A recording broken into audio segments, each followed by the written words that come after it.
Morning. Morning. Morning, Chair. Morning, everyone. Morning, please.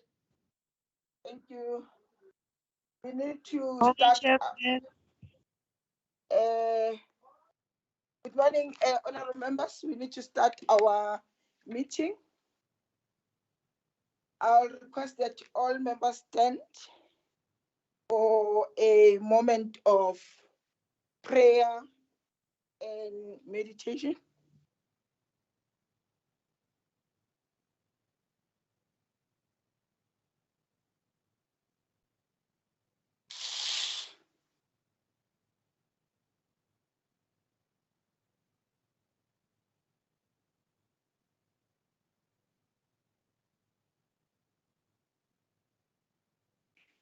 Thank you very much. We will now start with our meeting. Today's meeting is our last meeting for the year. And I want to take this opportunity to first welcome everyone present, particularly the speaker, the deputy speaker, if she has managed to log in. We know she's not in the house. She's not in Johannesburg.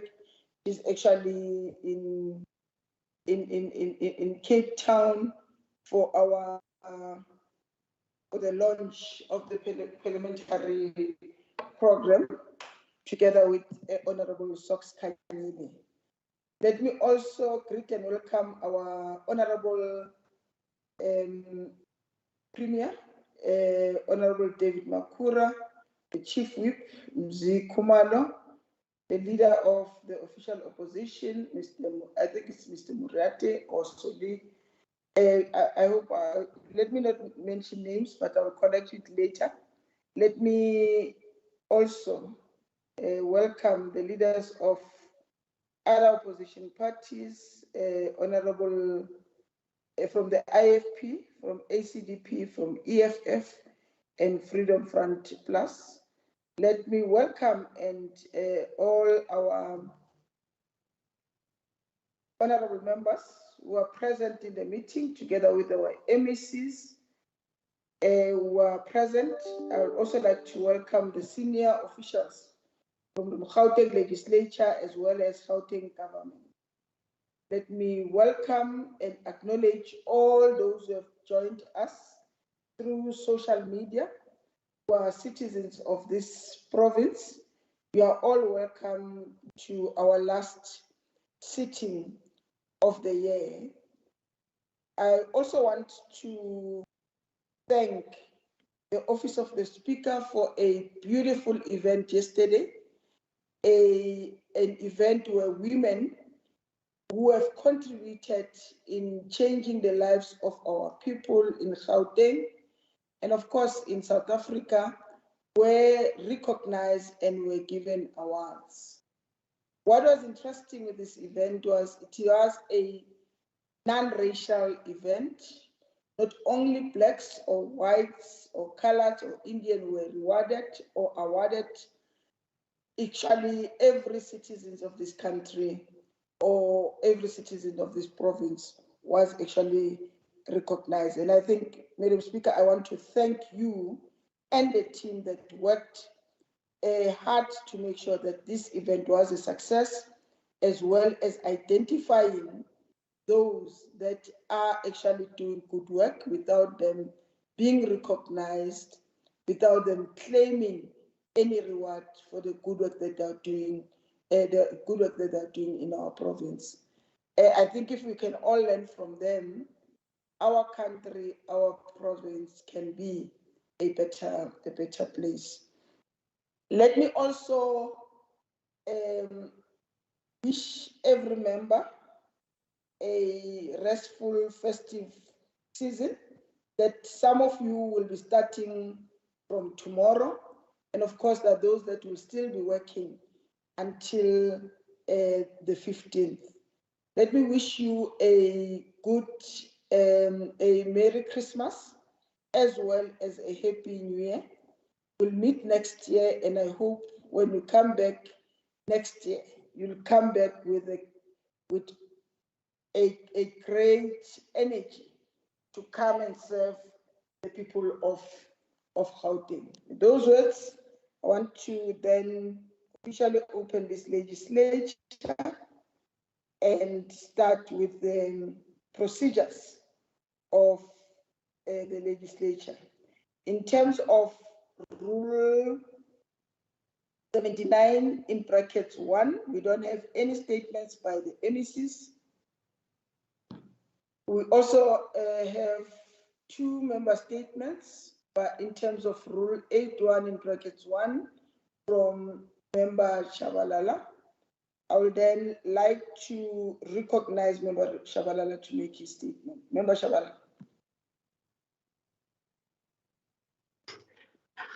Thank you. Thank you, Chair of Chair. On the 1st of November 2021, the residents of Gauteng made their voices heard by rejecting the ANC in all 3 provinces, in all 3 of the province metros. After a long record of failing governance and corruption, the ANC has finally been shown the door by South Africans. Who knew there were 3 provinces in Gauteng? While we are aware of the great challenges ahead, the DA understands its responsibility to the residents of this province. Our governments in 3 metros will bring our principles to the electricity for the poor. So you can't tell us the city of Cape Town and Midvaal local municipality. They were held by EFF. Madam Chair of Chair, the DA did not win the election. So, and EFF DA did not win the elections. Stop to be judged, man. Member Chabalala, he's just speak, guys. Point of order, Oh, Madam Speaker, they must respect Member Chabalala. Why they are howling? Order, Madam Chair. The next thing they said, EFF. EFF is an akokaimu. Be in order, man. Be in order, please. Think. Madam Oh, man. No, stop. Member, please respect other members. Member, please. Holding to Member Shabalala. Let Member Shabalala finish. Oh, they are friends in Kahoot. Finish what? It's a saliva relationship. No, Gahana wa tenyang EFF. EFF ikena ko kae mo. Ikena ko kae. Chair of Chair, can I proceed? Order. Okay.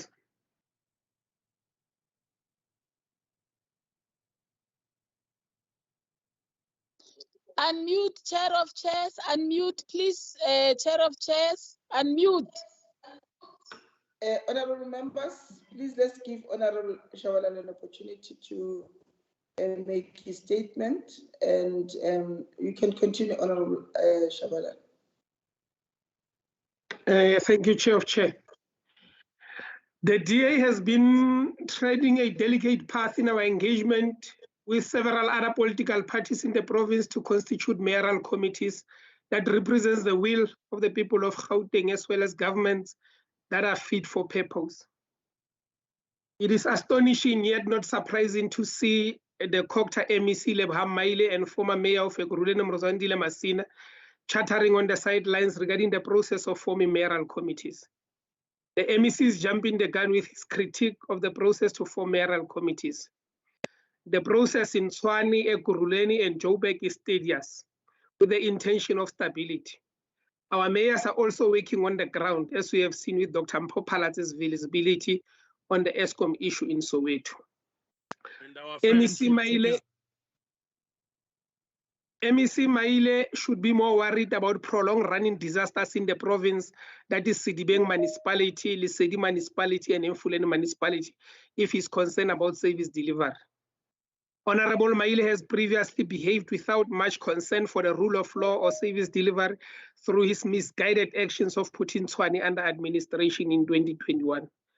Thankfully, as a constitutional delinquent, he got a hiding from the cause that declared his short-sighted and self-serving actions unlawful. Unfortunately, the MEC does not seem to have learned from his legal tussles. MEC Maile needs to be more circumspect when speaking or acting. We are steadily progressing with forming strong, cohesive mayoral committees that will serve the best interest of the people in the 3 DA-led metros of Gauteng. Thank you, Chair of Chair. When are you going Thank to you very do much, Honorable Shabalala. Honorable Dilangi. Thank you, Madam Chair of Chairs. If Reconciliation Day in South Africa means that different cultures and nations must disown their heritage, it is not reconciliation. Cultural obliteration is not reconciliation. We are a multicultural country and government should encourage, honor and respect this. Op 16 Desember 1838 het Afrikaner voorsate 'n verbond met God gesluit en beloof om die dag deur hulle nasate ook te gedenk en eerbiedig en dit so sal voordra. Soos alle ander kulture in Suid-Afrika het Afrikaners ook die reg om hulle geskiedenis te herdenk en vry en trotse Afrikaners te wees. If every culture's right to commemorate their heritage is acknowledged, reconciliation will happen spontaneously. It is the right of the youth of all cultures to know and understand the heritage in its true form and not a negative and populistic version. Afrikaners herdenk die jaar hulle 183ste gelofte dag, 'n tradisie wat oorgedra word van generasie na generasie. 'n Geloftebond wat met God gesluit was, dat hy ons nooit sal versaak nie. Die Vryheidsfront Plus wens alle Afrikaners 'n geseënde geloftedag toe and a safe and blessed Reconciliation Day to all South Africans. Merry Christmas and a safe festive season to all. Thank you, ma'am. Any Open translation? for all South Africans. Open Orania to all South Africans, if you mean what you are saying. Open it All to all South South Africans. Africans. All South Africans. Open it to all South Africans. Don't come here and say other things. Then you open your traditional land for us as well. It's everybody's right. That's where your problem is. Thank you very much. Please, honorable members, let us move. Thank you very much, Honorable Dilange. Can we then move to the next item on the agenda? The next item on the agenda is apologies. We have received one apology. Madam Speaker. Sorry, Madam Chair of Chairs. Yeah, Mike. Yeah, thank you. There was a member statement submitted in the name of Honourable Duplessis. I don't know if you don't have that. No, I didn't receive it. I only received 2 member statements, and that is from Member Shabalala and Member Dilange. I didn't receive any other statement. Okay. Let's continue. I've received one apology from Honorable Mzi Kumalo, the Chief Whip, who's actually attending agent party business. Is there any other apologies from Chief Whip, from the whips of different political parties? Honorable Mike, any apology from your side?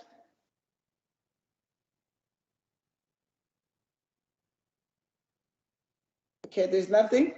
Honorable ACDP, anyway, you're alone. Are you in the house, sir? I have one apology from me. I'm just joking, Chair. I'm alone. Okay, thank you very much. It means there is only one apology in the house that needs to be noted.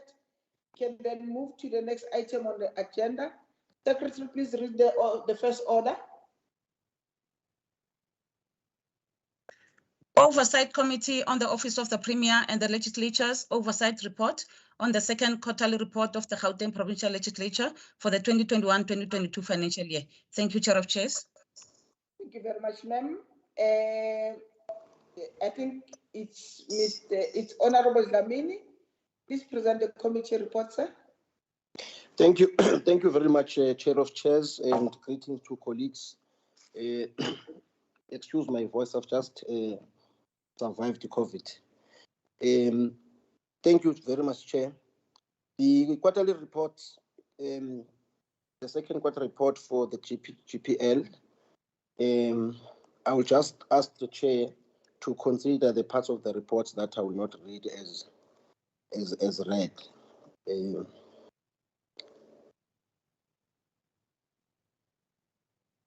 The GPL has set a total of 19 performance targets for the second quarter of 2021-2022 financial year, out of which 12 were achieved and 7 were not. This constitutes 63% achievement of the performance targets for quarter 2, while performance deviation accounts for, say, 33%.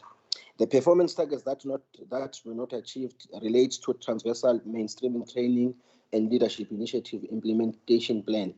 The GPL reported that the transversal mainstreaming training target was rescheduled to the fourth quarter due to competing priorities, while the leadership initiative project is in the process of finalizing the project governance compliance document.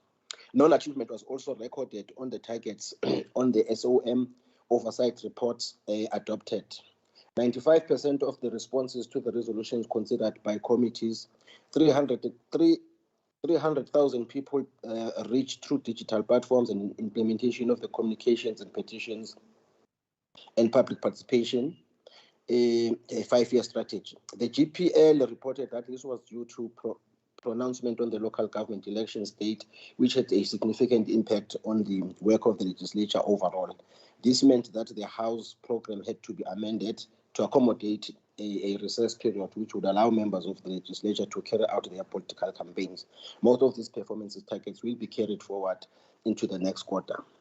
The last target not achieved relates to 50% implementation of the fraud risk management initiatives. Of the 50% plan targets, 43.8 achieved is attributed to the internal communications on fraud and corruption and creating awareness about strategic and operational risk management to all the 5 programs. The benchmarking exercise that was planned could not be realized due to the unavailability of stakeholders. The milestones that could not be realized in the quarter under review will be implemented in the next quarter. With respect to cooperative governance, there were several initiatives and engagements that the legislature participated in. Almost these are the National Speakers Forum and the task team meeting on the legislature support services, such as the administration and government cluster, public participation cluster, inter-legislature, local government and international parliamentary relations cluster, legal advisors task team, as well as the National Bargaining Forum. The committee noted that the GPL has made strides in the attainment of the 40% achievement of milestones in the ITC strategy, this annual implementation plan, at 49% achieved was recorded. There are a total of 5 initiatives planned in the current implementation plan, namely the digital legislature, records management, business process modeling, cloud migration, and CPO BIT 19 implementation. With regards to the consideration of the responses to resolutions, from the 157 resolution responses received, only 55 were considered, constituting 35% achievement against the planned performance target of 95%. The challenge reported on this is that some of the committees are not considering or not reporting on resolution considered. The committee noted that the number of people participating in the GPL business reached through digital platform was only 167,661 against the planned target of 300,000. The GPL stated that the deviation was due to adjustment of the House program for the local government elections, resulting in the postponement of the planned activities and events. The committee noted the petitions standing committee considered 30 petitions during the quarter under review, and 29 were adopted, while 1 was deferred, pending finalization of further investigations. However, the committee is of the view that GPL is still experiencing challenges with the petitions backlog, as these are petitions not resolved dating back to 2014. The petition that were considered named related to housing at 31, which constitutes 57%, followed by basic services at 23%, infrastructure 13%, and administration and government matters amounting to the rest.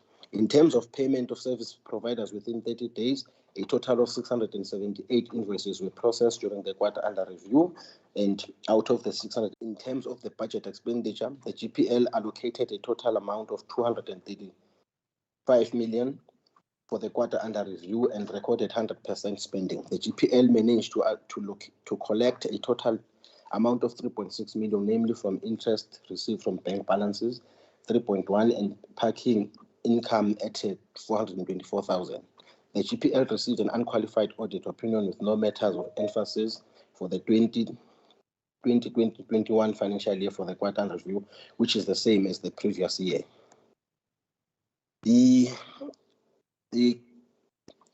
Based on the information that the committee got, we would like to make the following recommendation: that the GPL should submit the following: an internal audit report on the number of people participating in the GPL business reach through digital platforms during quarter under review.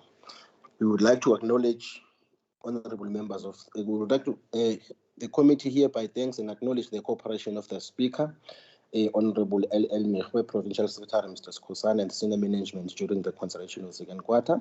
I would also like to thank the following members for their diligence and work: Honorable Kumalo, Honorable Hassan, Honorable Ngube, Honorable Makubela, Honorable Msimango, Honorable Blum, Honorable Mkwebo, Honorable Mabala, Honorable Albers, and Honorable Adams.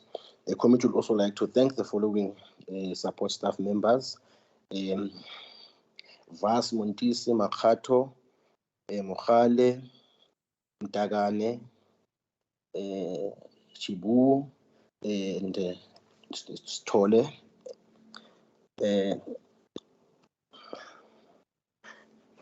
Mzondo, Soni, Minisi, Katisi, Simelane. In accordance with Rule 164 of the standing rules of the GPL, the committee hereby presents the report for the House for adoption. Thank you, Chair of Chairs. Thank you very much, Honorable Dlamini. Any seconder? I rise to second the report, Madam Chair. Thank you very much, sir. I'll now ask the question. All those in favor say yes. Yes. Yes. Thank you very much, honorable members. All those not in favor say no. The yes have it. The report is adopted by the House. Let's move to the next order. Secretary, please call the next order. Thank you very much. Oversight Committee on the Office of the Premier and the Legislature's Oversight Report on the second quarterly report of the Office of the Premier for the 2021-2022 financial year. Chair of Chairs. Thank you very much, ma'am. Honorable Dlamini. Thank you, Chair. I'm still looking for my document here.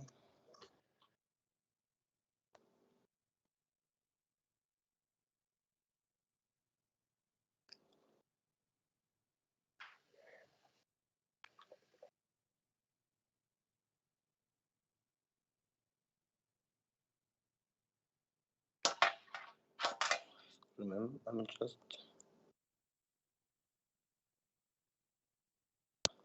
Bekumele akushayele yona electronically mngana.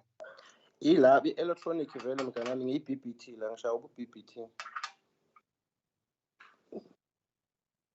Sorry mngana. Thank you, Chair of Chairs.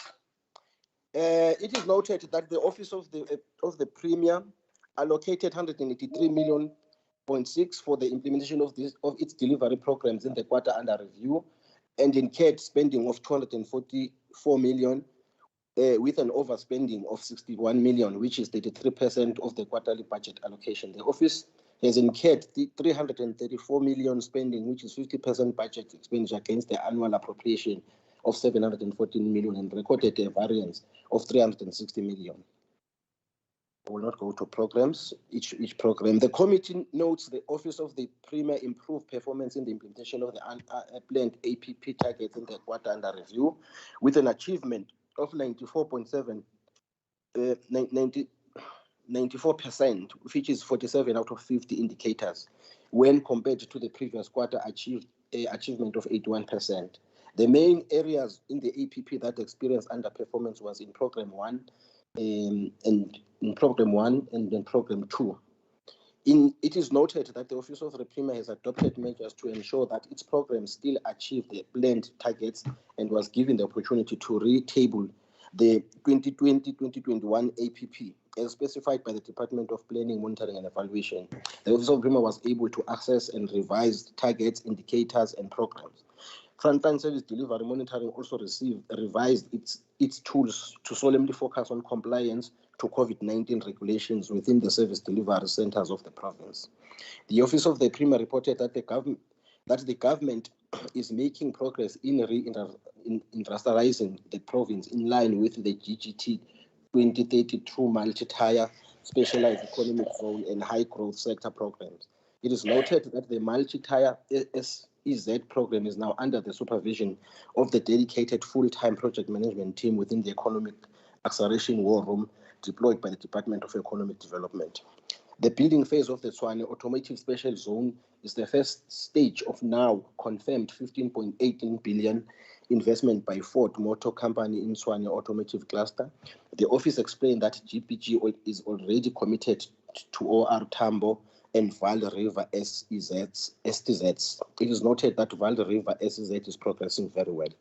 The Office of the Premier explained that military veterans is a sectoral issue that cut across all GPG departments. However, the critical departments that assist in addressing the MV issue include, among others, the departments such as health, education, and housing. An indication was made that in as much as commitment is placed in ensuring GPG departments compliance with MVA procurement targets, its approach in ensuring that the departments comply in contributing to youth employment targets is through the utilization of SEPA 1 million clearinghouse, as the GPG has invested to source, prepare, and place young people. This is being implemented by some departments where level 1 to 5 work opportunities are set aside for youth in the province with approved budgets. The committee is interested to know measures put in place by the Office of the Premier to ensure all GPG departments' involvement in this initiative. The Office of the Premier highlighted that e-commerce is a huge investment opportunity in Gauteng Province, which is considered for SEPA 1 million youth employment.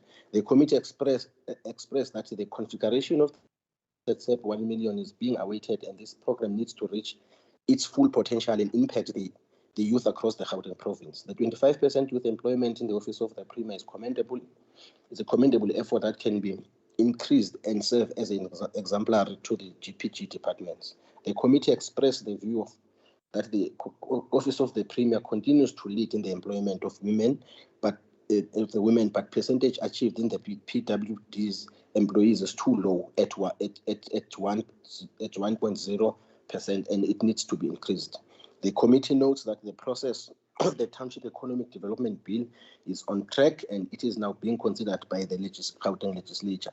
This bill is crucial as it will, amongst others, transform the way townships are regulated and governed, setting up better procurement rules and programmatic support, and deploy a dedicated financial mechanism for firms against the TER activities. The committee would like to thank and acknowledge the cooperation of the Office of the Premier and the role played by the Honorable Premier, Honorable D.M. Makura, the Acting Director General, Mr. Tima Sebe, and the team of senior leaders. I would also wish to thank members of the committee as listed in the previous report. In accordance with Rule 164 of the standing rules of the GPL, the committee hereby present the report to the House for adoption. I thank you, Chair of Chairs. Thank you very much, Honorable Dlamini. Can I get any seconder? I rise to second, Chair of Chairs, Member Adams. Thank you very much, Member Adams. I'll now ask a question. All those in favor, please say yes. Yes. Yes. Oh, Yes. wow. Yes. Welcome. Yes. Yes. Yes. Thank you very much. All those not in favor, say no. The yes have it. The report is now adopted by the House. Can the Secretary please call the next order? Community Safety Portfolio Committee's Oversight Report on the second quarterly report of the Department of Community Safety for the 2021-2022 financial year. Thank you, Chair of Chairs. Thank you very much. Honorable Ndovana. Thank you, Madam Chair of Chair. I hereby table the Portfolio Committee on Community Safety report on the second quarterly report of the Department of Community Safety for the 2021-22 financial year. Madam Chair, let the House take areas which I'm not going to read as being read. The committee noted that the department have achieved 34 targets of the 44 targets which were planned for the quarter under review. This marks 77% achievement of targets. In terms of program performance, Program 1, Administration achieves 64%, Program 2 achieves, Program 2, Provincial Secretariat achieves 78%, while Program 3, Traffic Management achieves 90% of its target. The committee noted an overachievement on the following targets. 658 crime dockets analyzed, exceeding the set target of 425 dockets. 598 GBV cases were tracked within the criminal justice system, exceeding the quota targets of 150 cases. 156 social crime prevention interventions were conducted, exceeding the target of 125 interventions. 3,244 victims of gender-based violence supported, exceeding its target of 3,000 victims by 244 victims. 55 VECs were monitored of the target of 36 VECs. 116 assessment of community patrollers teams were conducted, exceeding the target of 100 by 16 assessments. And a total of 143 assessment of community police forums were conducted. The committee noted the continued effort by the department to improve police performance in 142 police stations in the province. The department further continued to monitor and support 55 poor performing police stations, which were identified as priority stations to improve their performance. The department met its target to establish 9 green doors houses in its effort to enhance support to victims of gender-based and domestic violence. Moreover, 49 law enforcement officers and healthcare workers were trained on issues of gender-based violence and femicide.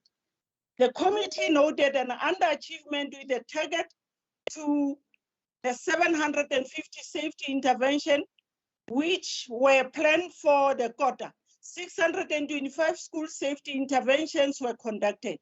The underachievement was attributed to the closure of school because of COVID-19. The committee also noted that the department did not meet its target on the establishment of the provincial gender-based multi-sectoral committee and the development of the gender-based violence femicide strategic plan. The committee further noted that the department was still struggling to achieve its 100% target on payment of suppliers within an achievement of 95%.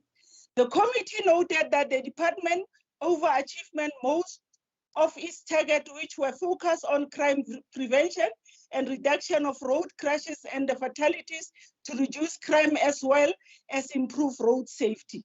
This include law enforcement operation on reckless and negligent driving, speeding, driving under the influence of alcohol, and pedestrian operations.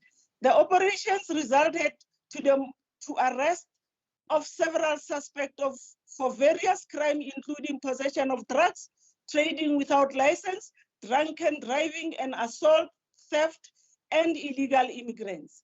With regard to financial performance, for the quarter under review, 258 million was allocated and 222.9 million was spent, which represent 86% expenditure.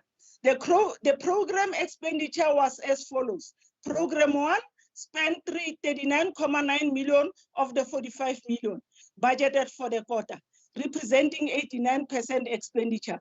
Program 2 spent 45.3 million out of 82.4 million, mark 55% expenditure. And Program 3 spent 137.7 million of the 130.6 million, which mark an over expenditure by 5%. With regard to the province performance on the second quarter crime statistics report, the committee welcomed the 1.6 decrease on the 17 community reported serious crime. However, it is concerned with the increase on the following crime categories. Murder recorded an increase by 229 cases, translated to 21%. Attempted murder increased by 48, translated to 4%. Assault, GBH, was up to 212 cases, translated into 2.6%, while sexual offenses increased by 182 cases, translated to 7.4% when compared to the same period in the previous financial year. The committee further noted an increase on two categories of the trio crime, with car hijacking recording an increase by 3.4%. Business robbery was up by 1.4%, while house robbery recorded a decrease of 5.8%. The committee welcomed the decrease on the following categories. Total robbery aggravated decreased by 303 cases, translated into 2.5%. Common assault decreased by 72 cases, translated to 0.7%. And common robbery decreases by 239 cases, translated to 6.8%. The committee further welcomed the decrease in cash in transit robberies by 15 cases, marking a 55.6% decrease. In terms of the district performance, Sidiben recorded a decrease in crime by 4.5%, followed by Ekurhuleni with a decrease of 4.2%, and Johannesburg recording a reduction by 2.7%, whilst Tshwane and West Rand went up by 2.5 and 0.4 respectively. Overall, Gauteng contributed to 27.2 of the national crime statistics. With regard to GOD, the department reported that 597 female volunteers were contracted as gender-based violence brigade. Of the 597, 171, 29% were youth, 0.3% were persons with disability, and 248, which is 42%, were senior citizens. The department is adequately capacitated to carry out its function effectively. The committee further noted that the department continued to appoint traffic officers to strengthen its effort to improve traffic law enforcement and road safety. Committee findings and concern: the continuous under expenditure in Program 2, Provincial Secretariat, the underachievement on payment of suppliers within 30 days, the non-payment of stipend of patrollers who were deployed over the festive season, the department inability to establish the provincial gender-based violence multi-sectoral committee, and the non-development of the gender-based violence femicide strategic plan. On committee recommendation, the department must report on the progress made in addressing the under expenditure in Program 2 by the 22nd of February 2022. The department must report progress on the intervention put in place to achieve the 100% target on payment of suppliers within prescribed time frame by the 22nd of February 2022. The department must finalize the payment of the stipend to patrollers who were deployed over the festive season and provide a status report by the 22nd of February. The department must facilitate the establishment of the Provincial Gender-Based Violence Multi-Sectoral Committee to enhance collaborated efforts in the fight against gender-based violence, and provide a progress report by the 22nd of February 2022. The department must speedily finalize the development of the gender-based strategic plan to minimize the scourge of gender-based violence and femicide, and provide a status report by the 22nd of February 2022. On acknowledgement, I wish to thank the Honorable MEC of the Community Safety, Honorable Faith Mazibugo, HOD, Ms. Nonzikelelo Sisulu, and their team for their cooperation during the committee assessment of the second quarterly report for the 2021-2022 financial year. I further wish to thank the members of the committee Honorable Mshagazi Manamela, Honorable Nkosi Malobane, Honorable Kanyile, Honorable Bosch, Honorable Shackleton, Honorable Khadebe, and Honorable Hoffman for their due diligence in the assessment of the 2021-2022 quarterly report of the Department of Community Safety. Moreover, thank you the following support staff of the legislature: Group Community Coordinators, Oziwe Pansombalo, Senior Researcher, Sekine Nemile, Committee Coordinator, Tabide Malobane, Committee Researcher, Pavalo Malisibanda, Committee Administrator, Tabisa Mufukeng, Committee Officer, Communication Officer, Tebe Kumalo, Handset Recorder, Sylvester Baloy, and Fezege Roy, and Ms. Azindweni, and all support staff on the assistance given to consideration of this report. On adoption, in terms of Rule 117-2C, read together with Rule 164 of the Standing Rule of the Gauteng Provincial Legislature, the committee hereby present this report for the House for adoption. Thank you, Chair of Chairs. Thank you very much, Honorable Dovana. Any seconder?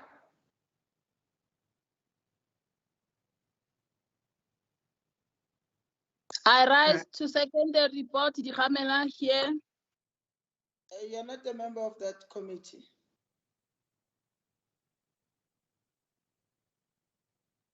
Members of the committee? Yeah, Chair, I also rise to move for adoption of the report, although I thought that even other members of the House can do so because it's not their report. But yes, I rise to move for the adoption of the report. Yeah, seconding, Socks. Any seconder? Okay, I'm seconding. Chair. Thank you very much. I don't want history, but I wanted a person who just second. Thank you very much. I'll now ask the question. All those in favor, please say yes. Yes. Yes. Yes. Yes. All those in favor say no. Yes, have it. Secretary, please read the next order. Social Development Portfolio Committee Oversight Report on the second quarterly report of the Department of Social Development for the 2021-2022 financial year. Thank you, Chair of Chairs. Thank you very much, ma'am. Honorable Kekana, please read your report. Thank you very much, Honorable Speaker, and good morning to the Premier, members of the Executive, and all members of the House, the citizens of Gauteng who are joined on the various social media platforms. Honorable Speaker, I will just request that the House take other parts of the report not read as read. I, Refilwe Kekana, Chairperson of the Portfolio Committee on Social Development, hereby tables the committee's report on the second quarter performance report of the Gauteng Department of Social Development for the 2021-22 financial year as follows. On the executive summary, Madam Speaker, the committee acknowledged that the department continues to enhance its contribution to the TEPO 1 million program through the provision of 7,204 expanded public work program work opportunities. And it has also reached 8,156 welfare to work participants, thereby developing youth potential and linking them to other developmental initiatives. According to the department, the investment in youth generates opportunities for young people to embrace and fulfill their obligations in a developmental society. The committee further acknowledged that 189,999 youth benefited from youth mobilization programs, where 18,764 youth benefited from skills development programs. 7,848 youth benefited from entrepreneurship programs, and 19,707 youth benefited from income generating and economic opportunities. The committee acknowledged with appreciation that 462 cooperatives were awarded school uniform and short-term contracts to render services such as cleaning, laundry, gardening, and the supply of toilet paper. The committee appreciates the initiatives by the department, which focuses on the human rights, a developmental approach to disability, and the provision of services to people with disabilities, which includes the residential care facilities, assisted living facilities, the protective workshops, social work services, and referral to specialized and relevant support services. Education, awareness, and advocacy programs are also provided with the focus on the abuse and the rights of persons with disabilities. The committee notes the challenges that the department continues to encounter that relate to performance on foster care placements and the acquisition of relevant reports from psychologists and psychiatric services, the National Department of Social Development, as well as the relevant legal documents from prospective foster parents for submission to courts. The committee would like to reiterate that it will await the submission of the recommendations that were adopted at the webinar that the committee conducted on the review and assessment of foster care application and placement, which are supposed to give light on progress made in resolving some of the challenges that the department is encountering and relates to foster care. On oversight on the department on the entity achievement on strategic priorities, the committee acknowledged that the department was able to contribute to 2 strategic objectives, namely priority 1 on economy, jobs, and infrastructure. The committee acknowledged that of the 10 planned targets, the department managed to fully achieve 7 targets, which represents 70%.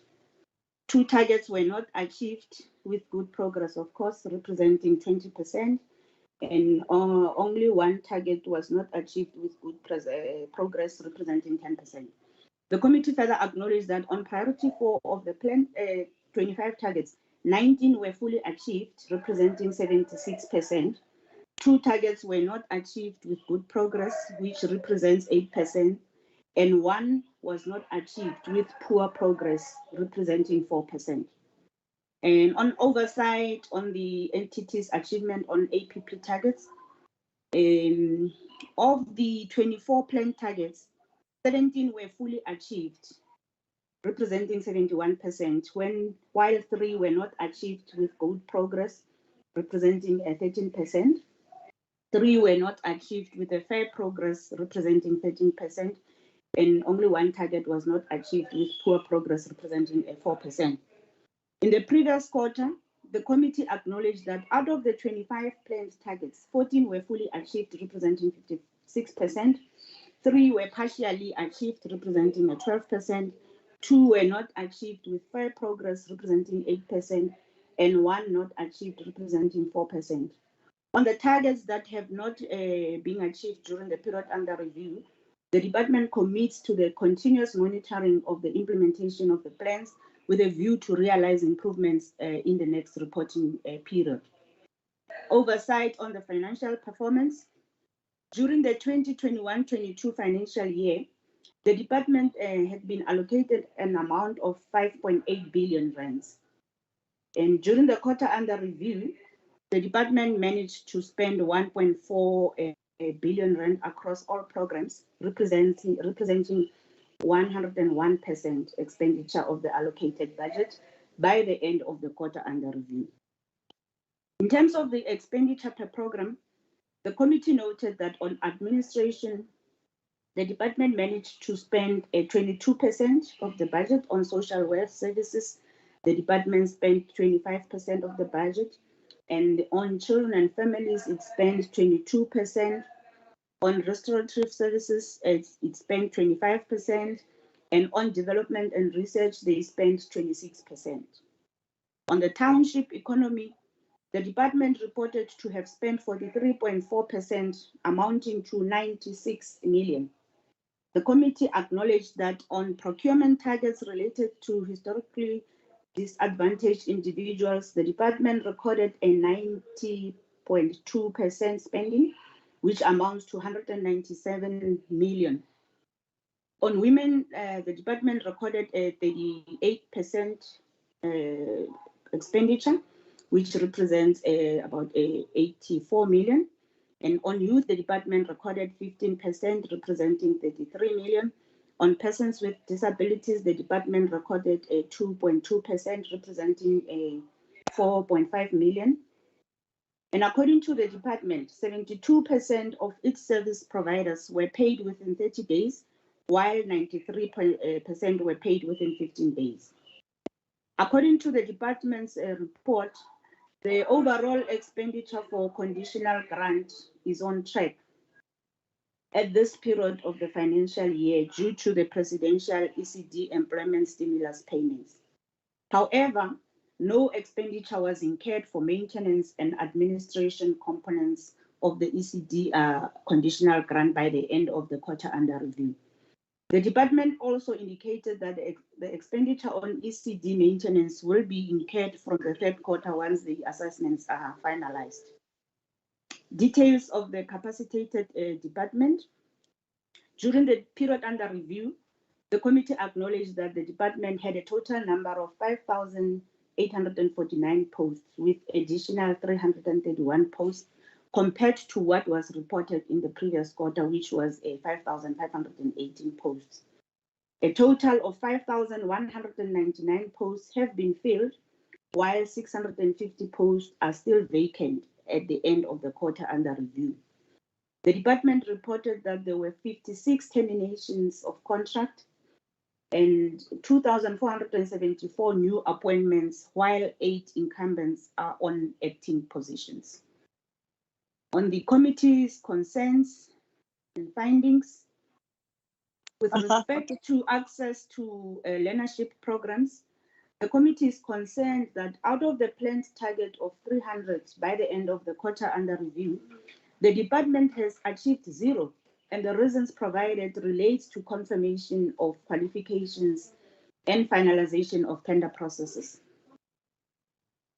And on committee recommendations, based on the information set out herein above, as well as the committee concerns, the committee therefore recommends as follows: that the department provide an action plan or progress report within a realistic time frames indicating how the 300 learners will be placed back to the program and how this has impacted on the learners.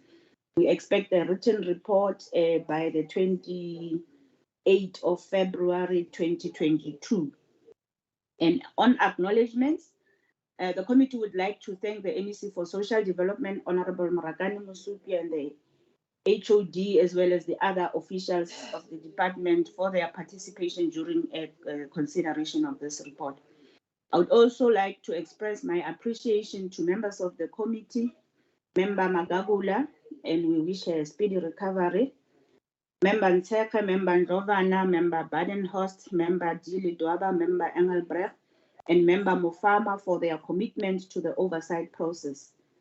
I commend them for their diligence during deliberations on the second quarter report.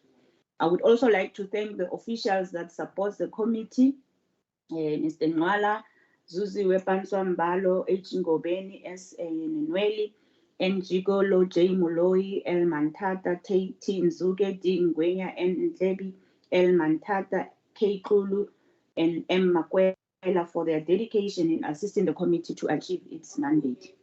On adoption, after extensive deliberation, the Social Development Committee adopted the second quarter performance report on the Department of Social Development for the 2021-22 financial year. And in accordance with Rule 117, subsection 2C, read together with Rule 164, the Social Development Portfolio Committee tables the report to the House for consideration and adoption, considering the concerns and the proposed recommendations made in this report. Thank you very much, Madam Acting Speaker. Thank you very much, Honorable Kekana. Any seconder to the report? It's Member Nteke. I rise to second the report. Thank you.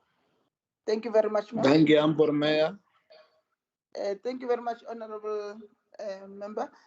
I'll now ask the question.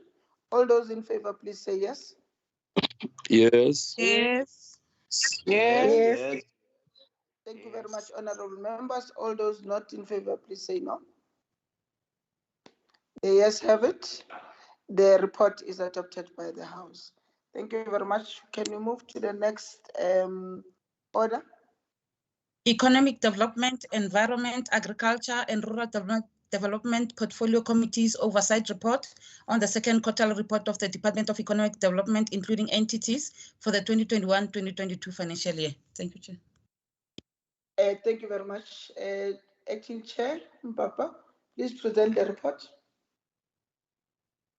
Thank you very much, Chair of Committees.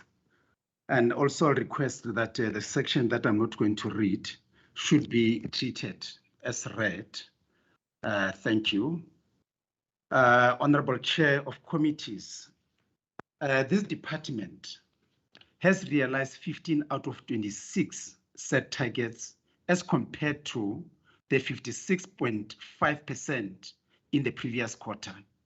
The performance remains unsatisfactory, and in turn, it has spent 95.7% of the budget. It is, however, important to note that there are increased number of targets for the financial year as outlined in the analysis of the department and agencies for 2021-22 financial year. So in the quarter under review, departmental agencies and its subsidiaries performed in an unsatisfactory manner as agencies realized 37 out of its 80 planned targets, thus translating into 46% achievement. So the performance shows a significant decline when compared with the 57% realization in the first quarter of 2021-22 financial year. Pertaining to the performance of individual agencies, the Gauteng Enterprise Propeller had the worst performance since it realized 5 out of 15 targets, while spending 47.5 million of its budget. This shows a substantial misbalance between the inputs and the outputs, thus requiring intensive follow-up. Now, another unsatisfactory performance is on the Gauteng Industrial Development Zone, which achieved 1 out of 5 planned targets with a spending of 42.7%. A further unsatisfactory performance, similar to the first quarter, is the Gauteng Tourist Authority, which attained 4 out of 8 planned targets, while the expenditure it is at 41.8. It's at 41.8%. On the other hand, we have the Innovation Hub, which can be applauded as it has achieved all planned targets.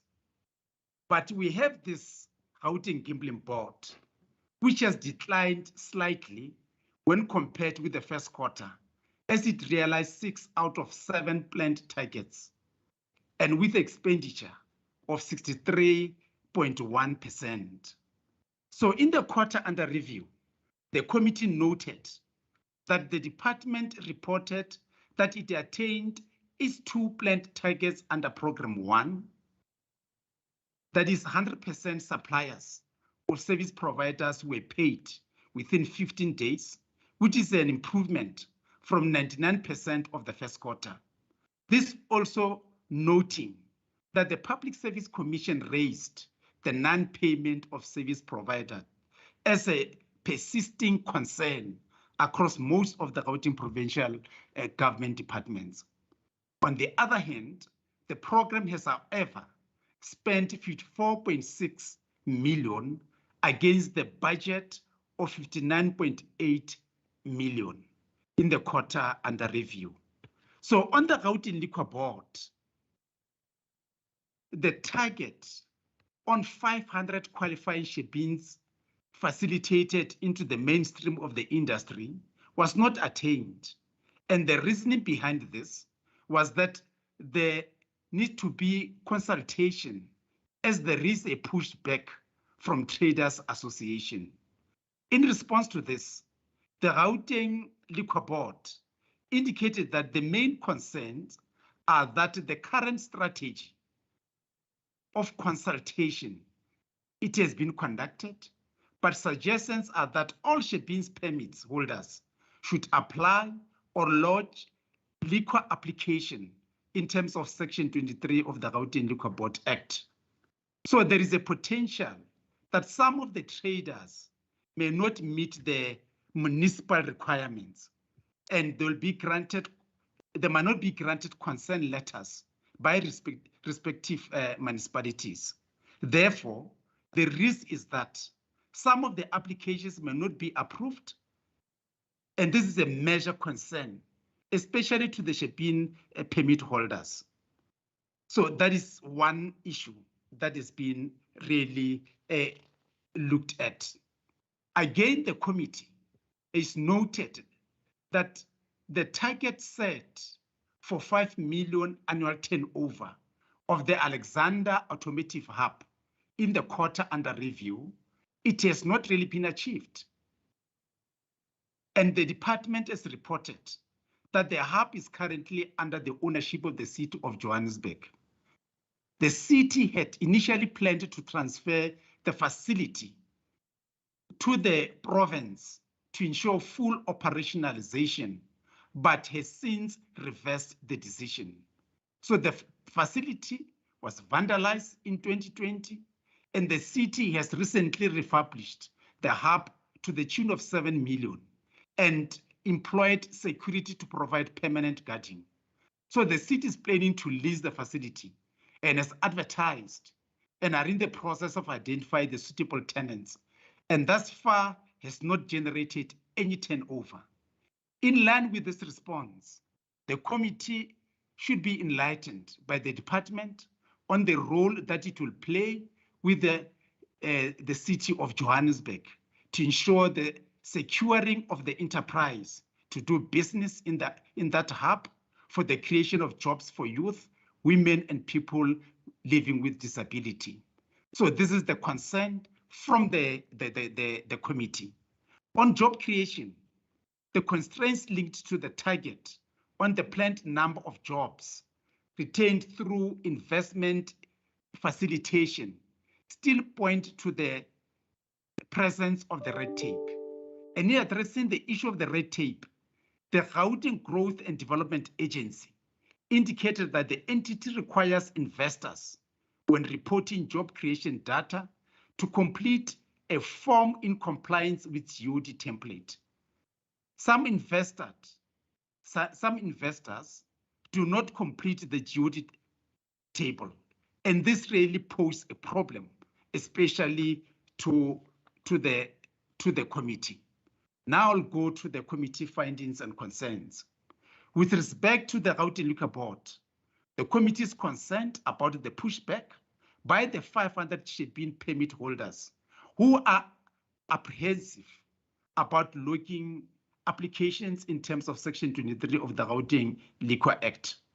Again, with respect to the Gauteng Liquor Board, the committee is concerned about the shifting of goalposts on the implementation of the Gauteng Liquor Board automation system.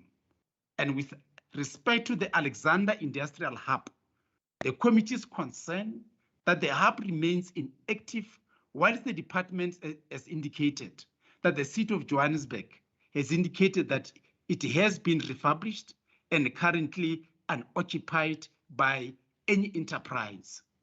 Now, with recommendations from the committee, the department should ensure that systems applied by the Gauteng Liquor Board we should have the interest and the aim to improve the quality of life and business opportunities for Shebeen owners with legal permits will be facilitated in the mainstream of the Liquor Board.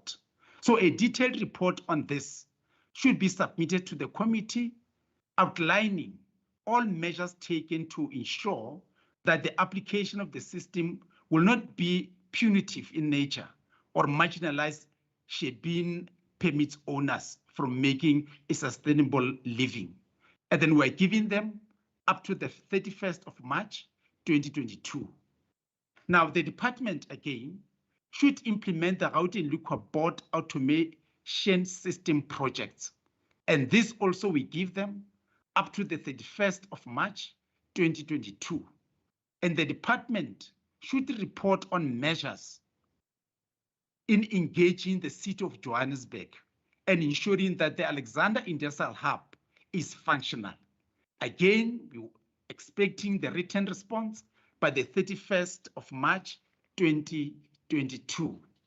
Now, moving to acknowledgement, appreciation is expressed to all members of the committee for their commitment to the oversight processes, as well as the MEC and officials from the department. I commend them for their diligence and commitment shown during deliberations on the second quarter performance report of 2021-22 financial year. Again, the gratitude should go to members, that is Honorable Makubela, Honorable Mngube, Honorable Ghana, Honorable Selirs, Honorable Chitanganyo, Honorable Albert, Honorable Adams, Honorable Nkosi Malobani. Further appreciate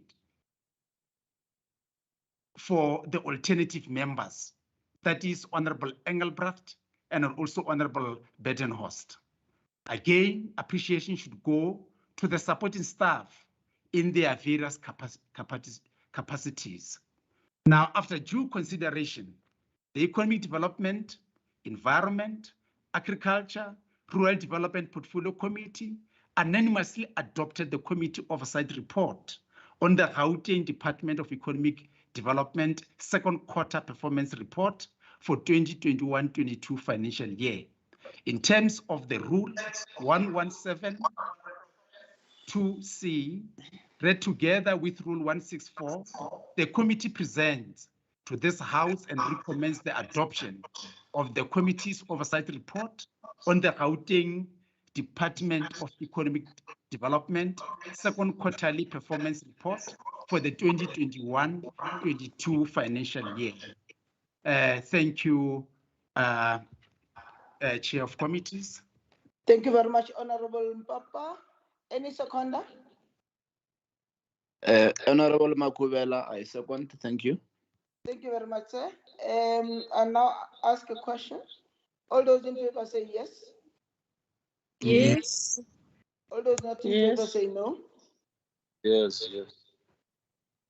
The yes have it. The report is now adopted by the House. Secretary, please read the next order. Economic Development, Environment, Agriculture and Rural Development Portfolio Committee's Oversight Report on the second quarterly report of the Department of Agriculture and Rural Development for the 2021-2022 financial year. Thank you, Deputy Chair. Thank you very much, ma'am. Honorable Mkaka. Honorable. Sure. I'm sorry. I'm sorry. Chair of Committees. Askis, man, askis. Honorable Papa, please read the report. Thank you very much. Again, I'll request that the parts that I'm not going to read are really regarded as read. This department, they planned for and reported on a total of 56 indicators as the end of the second quarter. Overall, the department achieved 68%, that is, of its second quarter targets. So the 32% of targets were not achieved for the second quarter. And this can be attributed to non-achievement in Program 1, which is administration, Program 2, agriculture and rural development, and Program 3, which is environment. Now I'll go to the various programs. Program 1, which is administration. The department managed to pay 94% of all invoices received within 15 working days for the second quarter of the 2021-22 financial year, which simply means 66% were not paid within 15 days. And the main reason for exceeding the 15 days were due to the system upgrade on the 17th of September 2021, which led to the system failure. Now, the system was giving error messages and the error was escalated for assistance with the system problems. So these invoices were, however, processed within 30 working days. With regards to a number of work opportunities created through TEPO 1 million, a total of 8 work opportunities have been created in Q2 through direct jobs. There are constraints on executing the program due to dependence on availability of opportunities in the department. However, directorates will be engaged in their planning and implementation on creating opportunities and ring-fencing the TEPO 1 million program. So the department also continue to participate in Intirisano program and is mostly responding to challenges related to farmer support, land availability, and waste management. Now coming to the second program, agriculture and rural development. Also, I'll go to the subheadings, the sustainable resource management. So pertaining to a number of hectares of agricultural land rehabilitated, there are no hectares that were covered since the start of the quarter. And as a result, there were no green jobs created as well. This was mainly due to the late transfer of the land care conditions grant funds, and which was for 2021-22 land care business plan. And these are the 4 projects that are articulated. One is alien plants eradication projects in Magali City, conservation agriculture project in Mfuleni, sustainable agricultural training for youth in the West Rand, and development of provincial land care strategy. Now, under farmer support and development, the timely delivery of production inputs by the service provider enabled the department to support 37 smallholder producers and 21 women producers with broiler feed and piggery production inputs. In Sidibeng and West Rand, 24 smallholder producers were also supported with the offering mentioned earlier. And again, no red meat commodity producers were supported in this quarter due to the lack of bidders for the cattle feed tender. So the department is working on the request of quotations for the procurement of breeding stock for small stock animals. So veterinary services, the target for visit to the epidemiological units for veterinary interventions was not reached, and only 1,606 visits were conducted. And this non-achievement was due to the sample collection at farm level, which has hampered by the unavailability of essential stock, such as bleeding tubes and the needles. Now, coming to the agro-processing and agricultural economic services, the department managed to support 164 clients with production economic services to make informed decisions on their farm and produce. The partnership with the Perishable Product Exports Control Board resulted in 31 agri-businesses supported to access markets and sell their agricultural produce, and 51 capacity development that was initiated and also targeting the agropreneurs. Furthermore, the department managed to provide 120 agricultural economic information responses to farmers by offering various agricultural economic and technological advisory services. On rural development, the department continues with the coordination of rural development program in line with the proposed minister performance agreement. And that also is done in accordance with the district development model, which is led by the Gauteng Provincial Treasury and Gauteng Cooperative Governance and Traditional Affairs Departments. Now, coming to Program 3, which is Environmental Affairs, especially under compliance and enforcement.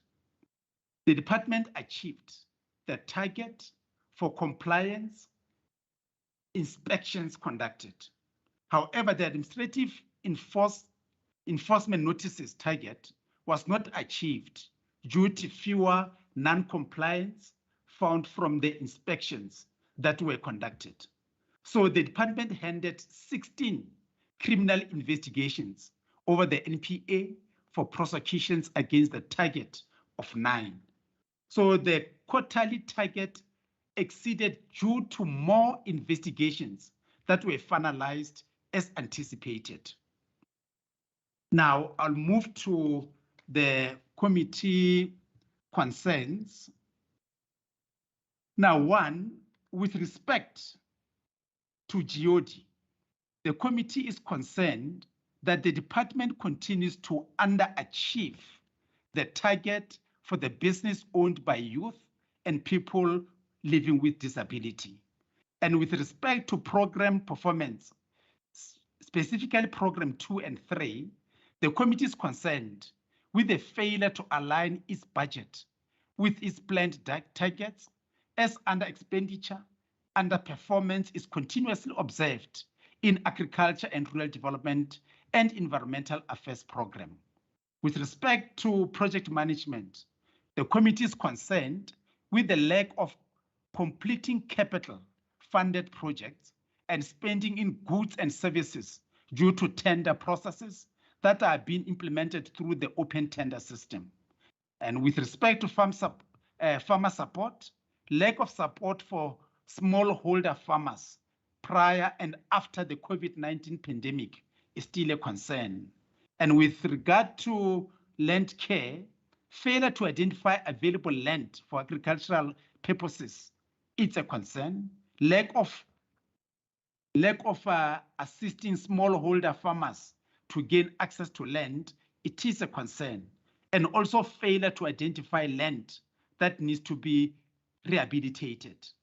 Now, the committee recommendations, the department should provide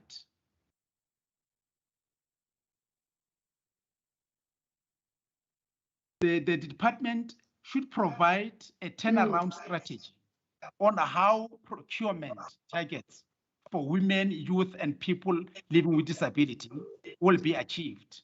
And again,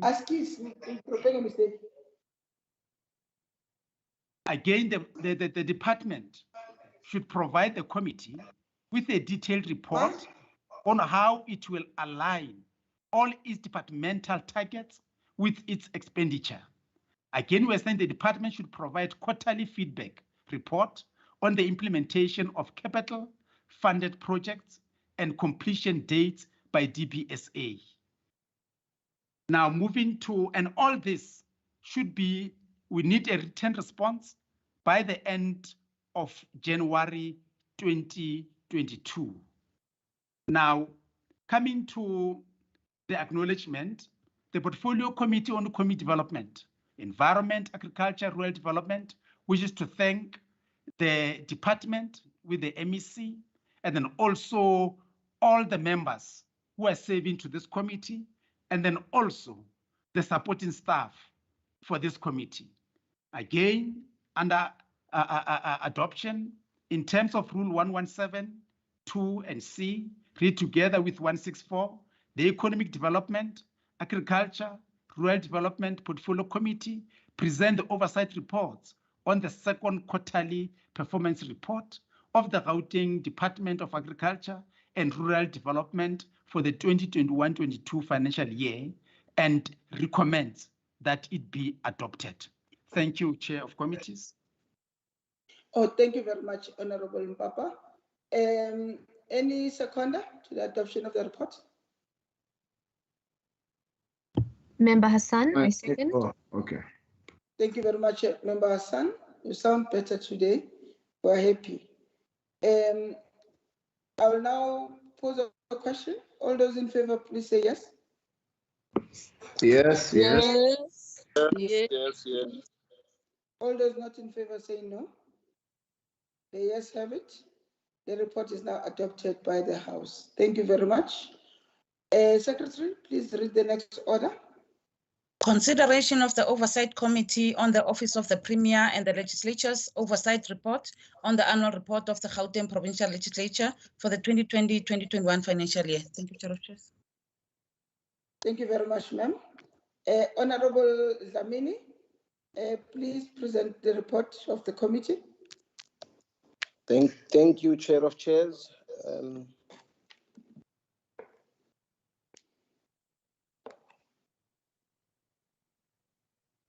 don't like this one. Opening my document.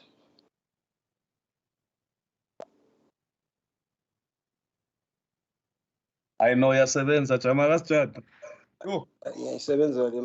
Yo. You mean our document? Our document.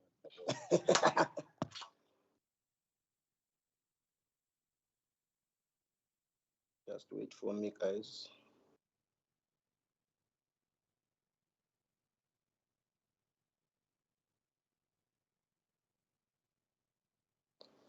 Thank you, Chair of Chairs and members. I would ask that the parts of the report that I will not read be taken as read. The GPL continues to deliver on its mandate with the implementation of the sector oversight model imperatives by conducting oversight of the executive on governance and policy-related matters. During the 2020-2021 financial year, a total of 15 performance targets were achieved out of the 22 that were planned, and this constitutes 68% achievement. The underachievement was recorded on the 88% performance achievement against planned APP targets and one leadership initiative to nature leadership and high performance culture, 80% achievement of milestone in the ICT strategy annual implementation plan, 100% achievement of milestones in the HR strategy annual implementation plan, 95% of resolution responses considered by the committees, the adoption of one committee inquiry report, and the approval of 4 regulations. The GPL reported that to mitigate underperformance, the leadership policy review, development, and approval of training plan and tenders process will be finalized in the new financial year, and the internal process are underway to secure the service expected to facilitate the development of a 5-year HR strategy and its implementation plan in 2021-2022. Outstanding initiatives under the ICT implementation plan will be implemented in the new financial year. The GPL is committed to strengthening of its committee inquiry process. During the year under review, the COVEC was revised to strengthen the broader oversight work of committees, and a desktop review on the GPL lawmaking process was conducted. The study was conducted to evaluate the effectiveness of the lawmaking process and how this process enhances the effectiveness of the legislature to execute its constitutional mandate of lawmaking. The final report of the review that details the strength and challenges of the lawmaking process and its recommendations.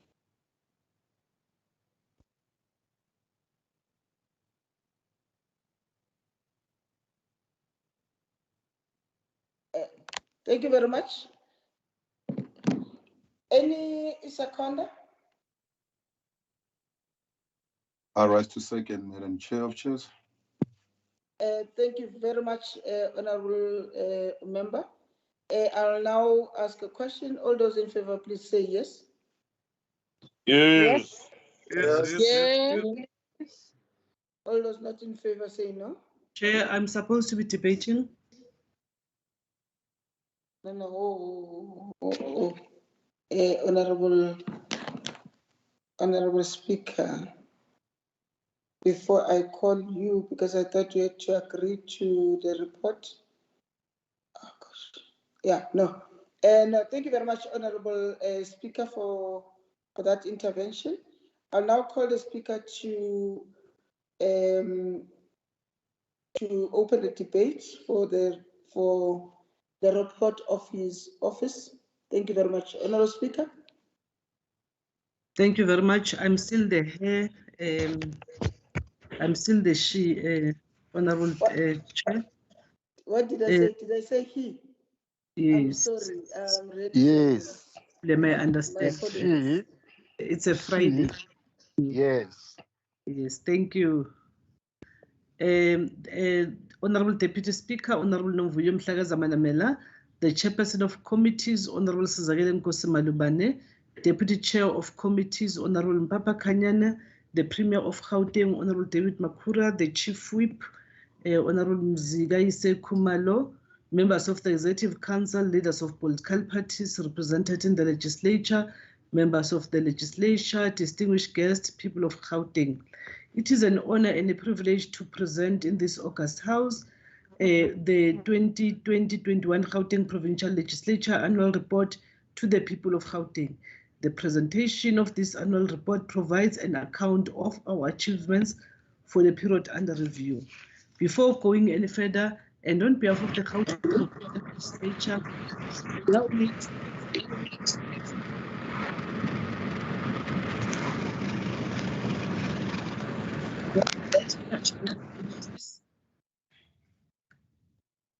allow me to extend heartfelt condolences to the family, friends, comrades of our honorable ambassadors, Honorable Ibrahim, who and the Mabuza family both succumbed to their illnesses on Monday, the 6th of December 2021. We wish both families all well during this difficult period. Comrade Ismail Ibrahim, a great South African, an anti-apartheid icon and a long-standing member of the ANC, who spent more than half of his adult life imprisoned twice on Robben Island alongside Nelson Mandela and Ahmed Kathy Katrada. After his release, Comrade Ebi, as he is affectionately known, went into exile to continue his work with the ANC, but was abducted by apartheid-era security police from neighboring Swaziland, tortured and sentenced to a second term on Robben Island. Impressively, he obtained 2 university degrees while on Robben Island. He was a true patriot who served his country in different capacities with humility, dedication, and distinction. Following the struggle and the call by the ANC to make South Africa ungovernable and apartheid unworkable, the then president of apartheid South Africa was forced to unband the ANC and other liberation movements. Release of all political prisoners and subsequent election of President Mandela as South Africa's first democratic president.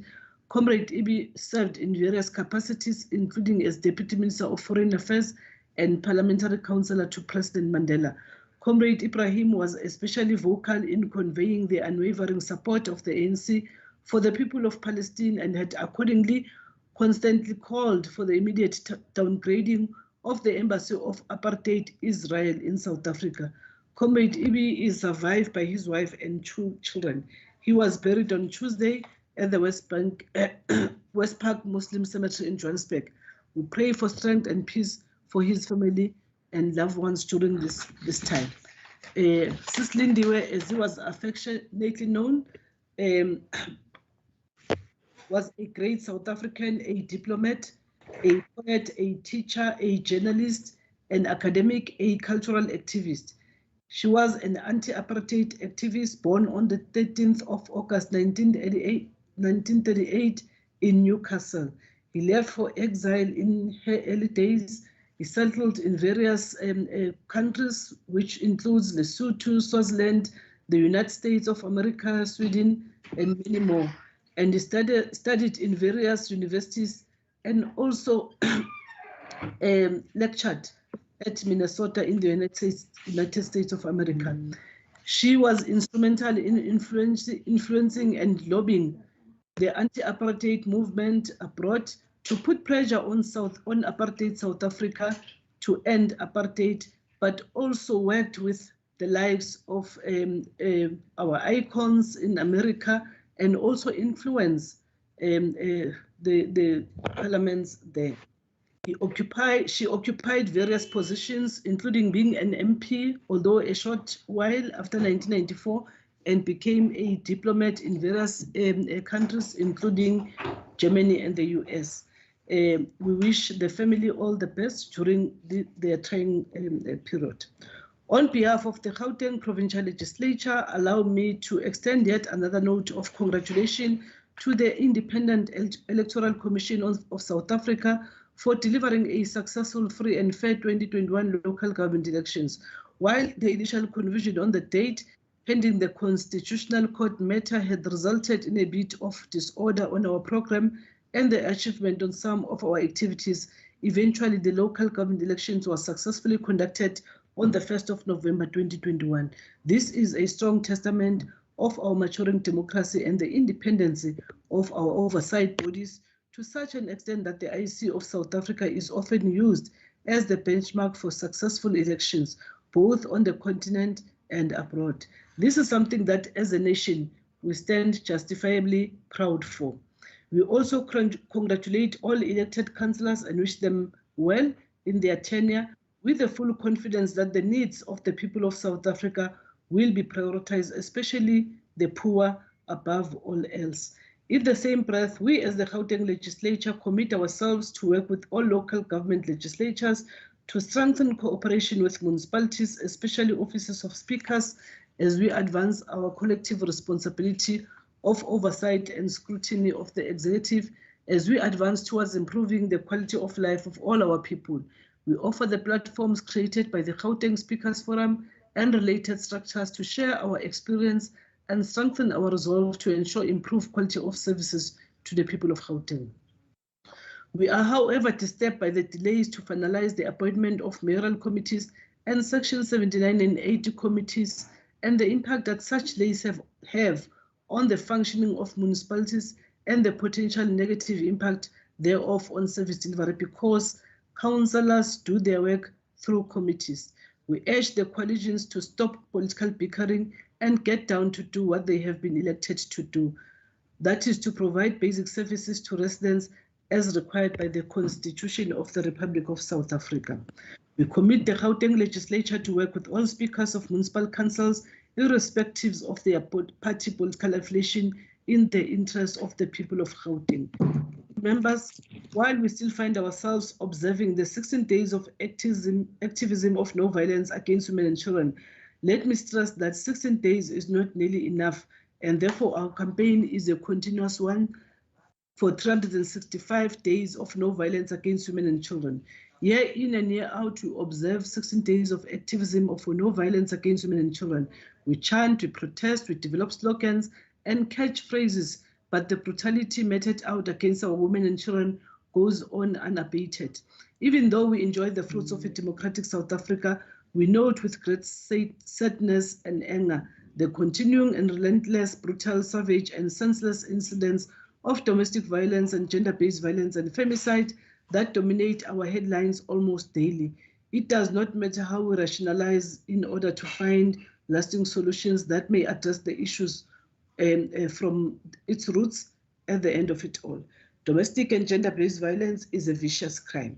Unfortunately, some of us do not see it as a crime. We still see our partners' bodies as our right, our own to do with as we wish. Our address today is dedicated to the plight of women and children and to our commitment that, dear sisters, mothers, and daughters, we will never forget you. Your fight is our fight, and we'll fight this scourge, this second pandemic with you. Besides you, all the way, no matter how long it takes. This is my promise. We call upon our male counterparts to revolt against gender-based violence and femicide. Let this also be your fight. Stand up and take action in the spirit of not in our name. We commend the work done by our multi-party women's caucus and the GPL Men's Forum for continuing to work together in the fight against abuse and the killings of women and children.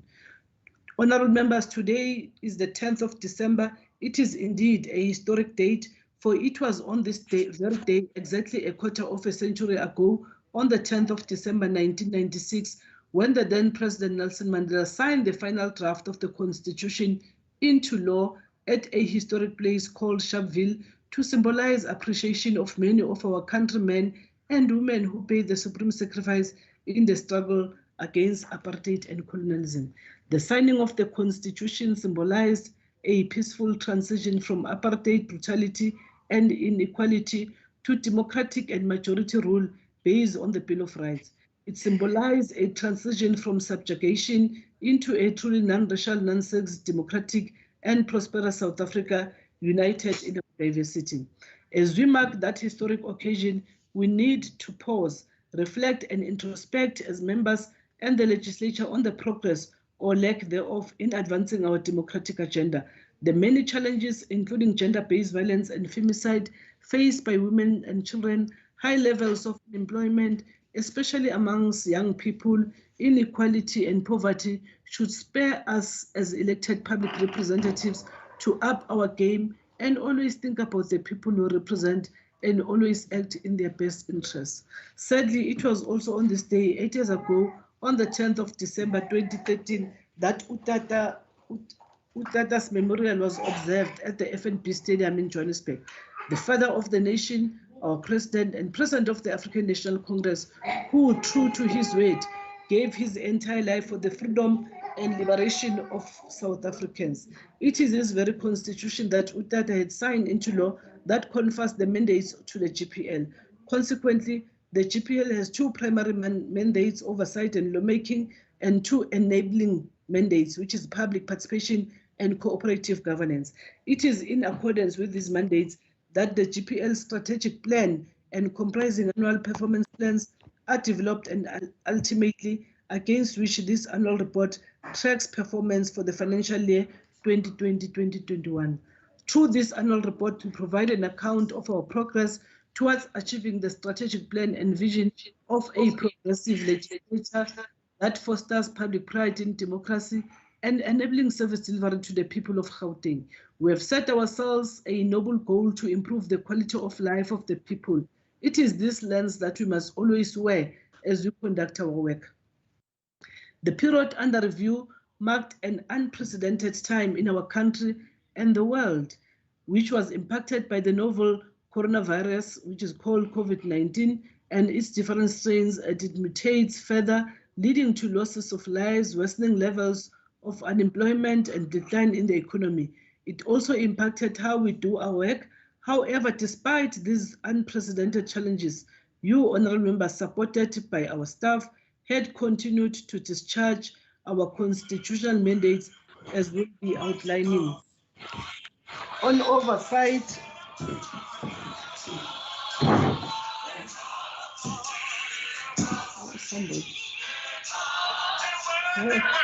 somebody has left his phone. I'm sorry about that, honorable members. On oversight, our House committees have used the tools and methodologies that have been adopted by the South African legislative sector to deepen our oversight and scrutiny over the plans and budgets allocated to over the provincial executive.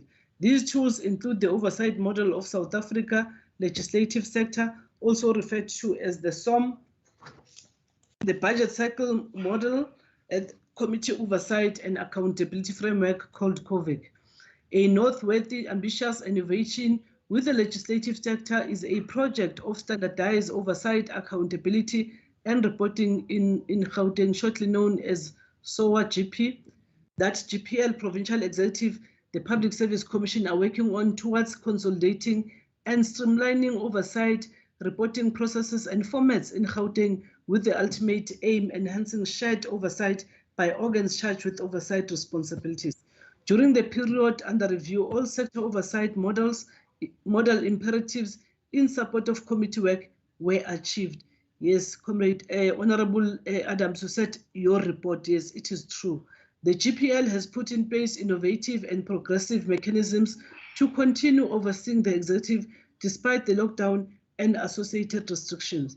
Successful House meetings were conducted using the virtual and hybrid models, 26 hybrid house sittings, and 421 committee meetings.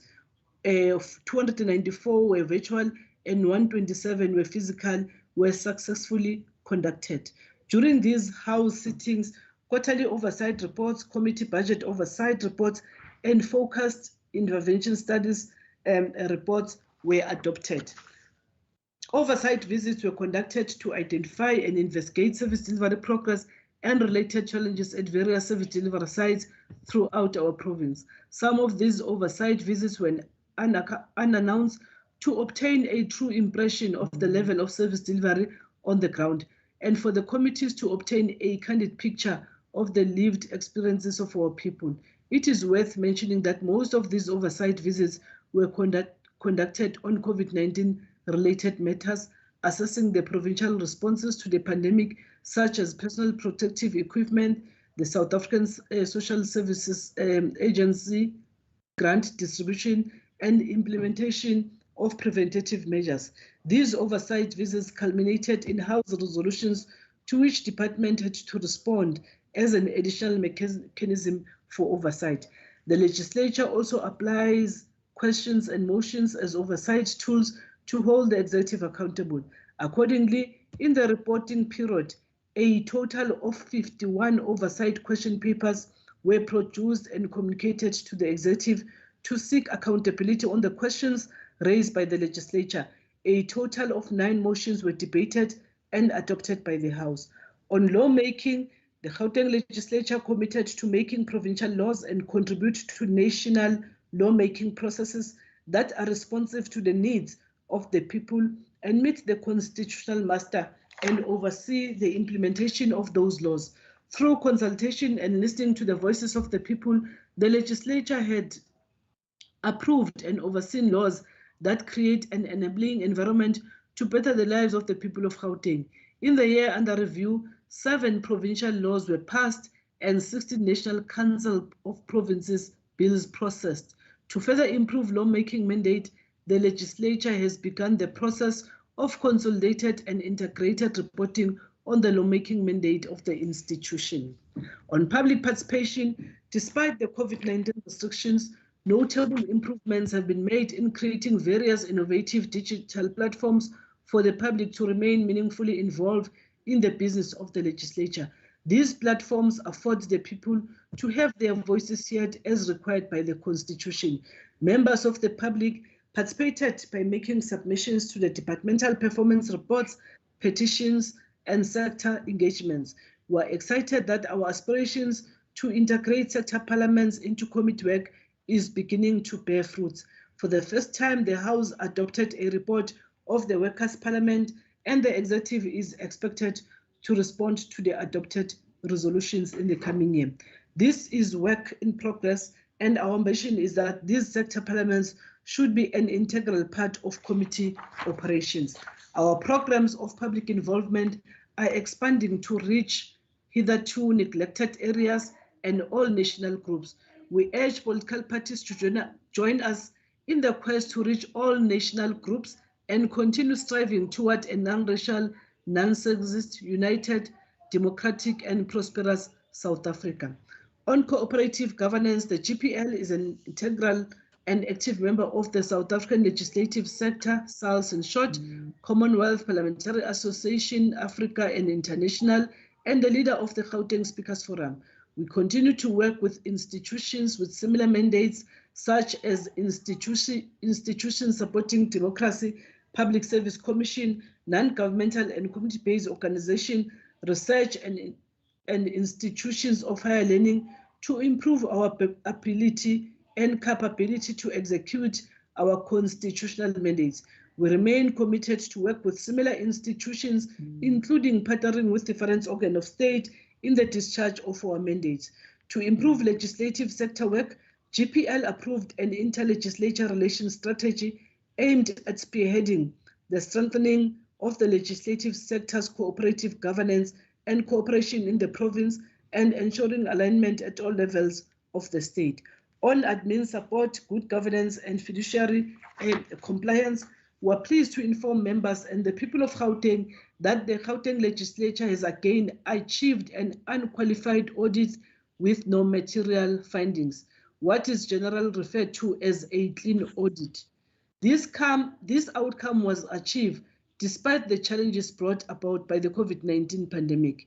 We also noted with great appreciation significant improvements in areas such as supply chain management, contract management, consequence management, and ICT governance. These achievements demonstrated a fine balancing act of responding to the COVID-19 pandemic in a risk-adjusted, constantly changing environment, remaining responsive to the constantly changing needs of our people, the agility of our systems, and the tenacity and perseverance of our members and staff alike. We not only prevailed, but we excelled.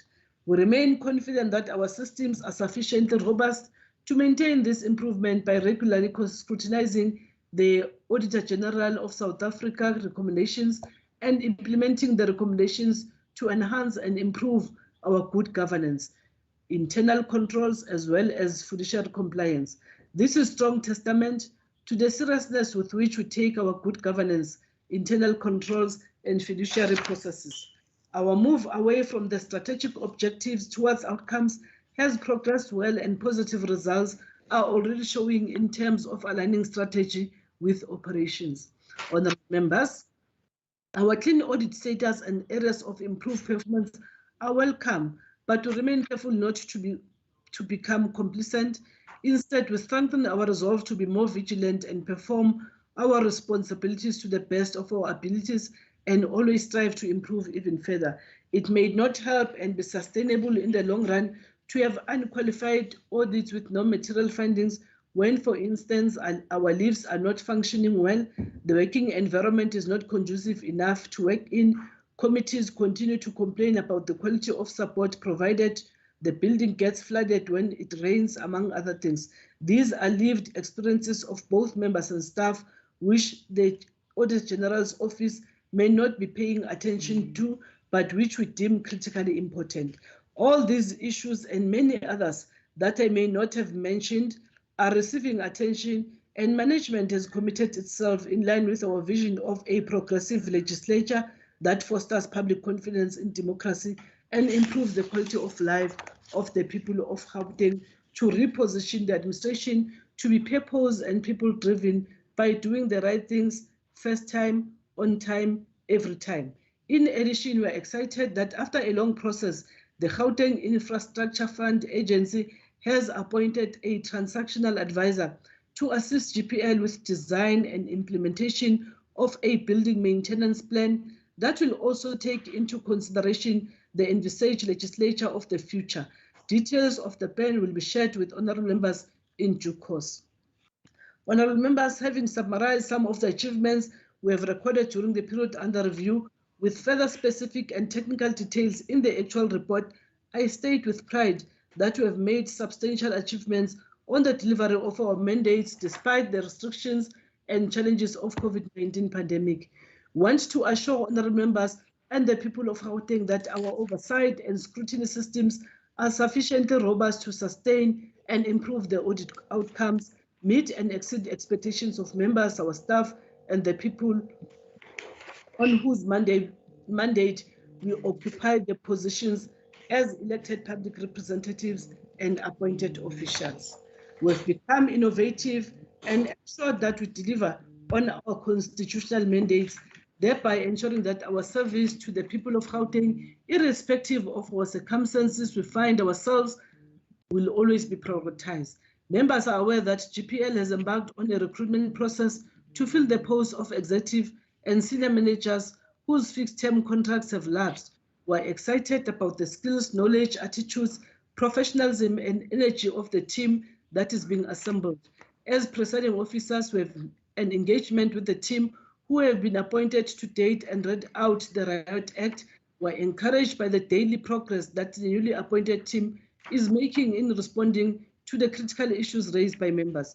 To date, GPL has appointed the Secretary to the Legislature, Mrs. Kosana, the Executive Director, Corporate Support Services, Ms. Mihloti Masuluke, Core Business ED, Mr. Tamsang Makamba, ED Leadership and Governance, Office of the Speaker, Mr. Linda Mwale, the Chief Financial Officer, Mr. Ismail Rawat, and the Directors for Finance, Ms. Azuyane Newi Mazie, Supply Chain Management Director, Ms. Matsepo Rasibupia, and Director for Oversight and Strategic Liaison, Mr. Khaled Khota.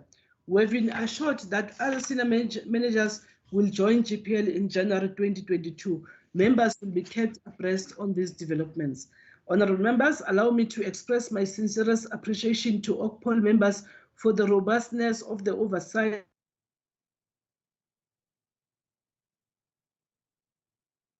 achieve GPL. I also wish to thank all members for their support, members of the Legislature Services Board and its committees for their scrutiny and oversight, leadership and guidance. I am also deeply appreciative to all GPL staff members under the stewardship of the Secretary to the Legislature and his team for always striving to do their best. Most importantly, I take this opportunity to thank the people of Gauteng, whose behest we continue to serve and find better ways to improve the quality of lives of our people. With this brief reflection on our administrative prudence, shared leadership and governance, time management, as well as the focus on rendering exceptional support to this House and its committees, I can safely say that indeed we are well on our way to become a modern legislature of the future. COVID-19 is still very much with us. Let not the number 19 deceive us. It is as if it is a disease of 2019 only. We are still in the midst of this new fourth wave of the Omicron variant. While we offer sincerest condolences to those who have succumbed and prayers of speedy recovery to those from our friends, family, and loved ones who are not well, we urge one and all to remain with our guard up. Please, please, please, again, let us take all necessary precautions and beat this invisible enemy. We can and we will, but this is only possible if we work together with all sectors of society and heed the warnings. Finally, I mentioned earlier that I dedicate today's address as well as our achievements to the many, many victims of gender-based violence in our province, in our country, and throughout the world. I also commit the GPL and all who make up this glorious institution to fighting this scourge towards putting an end to it. It is therefore only befitting that I close with the words of a poet, Wadia Samadi, titled Finding Freedom. I wake up every morning scheming my escape, but what about my children? Who will believe me? Who will give me a home? Years go by and I'm still waiting. When will this end? My makeup does not cover my bruised face. My smile does not hide my haggard visage, yet no one comes to help. They say it will get better. They say don't talk about it. They say this was my fate. They say a woman must tolerate. Don't air your dirty laundry, they say. When will this end? Once again, he drags my body to the floor. He chokes me and I beg him not to kill me. Once again, he demands my silence. Once again, he tells me I don't deserve to live. I have had enough. I will not be silent. I will live. I will find freedom. This will end today. This is what many, many women and children go through every day in our daily experiences. I thank you, honorable members. I thank you, Comrade Chair. Thank you. Thank you. Thank you very much, Honorable Speaker. Now move back to Honorable Dlamini for his comments. Thank you, Chair of Chairs. Without wasting time, I was cut there, but I will never go back. In accordance with Rule 164 of the Standing Rules, the committee hereby presents the report and the recommendations to the House for adoption. Thank you very much, Honorable Dlamini.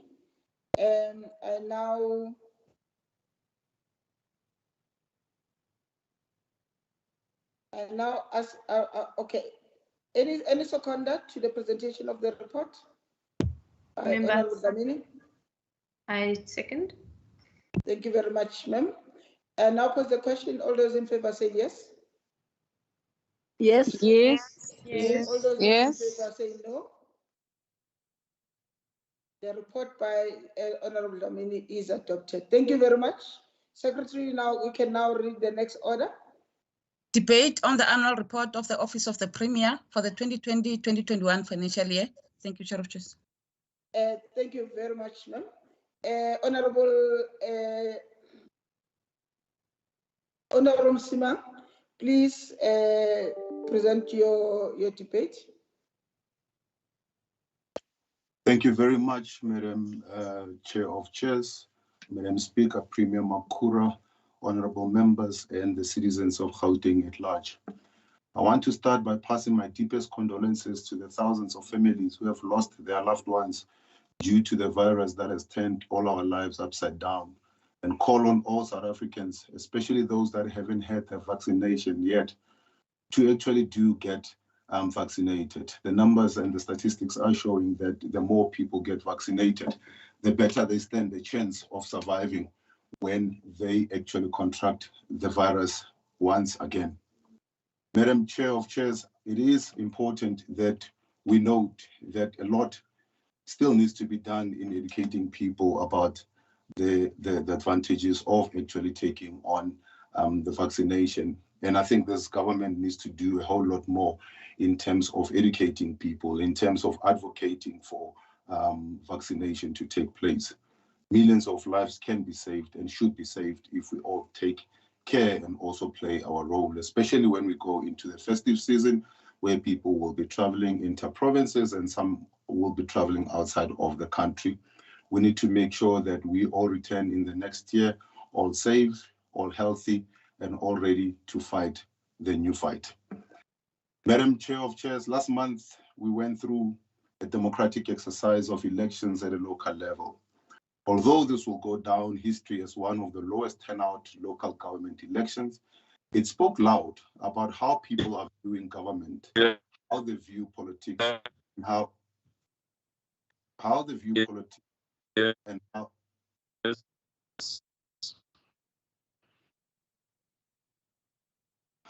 they view politics and how. Honorable what is that sound? Can IT guys check that sound, please?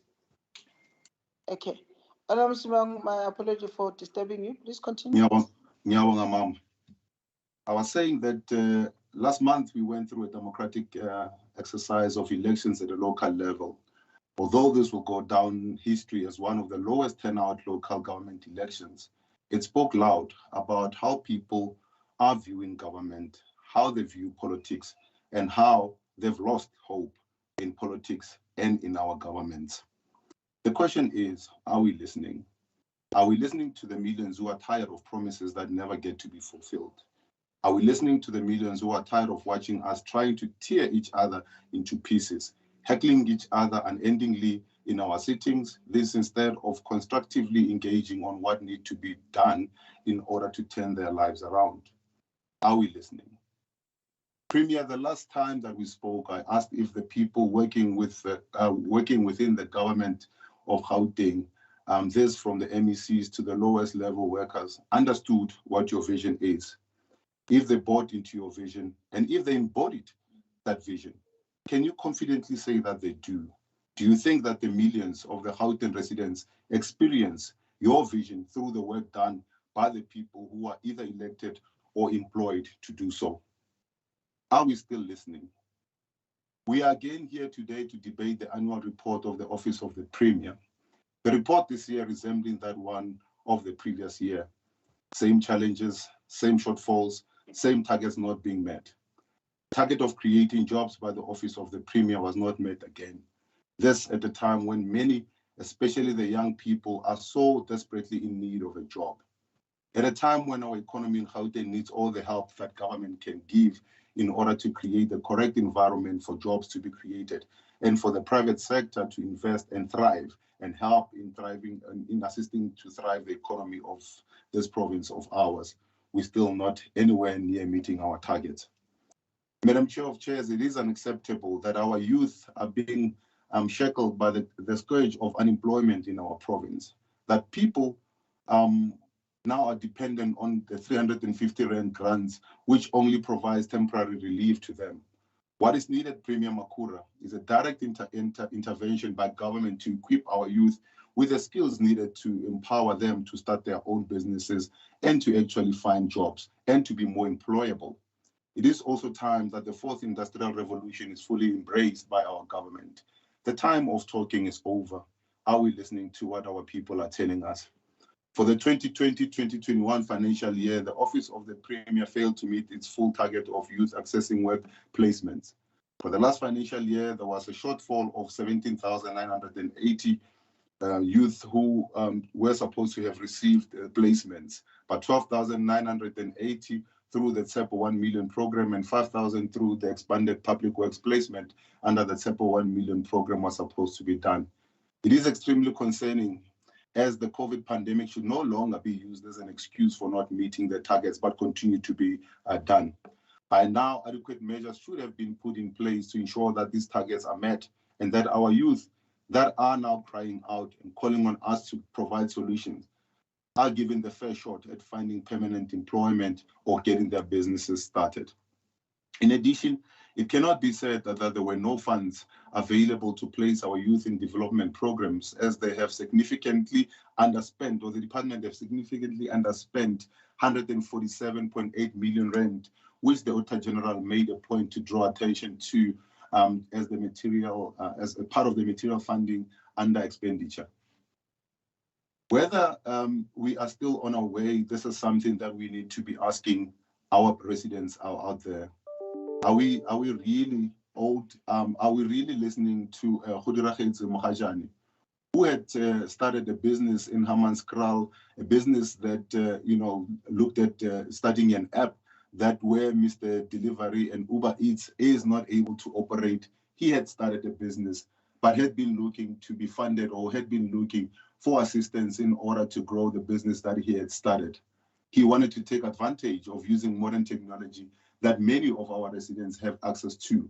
But given the fact that this is one of the most capital intense projects to get going, he is now still reeling at the ground instead of flying where he needs to be flying. We need more to assist people like Ntate Mogajane to get going. We need to make sure that funds are made available through the budget in order to assist these kind of young people that are not waiting to be given a hand down, but they are waiting to be given a hand up. Madam Chair of Chairs, for far too long now, we have been listening from the Premier talking about the lifestyle audits that will be conducted in a bid to clamp down on the rampant corruption within the ranks of government. This is crucial if we want to ensure that officials working in the government sector are living within their means, and where they have business interests, our government, within our government, that they do declare those. Since the Premier announced that lifestyle audits will be done, there has been no movement on this. It is crucial to the lifeblood of our government that this is done, as it is impending clean governance in the province. We have the responsibility, Madam Chair of Chairs, to ensure that our taxpayers' money is spent in a transparent and reasonable manner. Until these lifestyle audits are completed, clean governance will only be a pipe dream. And again, we will not be listening to the millions of our people. Earlier this year, we saw our province grabbed by days of looting during our township, where our township economy was the most affected.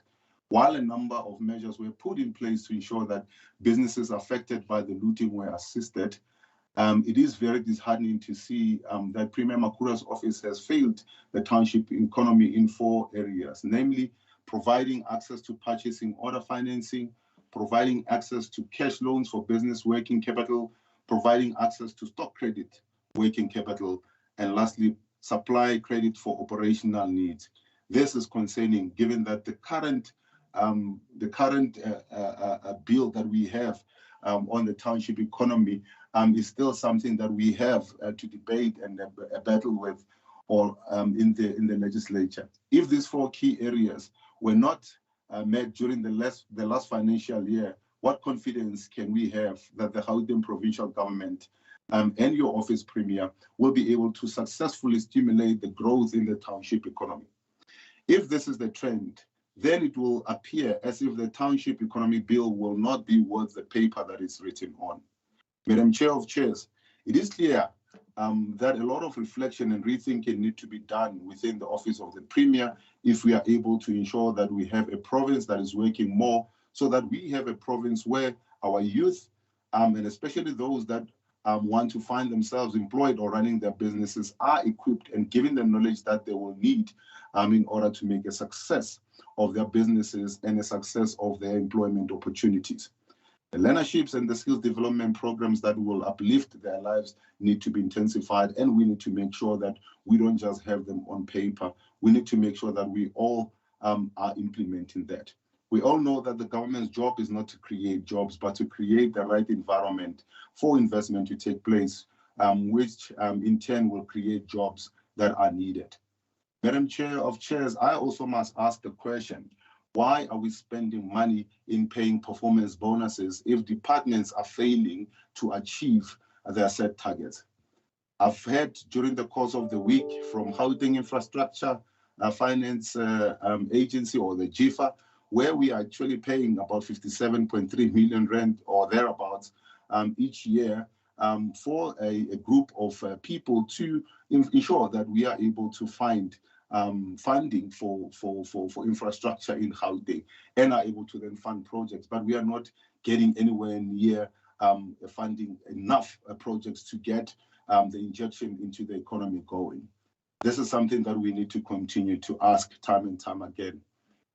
Dr. Ghana spoke about the number of unemployed people that are continuously growing in Gauteng. In fact, he spoke about 200,000 people that have lost their jobs or lost an income in Gauteng alone in the last 12 months. To put it into perspective, he says 93 people are losing their jobs every hour. That is 93 families losing a breadwinner every hour. Almost 900,000 working adults have lost hope in ever finding a job in Gauteng. Is our government listening?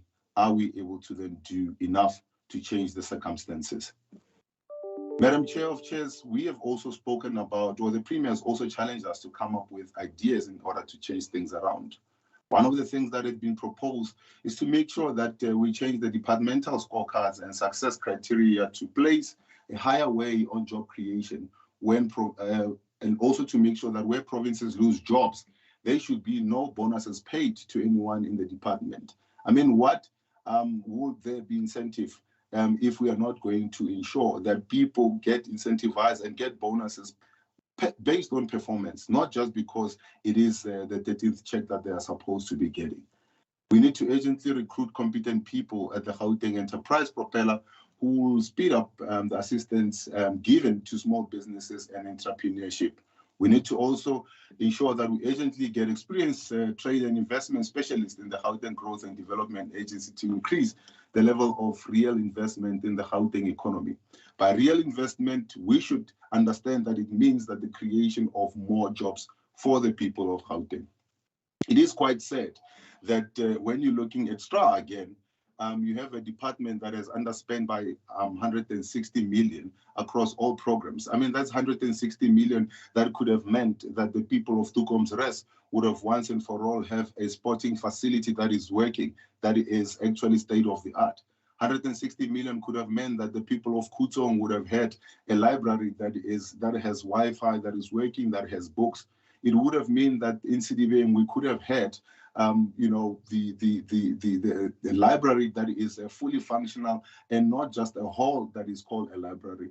It would have meant that in Ekurhuleni we could have had much more stock in terms of the books and in terms of the connectivity that is needed there. What is the department doing? And Premier, I'm raising this with you because these are the departments that ultimately you are responsible for. The department has also have a higher rate vacancy of 27.3%. Now, we are talking about paying high salaries, but yet we're still sitting with high vacancy rates.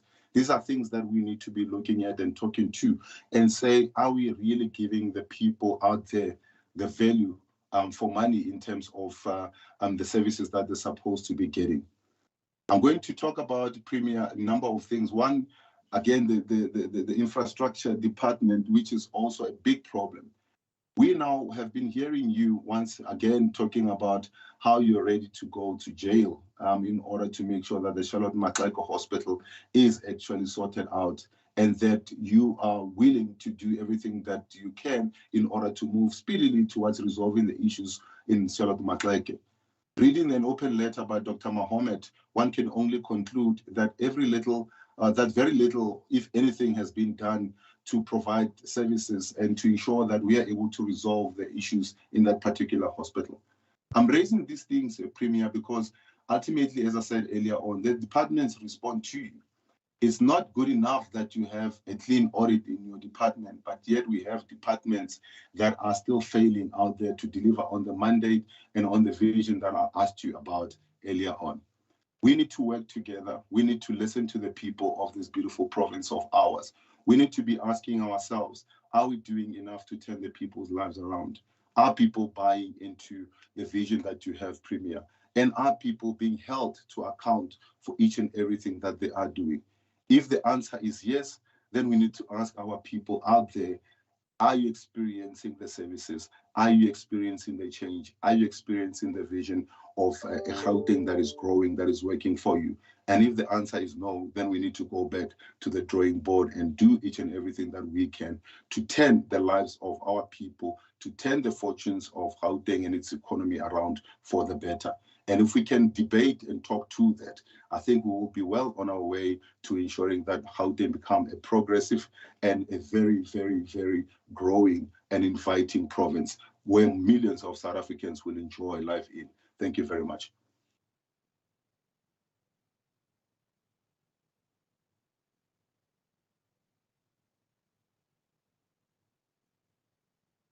Thank you very much, Honorable Simanga, for your input. I'll now call upon the next speaker, and the next speaker will be, let me just check my, where is the procedural thing?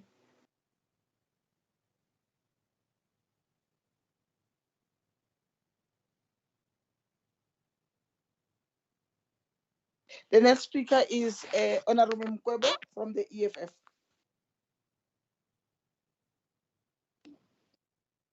How are you, Madam Chair of Chairs? Is Member Mazwi here? I'm going to debate on behalf of Member Mkwebo. Oh, okay, Member Mazwi? Yeah. I think our secretary informed the office of the speaker yesterday. Okay, I didn't receive anything from my side, but it's fine. You can continue, Honorable Mazwi. All right, thank you. The office of the Premier was allocated a budget of over 889 million, of which they have underspent more than 147 million across all the programs. This under expenditure follows irregular expenditure amount to over 162,000 due to the department's inability to procure adequate service providers. Over 3 million in irregular expenditure for hiring expensive government fleet vehicle for one lousy presidential dinner. All while we are lied to that the departments in 2018-2019 irregular expenditure amounting to over 1.4 million is still undergoing internal process to determine if there was any negligence and misconduct, of which we have already relieved was looted. As Madam Chair of Chairs, the annual report presented to us was supposed to provide a progress report to us, the people of Gauteng, on the implementation of the GGT 2030 Plan of Action for the 2021 financial year, in line with what the Premier outlined during his SOPA on the critical tasks of the year 2021. It is obvious to us that the Premier has failed to adequately engage the critical tasks that himself outlined can be expected with such a higher expenditure and irregular expenditure amount of in 2020 and 2021 financial year. A Premier, it is fact that we are continuously receiving less and less in terms of money that is coming from National Treasury, and the Gauteng province is not able to generate much more income that it is currently status. This is not an issue that arose because of the COVID, but the fact that this government has been unable to grow the economy in order to achieve what it has set to achieve. Let us start off by looking at the housing backlog here in Gauteng that is standing at over 1 million. This government has failed to allocate a mere 10,000 consecutive stands to Gauteng resident. Moreover, to the resident from Clan Marikana after they were forcefully relocated to an unknown location which was far west off. So, wait. A premier, your Kwara scenario says that by 2025, 50 billion will be spent on SAA as part of the bailout. Meanwhile, we continue to cut the budget for education and health in Gauteng as obvious, leaving the poor, black, and marginalized without access to adequate health care and education, and even worse, lack of medication and treatment service. Even the illusion of community safety that this government is trying to feed the people is rotten and unbelievable. The police continue to be unreliable as seen in the police in Silverton, where even the phones have not been working for months. There can be no social cohesion when majority of you struggle with drugs abuse, suffering from physical, mental health issues, risky sexual behavior, violence, and crime. The department's Kemuja program is clearly not making a tangible difference because according to 2019-2020 crime report published by South African Police Service, drug-related crime have increased by over 18% in the province. Thank you. And Premier, since we honali di tau tse sa leng tsa timela, re a di kgopela Premier.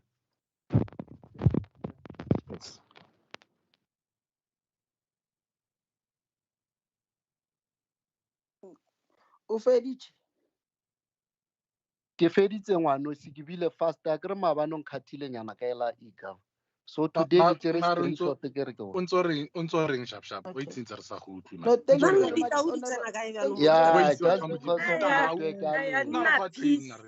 A le na peace lona, lona ina peace. There is a lions that Tlohelle batho nje ba no, there is a lions that nna peace.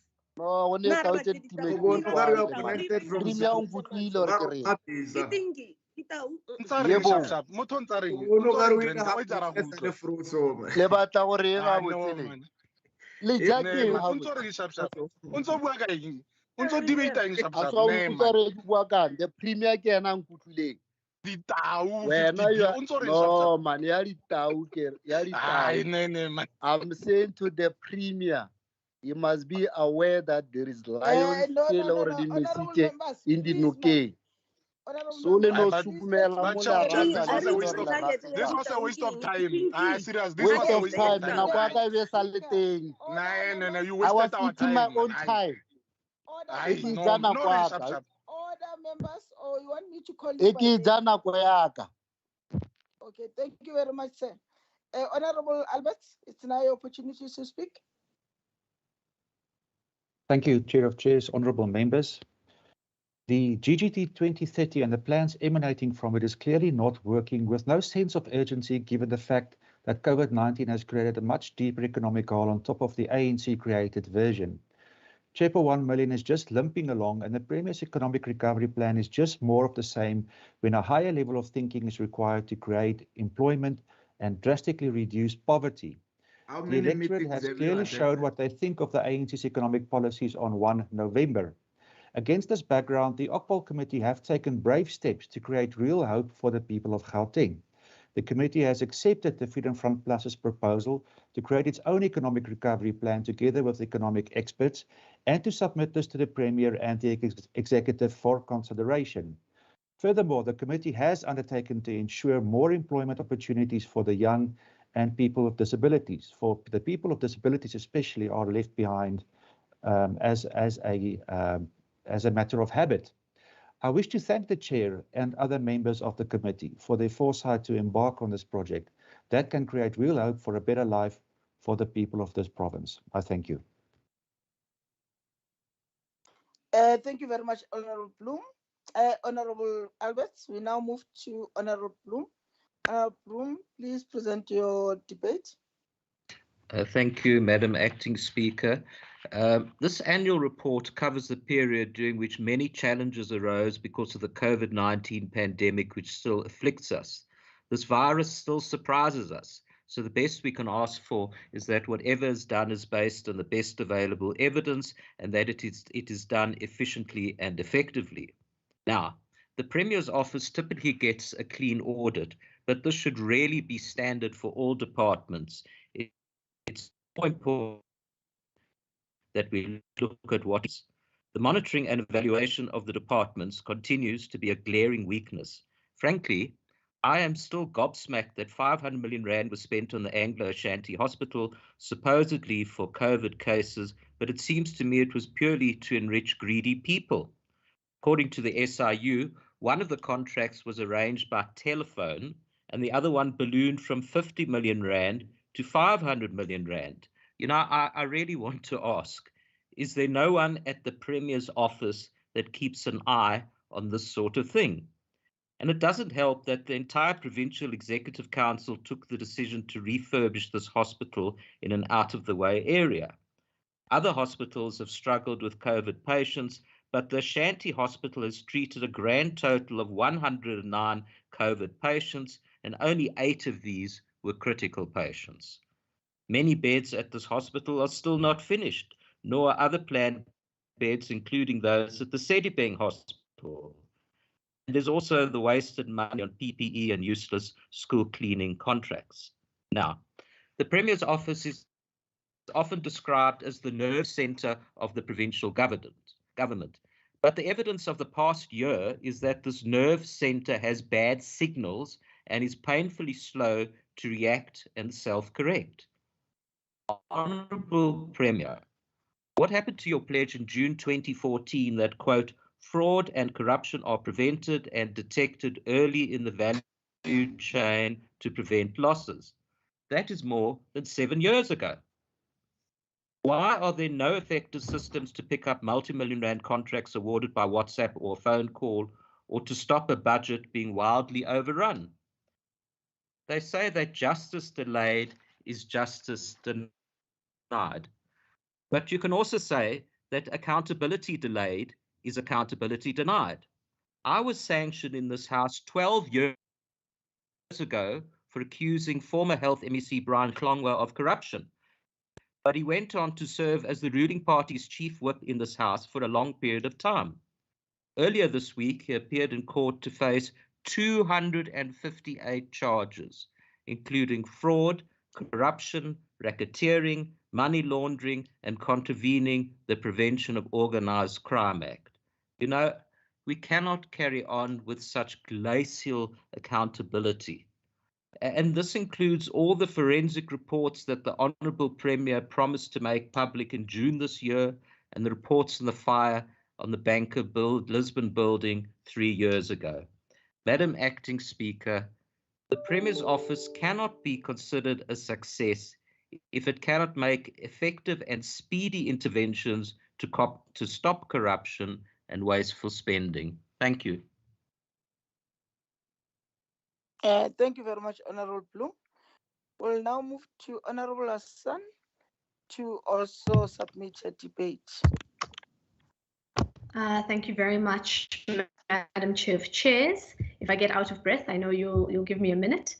Madam Speaker or Madam Chair of Chairs, Honourable Premier, Honourable MECs, the Honourable Chief Whip of the Majority Party, Honourable members and invited guests, to our frontline workers who continue to put their lives on the line, and of course the most important stakeholder, the people of Gauteng who are tuning in via social media platforms. Before I begin, at the start of this week, we lost two of our liberation movement stalwarts, namely Comrade Ibrahim and an advocate of women emancipation and empowerment, Umama Lindiwe Mabuza. I, as a young woman, stand in this august house today because of strong leaders like Mama Mabuza and Uncle Ibi, who made countless sacrifices to pave the way. And this includes facing the brutality of the security branch, being severely tortured, imprisoned, and forced to live in exile to attain our freedom. These two leaders embodied the spirit of selflessness and service to our people. And they are examples of the caliber of leaders that our country needs, but also the kind of leader that I wish to one day live up to. Madam Chair, today we're here to debate and expand on the annual report for the 2020-2021 financial year. And the first full year, I think, Madam Chair, somebody is muted. I think it might be you. If you don't mind just muting, that would assist. So we're here to debate the 2020-2021 financial year, and it's the first full year that we are staring COVID-19 in the face. It's a pandemic that took the world by surprise in the earlier days, and it's forced us to completely rethink how we interact with our communities, our stakeholders, and how we carry out our governance work and bring about effective service delivery. It's therefore imperative that when we assess the annual performance of the Premier's office, we do so in this framework and the context of a life-changing and ongoing crisis. Madam Chair, allow me to set the facts straight after an attempt at a concocted narrative by little blue men parading as opposition and their new bedfellows in red. And let's start with a bird's eye view of the last year with cold, hard numbers that speak for themselves. So here are some of the key and most notable implemented achievements that are tangible and actioned points from the annual report. Firstly, the establishment of the Gauteng Provincial Coronavirus Command Council and its various work streams, the expansion on the capacity of the public healthcare system with 4,265 new functional beds and 4,992 posts created and filled between April 2020 and Jan 2021, facts that Member Bloom conveniently forget and are often very critical of, even though they don't have all the information. More than 150 vaccination sites have been identified, vaccinators have been trained, and 5,214 healthcare workers in Gauteng have been vaccinated to date. And in reality, these numbers have grown even to this point, and the achievement is even greater. We have more than 650,856 households who are provided with food parcels, reaching 3.2 million people. We have more than 600,000 unemployed people in the province who have benefited from the COVID-19 income relief grant, with a total of 2,344 homeless people who are provided with shelter. 83% of the annual budget has been spent, and the under-expenditure we know has been attributed to COVID-19 and the hard lockdown, which, as I said, this is the first financial year, full financial year that we're dealing with this. We also have 79% of the APP targets that have been attained. But other notable achievements include the fact that the Office of the Premier received the Best Functioning Provincial Department Award in bronze, and our very own Director General, Ms. Pindile Baleni, received the Best Provincial Director General Award in silver. And this was just before she was headhunted by Presidency to lead us on a national level. Gauteng, and specifically the Premier's office, regularly produces talent and a high quality of governance. Premier, in your State of the Province address in 2021, you highlighted 4 critical tasks. Number 1, winning the battle against the COVID-19 pandemic. Number 2, reigniting the Gauteng economy. Number 3, recalibrating social policy. And 4, improving governance. It's within these 4 critical tasks that we must focus our debate and discussion today. On COVID-19 and winning this battle. Madam Chair, it is a known fact that the COVID-19 pandemic had an impact on all the departments, particularly during the level 5 lockdown. We must commend the Office of the Premier for providing leadership that has ensured that the provincial government responded swiftly and effectively to COVID-19 while ensuring the continued implementation of the GGT 2030 imperatives and service delivery. The Office of the Premier COVID-19 response strategy was effective in that it was comprehensive, holistic, and inclusive. The Provincial Command Council includes provincial and local government leaders, as well as relevant stakeholders. And I've already mentioned some of those hard numbers illustrating this effective response. But what stood out for me, Madam Chair, is that our COVID-19 response strategy is people-centered. It encompasses real issues that affect the majority of the people of our country and of our province. This is evidenced by the fact that our response covers the following pillars: comprehensive health responses, food security and social relief, law enforcement and compliance with regulations, the economic response, social mobilization and human solidarity, and of course, state capacity and agility. To date, we continue to see the benefits of this COVID-19 response strategy and the Department of Health rolling out vaccines to various communities and successful partnerships with other sectors. Member Bloom says we shouldn't upgrade hospitals in outlying areas. Clearly, the DA doesn't wish for quality healthcare for the poorest of the poor in the most remote of places. In a few minutes, Member Bloom, I'm going to deal with the accountability you so desperately want to seek. The ANC-led government has focused on a people-centered approach when dealing with this pandemic. We have prioritized the lives of our people over that of a capitalist system that has always subjugated the marginalized. And while our colleagues in red and blue, perhaps we should just call them a purple party as they're one and the same, want to focus and force, or wanted to force the country to be at extreme risk to the lives of our people, we as an ANC-led government distribute strong and responsive leadership. And when we did reopen the economy and create a stimulus package, the same people criticized us for prioritizing the livelihoods of our people. It's really a shock that Member Msimanga, Member Bloom, Member Mukwevo, even Member Maswi don't suffer from constant whiplash from their back and forth hypocrisy. But perhaps this is what makes up their nighttime pillow talk while they fail to appoint MMCs across the province. Madam Speaker, on reigniting the economy, earlier on I indicated that women are the worst affected by this high rate of unemployment. In fact, women are more vulnerable to bear the brunt of poor economic climates. The Office of the Premier's performance on preferential procurement spending on companies owned by women is to be praised. The Office of the Premier recorded an overachievement of this target at 31.33%. It also recorded an overachievement on Black-owned businesses, reflecting a total of 80.08%. Given our history and an economy that is still in the hands of the few rather than the many, we must celebrate these overachievements.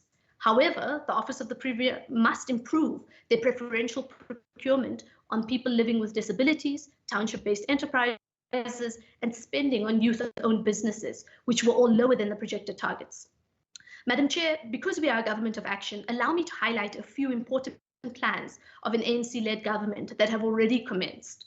Speaking recently at the Citibank SMME conference, our Honourable Premier indicated that the GGT 2030 remains the roadmap for Gauteng, and we are on track so far, as in diversifying the economy of the city of Tshwane into Gauteng's automotive city, as well as being the research, development and innovation hub.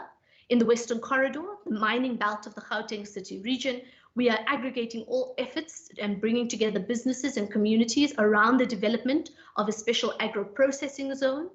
In the Eastern Development Corridor, significant work is underway to revitalize the industrial base and build new advanced manufacturing capabilities, modernize the transport and logistics infrastructure, and turn the city of Ekurhuleni into Africa's biggest aerotropolis. In the Central Corridor of Johannesburg, all other major developments taking place in the Northern, Western, and Eastern Southern corridors of the Gauteng city region are integrally related to the economy of Johannesburg. In the Southern Development Corridor, focus is also on the economic regeneration of the Vaal Triangle. If one has needed any living example of how an ANC government economic plan will change the lives of the people of this province, you need look no further than the implementation of the Tshwane Automotive Special Economic Zone, which provides job opportunities to the surrounding communities and has a very interesting model of community engagement. For far too long, the people of this country have been denied meaningful access to the economy and forced to fight over the crumbs, while those with the whole loaf of bread refuse to equitably redress the economic injustice of the past. As an ANC-led government, we are changing this narrative. Our recent initiative to facilitate the revitalization, growth, and mainstreaming of the township economy through the introduction of the Township Economy Bill, or Provincial Bill rather, should be applauded and supported by all those who are for economic transformation. This bill will open up opportunities for the majority of our people who are marginalized and ensure meaningful growth of the township businesses. And we urge our communities and members to fully support this initiative. It's interesting that Member Nsimanga then talks of difficulties in the township economy when his own members on a weekly basis attempt to delay the progress of this township economy bill.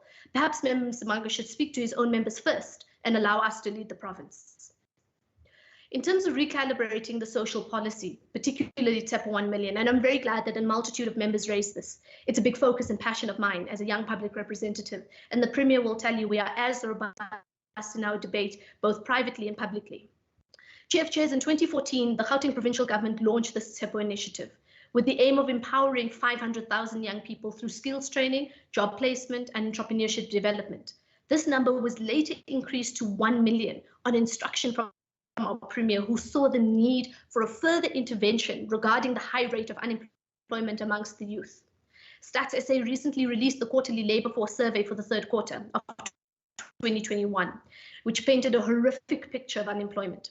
According to the narrow definition, we are sitting at 34.9%, which is at an increase of 0.5% in comparison to the previous quarter. The report further indicated that the number of employed people decreased by 660,000 to a total of 14.3 million. This report also illustrated that the South African labour market is more favourable to men than it is to women. And of course, young people receive the worst end of the stick and are the most affected by chronic and systematic unemployment. Young Black women are the hardest hit and must be the focus of all of our interventions. There is no doubt in my mind that TEPA 1 million can be one of those vehicles with the most potential to address youth unemployment.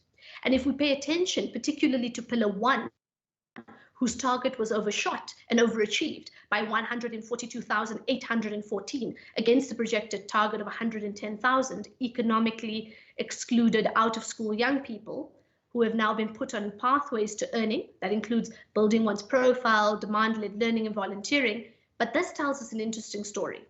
Where partnerships have been created with the private sector, the program met and overachieved its target. But what we cannot do is turn a blind eye to these challenges of the program, whereas other targets are underachieved. This illustrates a need for a change in the strategic direction of TEPA 1 million and to focus more of partnerships with the private sector. We therefore commend the Premier for taking heed of our suggestions by the committee and for being a responsive leader by embarking on a process to review TEPA 1 million. We ourselves, as members of the committee, will be hosting a workshop on youth unemployment in the new year. The intention for us is to both align Gauteng policy and executive intervention to ensure that we speak directly to the current challenges of young people, but also ensure that TEPA 1 million reaches its full potential. On improving governance, leadership and clean governance in particular. Madam Chair, the United Nations Leadership Framework identifies 8 defining characteristics of leadership, including being norm-based, inclusive, accountable, multidimensional, transformational, having a focus on impact, driving transformational change, systems thinking, and of course, co-creation. The Office of the Premier plays a critical role as it is not one individual department alone. It is tasked with the responsibility of providing strategic advice and support to government. It brings together and coordinates the work of the whole of the executive.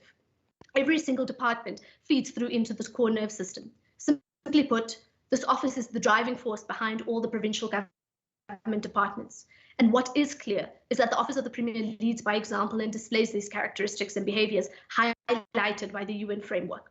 And this has been evidenced by the fact that the Premier's office has, for 9 consecutive years, achieved and maintained a clean audit outcome. That's 9 consecutive years.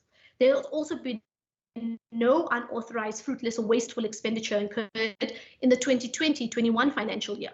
We as an ANC-led government believe that the public purse must be used effectively by putting in place systems that curb any form of wastage or misuse of public funds. Members of this House, especially those who are ready to throw stones without ever having led provincial government, need to understand that this didn't happen by accident.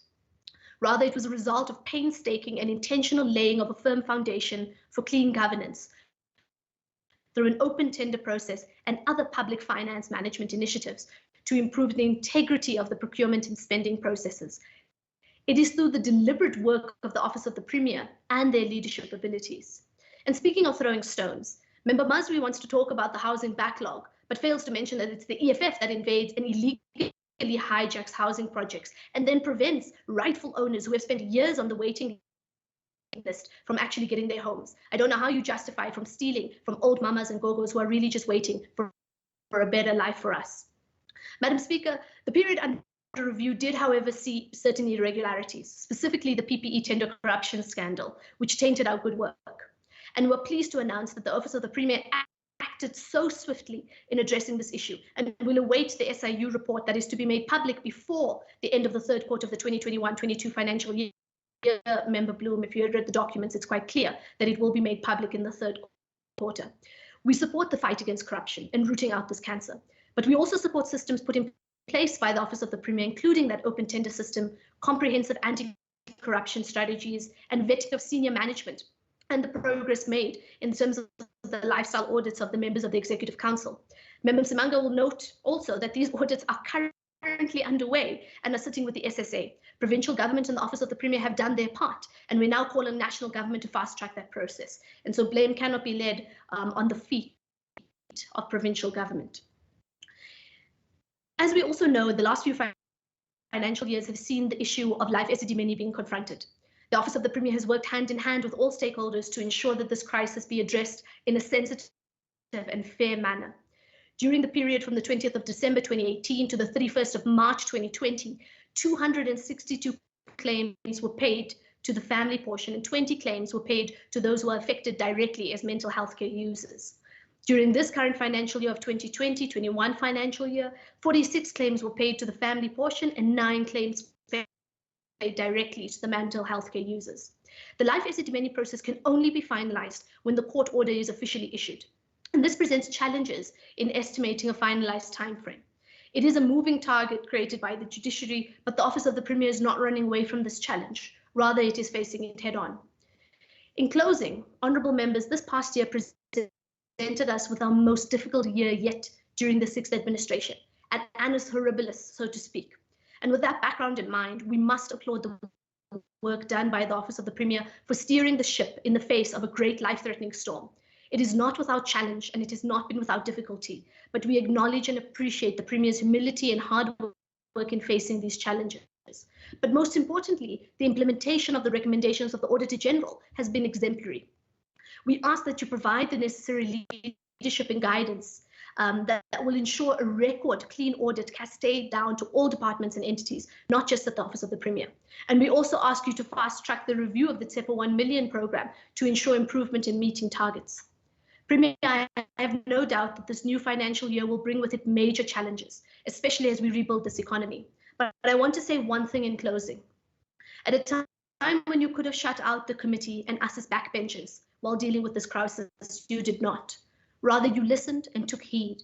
You took us hand in hand in navigating this difficult period. And that kind of leadership that takes everyone on the journey with them will be fundamental in rebuilding our economy and in rebuilding our lives. Let us take on this battle together, hand in hand. I thank you.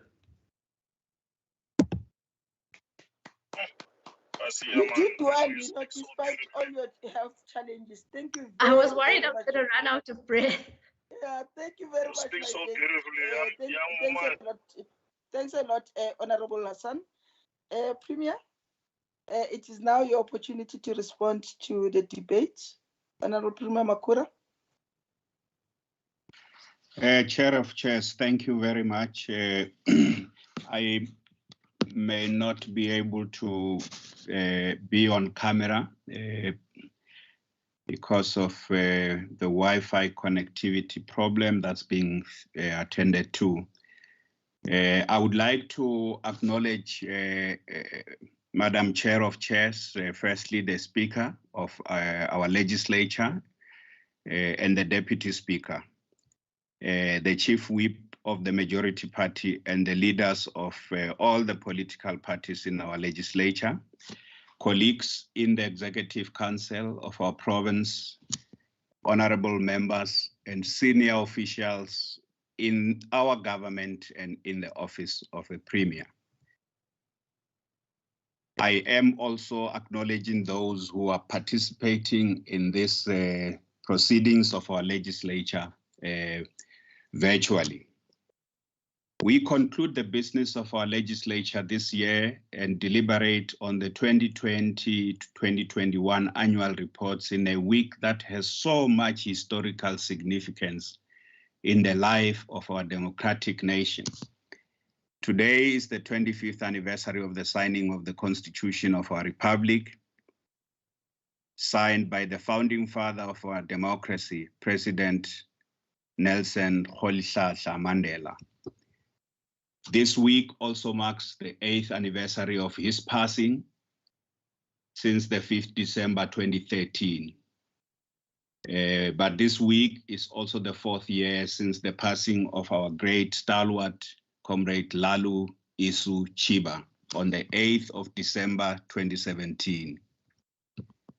On Tuesday, we lost two of our outstanding patriots, former Deputy Minister of International Relations, Ibrahim Ismail Ibrahim, and Ambassador Lindiwe Mabuza. I join those who have conveyed condolences to their families. But we also need to do more than this. As a country, we need to say we are fortunate to have produced this special generation of freedom fighters who sacrificed and suffered so that our motherland can be free. These men and women, black and white, have bequeathed unto us and to future generations a constitution which guarantees the fundamental rights and freedoms which must be fulfilled by those elected to govern any sphere or selected to lead any organ of our state. We have an obligation to meet the aspirations of our people as articulated in our democratic constitution. Today, I would like to affirm that this ANC-led provincial administration is unwavering in its commitment to rapidly advancing the fundamental socio-economic rights and freedoms of the people of our province. We will not retreat from the path of fundamental structural change that our country so desires in order to guarantee a better life to all the residents and the citizens of our republic. Whatever obstacles we may face, and there will be many obstacles we will encounter along the way, whatever setbacks we may suffer, we will not betray the ideals of the Constitution of our republic. We will not betray the ideals of the Freedom Charter. We will not surrender to neoliberalism, nor will we surrender to greed and corruption. We will continue to implement vigorously the program for transformation, modernization, and reindustrialization of our province against all odds, against all opposition, and against all resistance. We will remain focused on the rapid implementation of our plan to grow Gauteng together, GGT 2030. Madam Chair of Chairs, the Office of the Premier is at the center of all these efforts to expand the frontiers of freedom in order to build a country and a society of our dreams. We have suffered several setbacks and encountered many difficulties since the outbreak of COVID-19 in the year under review. However, we continue to push forward with the implementation of our program for transformation, modernization, and reindustrialization, which buttresses our vision and plan of action of growing Gauteng together. At the center of our government, the Office of the Premier has continued to provide leadership to the entire city region in developing a comprehensive approach to COVID-19 and all its social and economic implications and ramifications. In some areas of our government, we have suffered some reversals, such as the erosion of clean government and the resurgence of incidents of corruption as the leitmotif and principal modus operandi of some in our government departments. Corruption undermines the agenda of this ANC-led government, and we shall fight it with every fiber of our being. We shall not allow any department or entity to be turned into a private turf for those whose only motive and actions is to pursue greed. We shall not surrender to the greedy, to the corrupt, and to the captured in our system of government. They shall be caught and be brought to books so that they'll face the consequences of their evil and selfish deeds, however long this may take. They shall be caught. Other areas of our work as the Gauteng Provincial Government have seen new initiatives and positive impact on the lives of the poor and the most vulnerable sections of our population. We have also seen significant innovations in the service delivery model in advancing cooperative governance in the middle of COVID-19 in our province. Both as a department and as a center of government, the Office of the Premier has provided leadership in implementing the priority initiatives and apex programs of the ANC-led government. In one of those areas where we've provided leadership is in the area of good governance and promoting ethical leadership. Madam Chair of Chairs, I am humbled, as already reported by Honorable Hassan. I am humbled to report that in this financial year, a year in which the world was grappling with the devastating impact of the novel coronavirus, the Office of the Premier received the Best Functioning Provincial Department Award in Bronze from the National Batupili Excellence Awards. Our recently redeployed Director General, Ms. Pindile Baleni, has also received the Best Provincial Director General Award in Silver. These awards are not a creation of the Office of the Premier. They are an independent performance, measurement, and indicator that says one thing and one thing only, that we rank amongst the best run offices of the Premier and departments in our democratic republic. Those who never accept that we are among the best must swallow their pride and acknowledge the indisputable truth that we are a well-run office of the Premier. Ngoba thina asina mona, asina nzondo. The Auditor General has just released the annual audit outcomes in which the Office of the Premier has achieved its 9th consecutive clean audit since 2013. Again, these audits are independent performance indicators that show that we lead by force of example.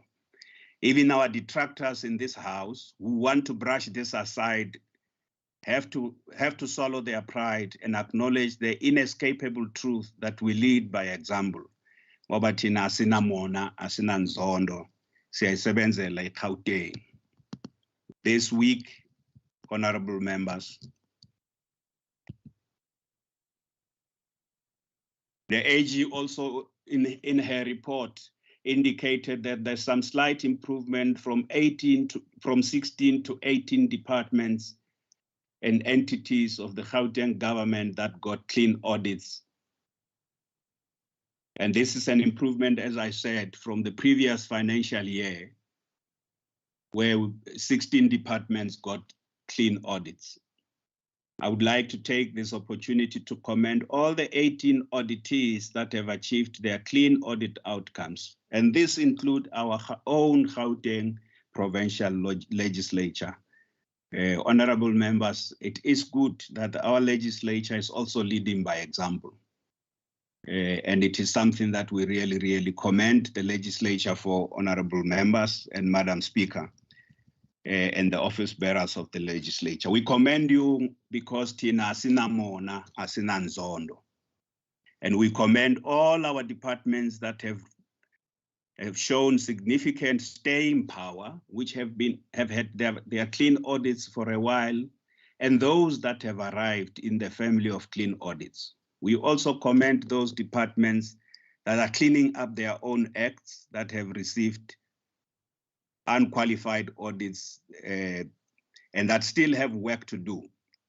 But we are going to pay attention to those that are dragging us down, those departments and entities that are dragging us back. And for that reason, we have decided to establish a war room on clean governance, ethics, and integrity management. The Office of the Premier, the Provincial Treasury, and COCTA as 3 center of government departments, but as departments that are very central to ensuring that we coordinate even with municipalities. These 3 departments themselves are also amongst those that have achieved clean audits. They will be at the center of this effort in the war room on clean governance, ethics, and integrity.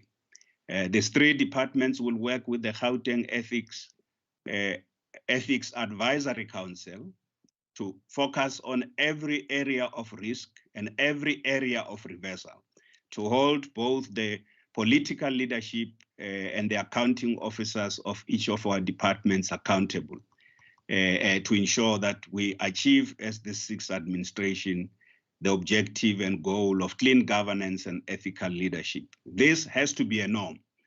We are determined to rid our provincial government of corrupt elements during this term of the 6th administration. This is the goal we will achieve.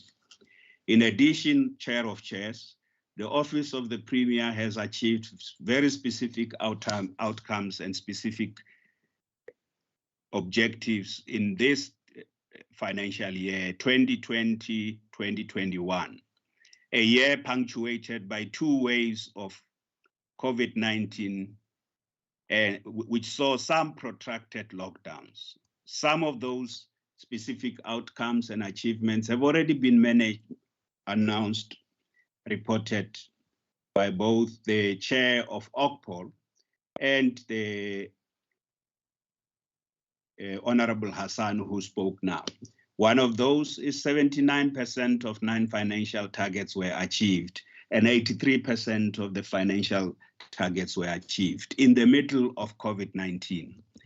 We have also been able to empower through preferential procurement by spending 80% of our discretionary budget on Black businesses, 31% on businesses owned by women, 21% on businesses owned by township and entrepreneurs, and 11% by businesses owned by youth.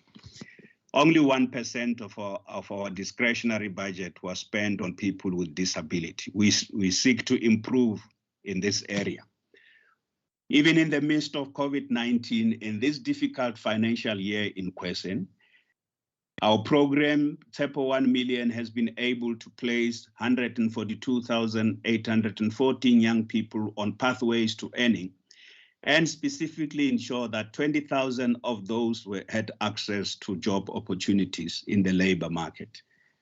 Again, in the midst of COVID-19, the COVID-19 pandemic, this is no small achievement. Working with various departments, we have been able to make significant progress in dealing with one important issue of the vetting of senior management officials and supply chain officials. 65% of senior management service officials, SMS, have been vetted, and 15% of those are waiting for their results. And together, this will bring us to 80% of the SMS officials having been vetted by the end of this financial year. With regard to supply chain management officials, 70% of them have been vetted, and 22% are awaiting their results. And together, this will take us to 92% of SMS officials being vetted by the end of this financial year. 100% of our officials have effected their financial disclosures, and those who are doing business with the state have been disciplined by various departments, because we've now put in place a system to follow up and ensure that departments, especially accounting officers, take action and ensure consequence management. We have also ensured that 100% of Interesano commitments are tracked for progress. The Office of the Premier is one of those departments that pay 95% of invoices within 15 days. This is also a significant achievement, even though our budget is small. So these areas where we lead by example is our keen interest, from the clean audits to performance in the Batubili Excellence Awards, to specific objectives and outcomes we have alluded to and we're achieving on empowering various sectors of our population. These areas is what we want the whole of the Gauteng provincial government to be able to do. The Office of the Premier has also been at the center of our response to COVID-19. Honorable Chair of Chairs, the point we must continue to make is that although COVID-19 had a huge impact on the entire economy, on the entire society, and on government, we have not sought to use the pandemic as an excuse. We have sought to continue to reform government, reorganize the different government institutions and systems so that we can continue implementing our program for transformation, modernization, and reindustrialization, and our plan, GGT 2030. So the Office of the Premier has provided sought-after leadership by getting all departments, all municipalities in Gauteng, and various sectors of society to work together to adapt their ways of work, to adapt also their programs, without abandoning the priorities that have been adopted in 2019 at the beginning of the sixth administration. We have established, as this House would know, the Provincial Coronavirus Command Council, which is continuing to give decisive leadership to the various sectors of society in our province. It works with its operational arm, the Provincial Disaster Management Command Center, which has reorganized various work streams for different departments and municipalities along 6 pillars of our COVID-19 response. In short, honorable members, as we meet today to deliberate on this annual report, we don't have the same sense of panic that struck us at the different phases of the outbreak of this pandemic. And the fact that we don't have the same sense of panic, even as we have now entered the 4th wave, must not be taken for granted. It is a function of leadership and drawing on important lessons as a province. Our province has been able to cope with the difficult pressures of the 4 waves of the COVID-19 pandemic without completely getting overwhelmed. Despite all the difficulties we have encountered from the 1st wave right up to the 3rd wave, which was much more severe, and now into the 4th wave, Gauteng COVID response has been found to have been effective, to have been agile, to have been adaptive, and these findings are coming from credible and objective assessments done by the UNDP, the National Treasury's GTEC, and the Gauteng City Regions Observatory. These are independent reviews. This is not coming from our heads. And even those who have sought to beguile and who have prayed that the province should collapse in the face of all this disaster of COVID-19 must accept that the province has been able to cope with dealing with most serious disaster that has befallen our world since the 1918-1919 influenza outbreak. So we pay tribute to our healthcare workers and our health institutions, including our research institutions and outstanding researchers and scientists in our republic. We also pay tribute to those institutions in the public and the private sector that have rallied behind the response, the COVID-19 response in our province and in our country. They have been resilient and they've shown endurance as they faced the most difficult moment in the history of our young democracy. They have, of course, in responding so well, they have disappointed the doom the doomsayers and the naysayers who have preached doom and gloom as we face the one wave after another, who have prayed that our province should collapse in the face of this problem. Gauteng has now administered more than 7.3 million vaccines to the people of our province, vaccinating over 4.5 million people with single doses, while over 3.7 million people are now fully vaccinated. Although we still have a long way to go to reach all those who qualify, over 11 million people in our province, the current vaccination program, Madam Chair of Chairs, has already evidently shown that it does have a positive impact.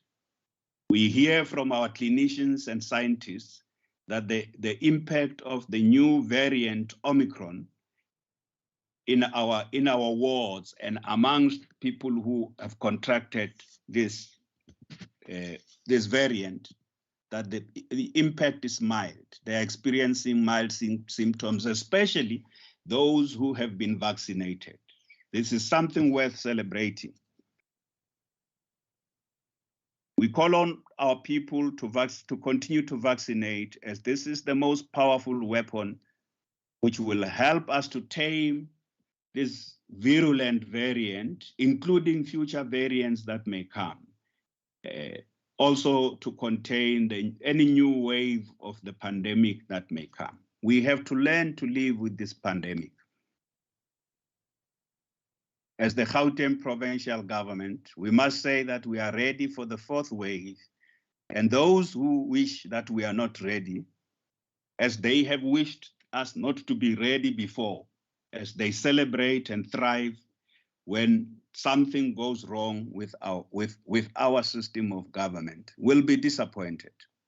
Our healthcare workers have learned many lessons throughout the different phases of this pandemic.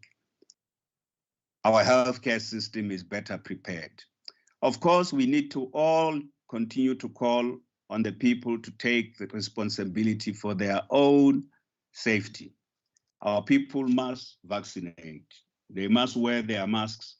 They must continue to sanitize their hands and wash their hands. And they must continue to keep social distance. It is absolutely important, as we say we are ready, that we must address some of the areas of weakness that have shown before. One of those areas of weakness is around the timing of our delivery of infrastructure, including making sure that we have the adequate number of healthcare workers available, as we now have more infrastructure that has been built in response to this pandemic.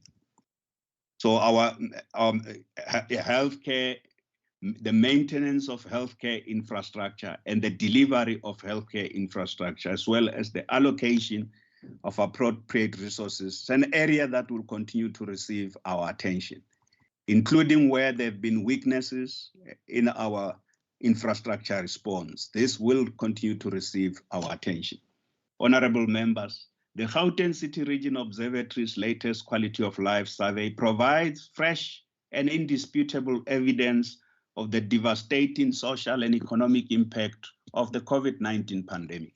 Many gains that have been made in the improvement of the quality of life over the past 2 decades have been eroded. Unemployment, poverty, and inequalities have gotten worse. This is the evidence that cannot be disputed. The Office of the Premier has put a great deal of efforts in coordinating a response to COVID-19 across all spheres of government, an economic and social response. We continue to coordinate our efforts with various departments, entities, and municipalities in order to address the people's needs regarding the immediate problem of food insecurity, unemployment, public safety, access to healthcare and education, access to decent shelter and basic services.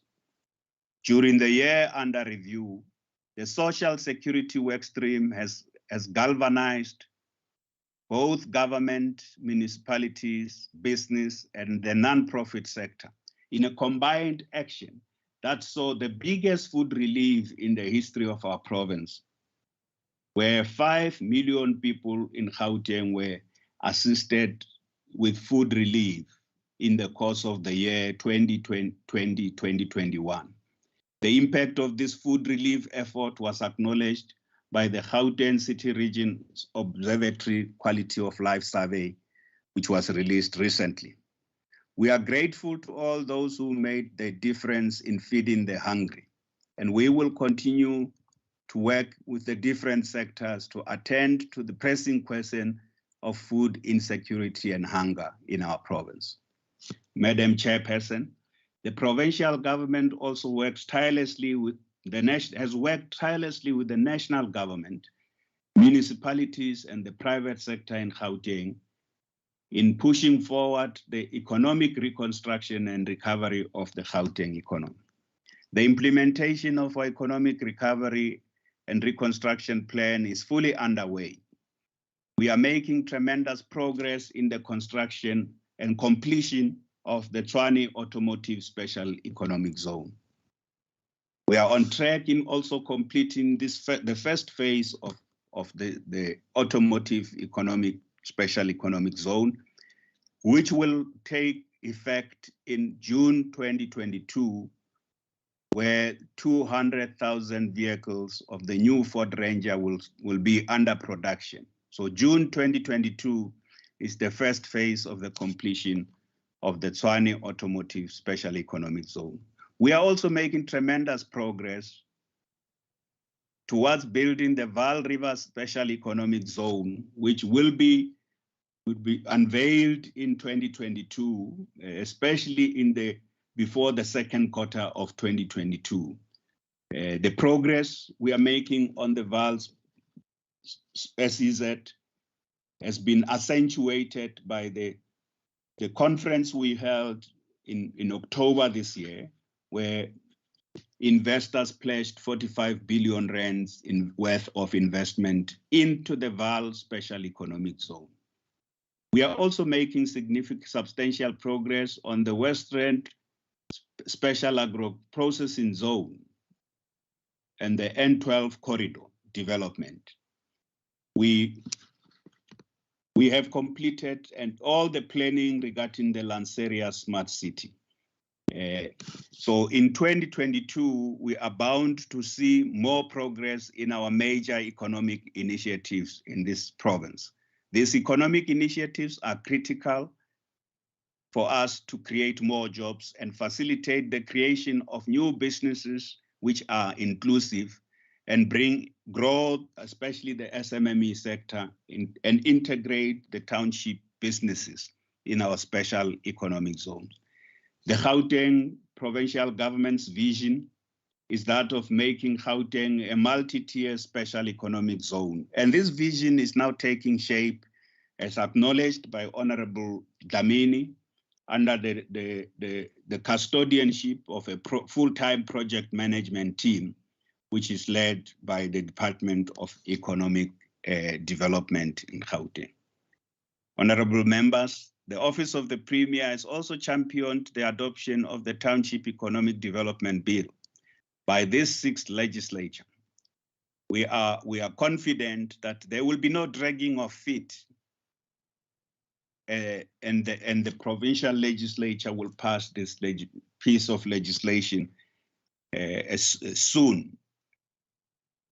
We are aware that there's deliberations and public participation currently underway, being chaired by Honorable Kanyani. Once adopted and signed into law, the Township Economic Development Act will create a boom of our township productive enterprises. The productive sector in our township has huge potential.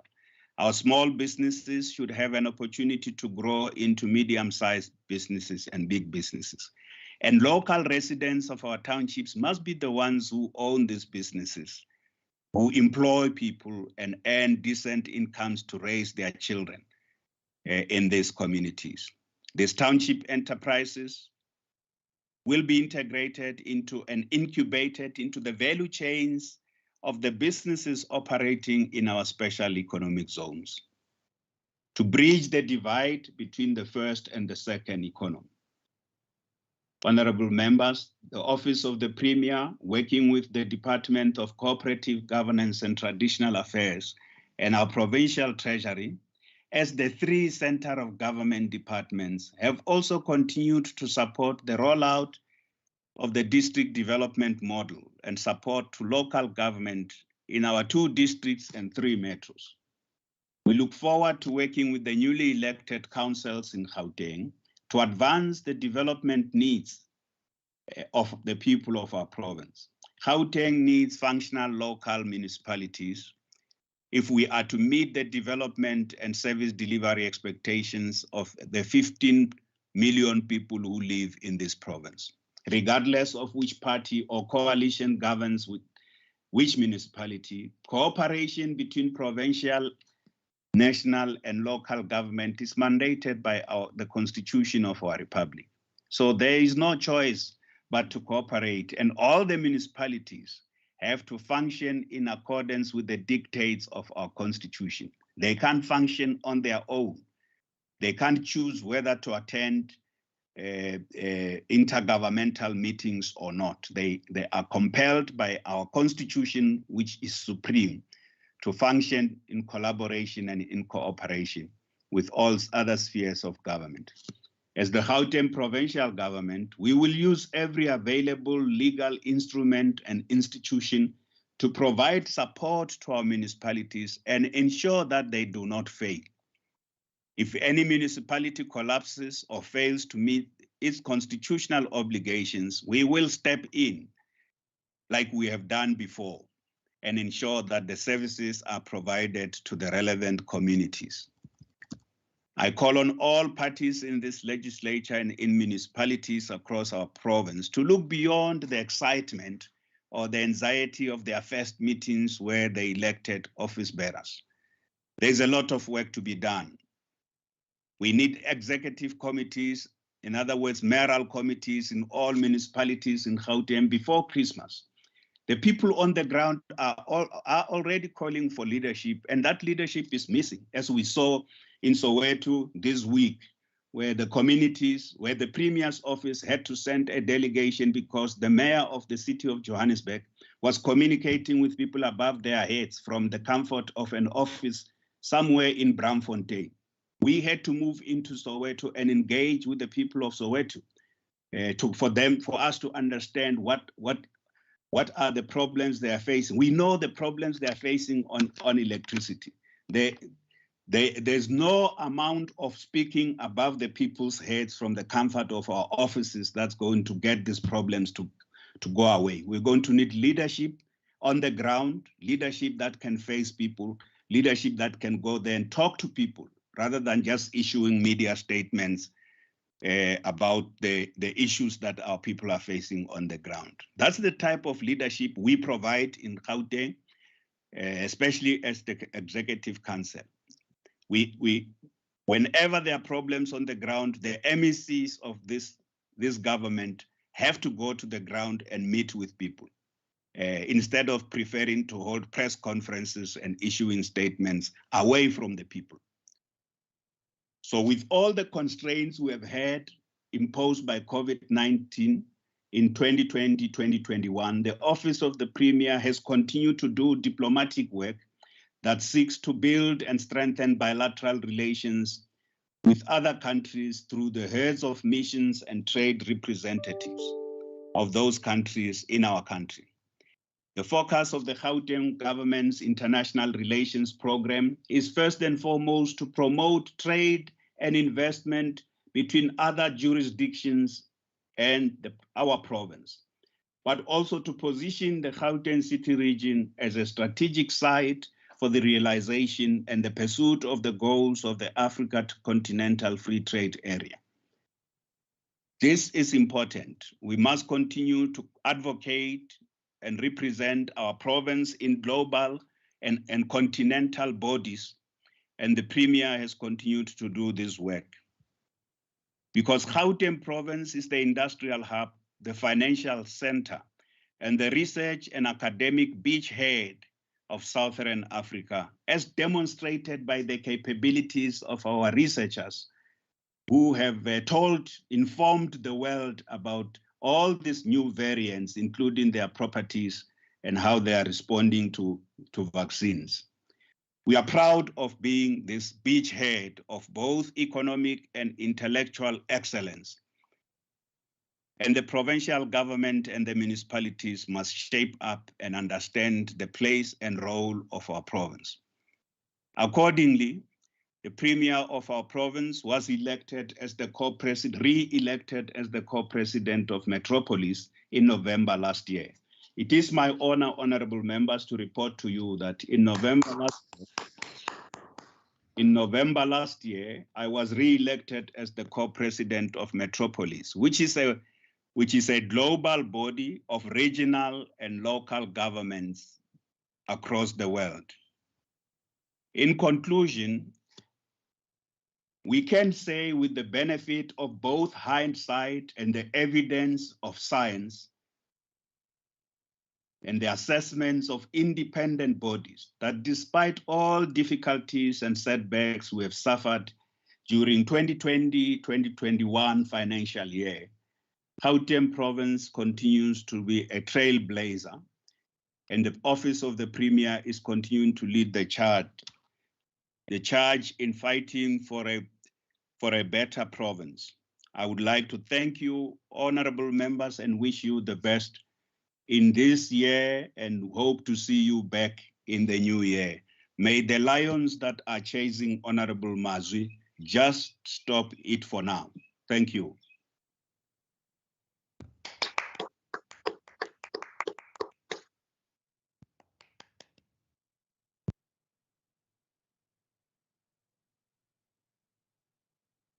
Thank you, Premier. Thank you. Utlwile Mazwi le di lions tsa hao. Thank you very much. Thank you very much, Premier, for your input. We'll now move to the next order of the day. Secretary, please announce the next order. Thank you, Honorable Chair of Chairs. The ninth order of the day is consideration of the Oversight Committee of the Office of the Premier and the Legislature's report of the annual report of the Office of the Premier for the year 2020-2021 financial year. Thank you. Thank you very much, sir. I'll now call upon Honorable Dlamini to please come in and present the committee report. Thank you, Chair of Chairs. I think by the quality of the debates and the response by the Premier and the questions by members, I would ask your indulgence that the report be taken as read, and therefore in accordance with the Rule 164 of the standing rules, I hereby present the committee reports and the recommendations to the House for adoption. Yeah, Pindo. Yeah, Pambil. I know Zwile.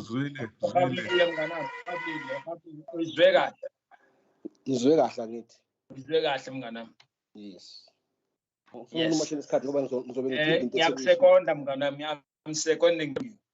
Thank you. Thank you, Chair of Chairs. Thank you, Chair of Chairs. I'm done.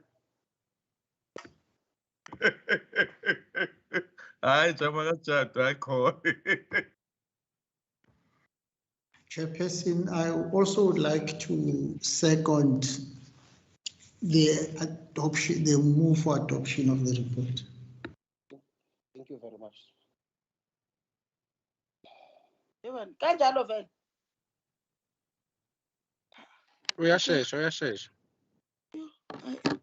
Okay, thank you very much. I will actually understand the situation that you find yourself and Member Hassan, but you have done well so far, Honorable Member Dlamini, despite your challenges in Pilo, together with Member Hassan.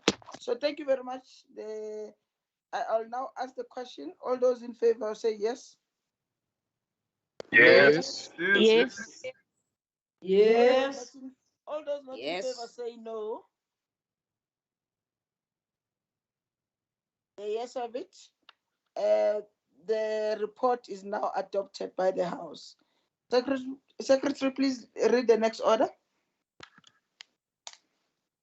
Thank you, Honorable Chair of Chairs. The 10th order of the day is debate on the annual report of the Department of Community Safety for the year 2020-2021 financial year. Thank you.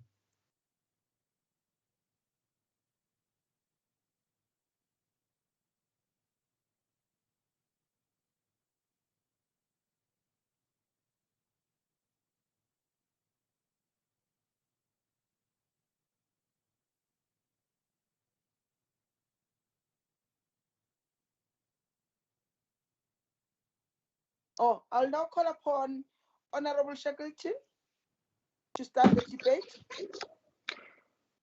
Thank you, Madam Speaker. The same thing seems to happen every year when we have the debate on the annual report of the Department of Community Safety.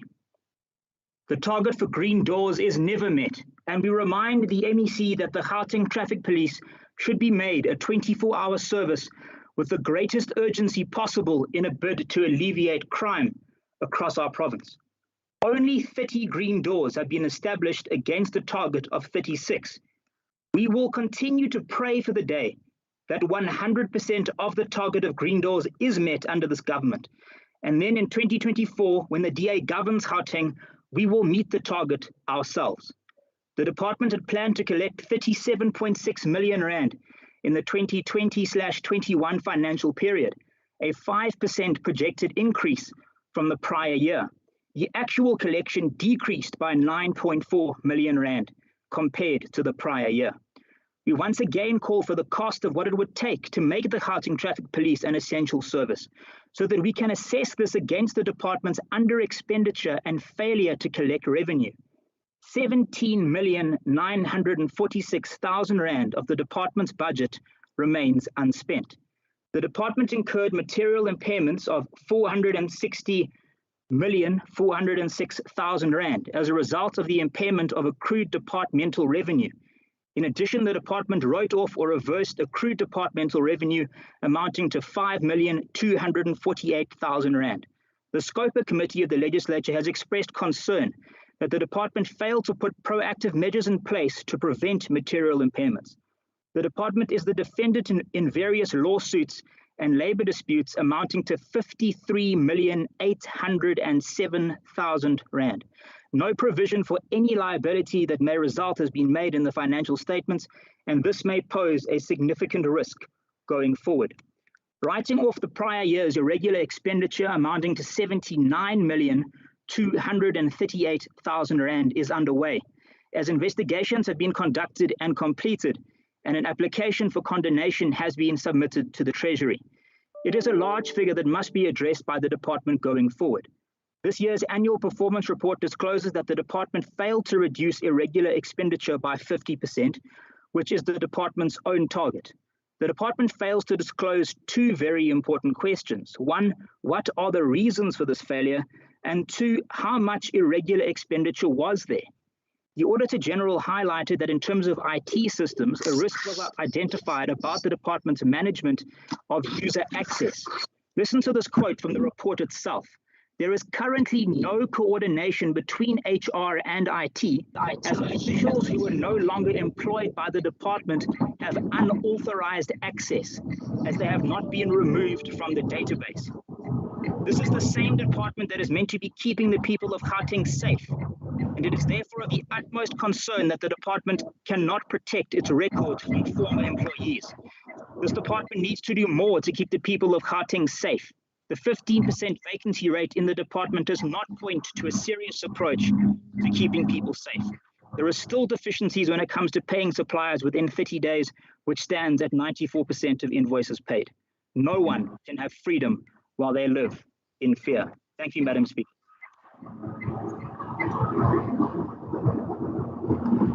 Thank you very much, Honorable Shackleton. We'll now move to Honorable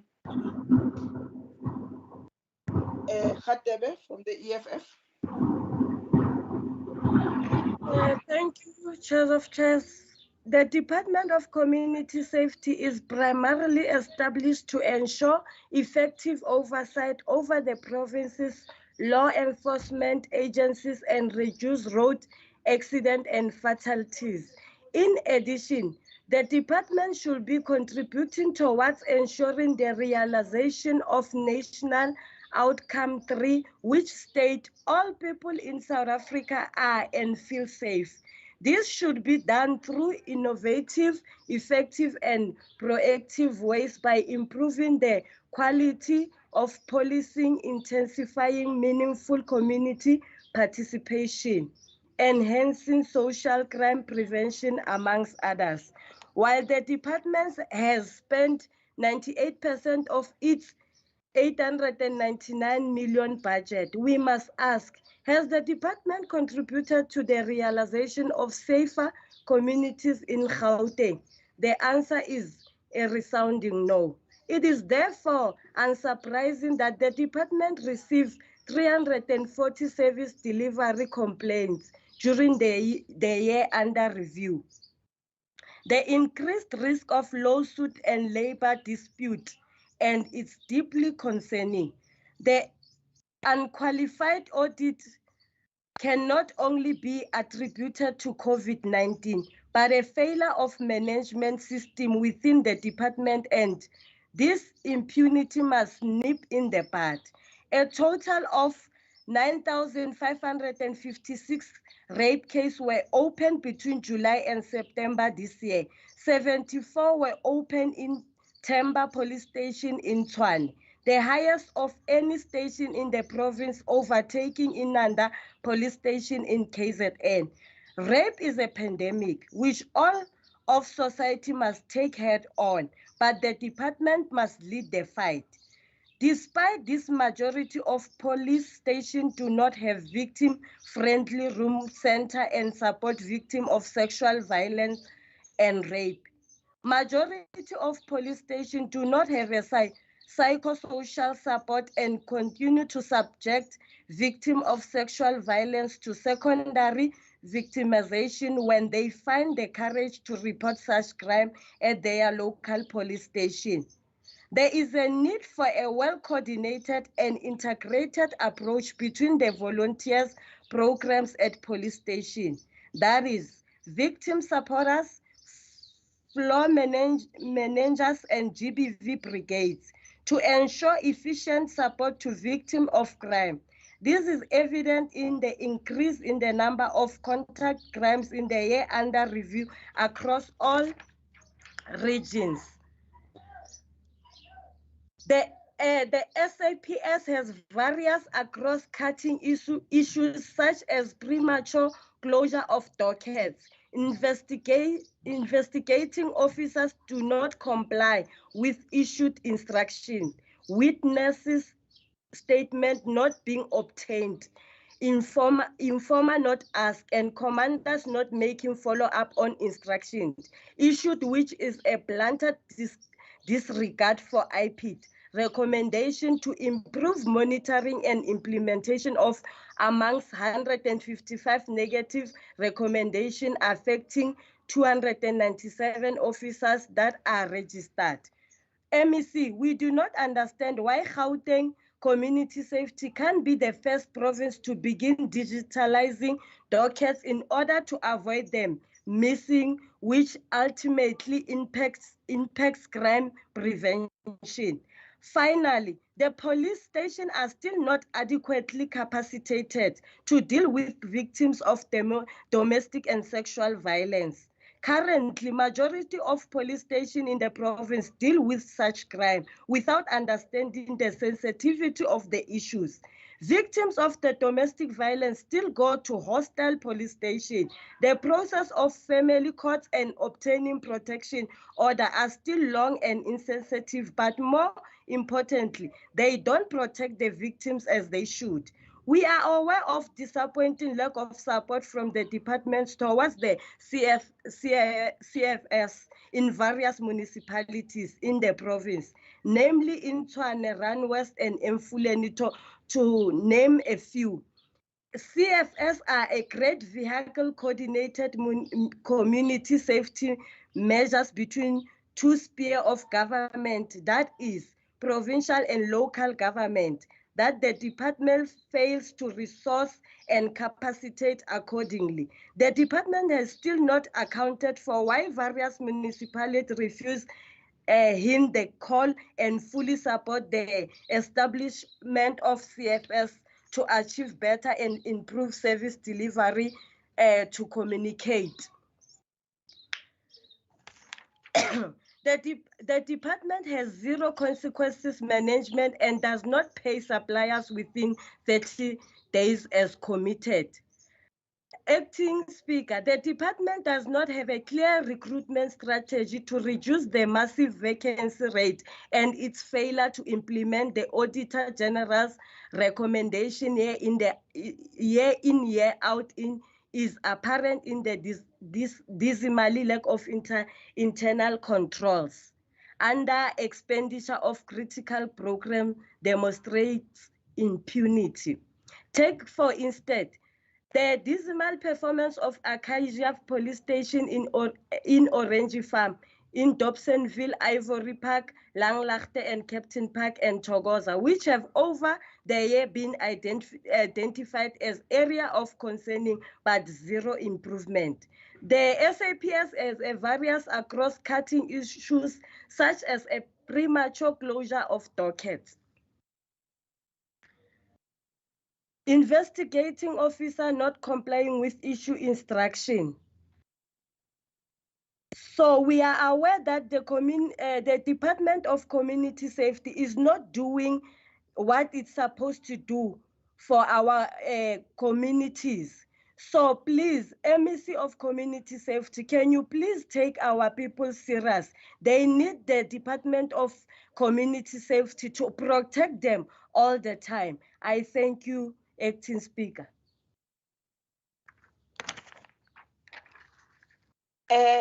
Thank you very much, Honorable Khatebe, for your input. We'll now move to Honorable Bosch. Thank you, Madam Chair of Chairs. We are fast approaching the end of the annual 16 days of activism of no violence against women and children abuse for this year, a time of the year where we normally reflect on gender-based violence and femicide, a time where we reach out to our vulnerable communities and speak out against abuse, and often end up making empty promises as to how we can or will fight for the prevention of further abuse. It is also at this time where we find ourselves debating the annual report of the Department of Community Safety and reflecting on what the department did in this financial year to prevent and support victims who suffer abuse from perpetrators who should belong in jail. The Democratic Alliance is disappointed that the Department of Community Safety used the lockdown regulations as an excuse for not meeting or amending their targets, as the lockdown also locked in many victims for ongoing periods in their homes with their abusers, holding them hostage at the hands of their abusers with nowhere to go. The department stipulated in this report that the primary purpose is to undertake a proactive approach in ensuring the prevention of social crimes. This is coordinated through the Safety Promotion Program that provides professional and volunteer-based victim support services to victims of crime within Gauteng, with a special focus on victims of sexual and domestic violence and survivors of gender-based violence. With a vision like this for the department, it is so much more important to ensure proper monitoring and evaluation, and not to use the lockdown as an excuse to ensure that the job gets done and done properly, and that our most vulnerable are safe and protected. Yet, if we look at this annual report and the targets set and achieved in this specific section relating to GBV, it is concerning to note that none was achieved. It is also within these visible policing and safety awareness departments where we find the highest percentage of up to 80% of vacancies not filled. Areas that require additional safety officers to ensure that the department can indeed achieve its targets and reach its goals in solving social crimes of our communities. The DA believes and fights for the protection of our basic human rights as enshrined in our Constitution. This includes the basic human right of safety. As the 16 Days of Activism campaign draws to a close in 2021, I ask the MEC, a woman, a mother, and a leader of his province to do some serious introspection and ask herself if she is protecting and showing the necessary care when it comes to the safety of her fellow sisters and children in this province? Is the MEC truly proud of her achievements of this department? I hope that she will answer these questions truthfully enough to take some serious action in 2022, that we will not need to judge this department next year this time with the same criticism as we did today. Take pride, implement, monitor, evaluate, and adapt until each of us can feel truly safe and not live in fear. Listen to the DA and prioritize the safety of our people, and don't just talk safety and awareness, but walk the talk as well. Thank you. Thank you very much, Honorable Bosch. I'll now call upon Honorable Hoffman to also come in this debate.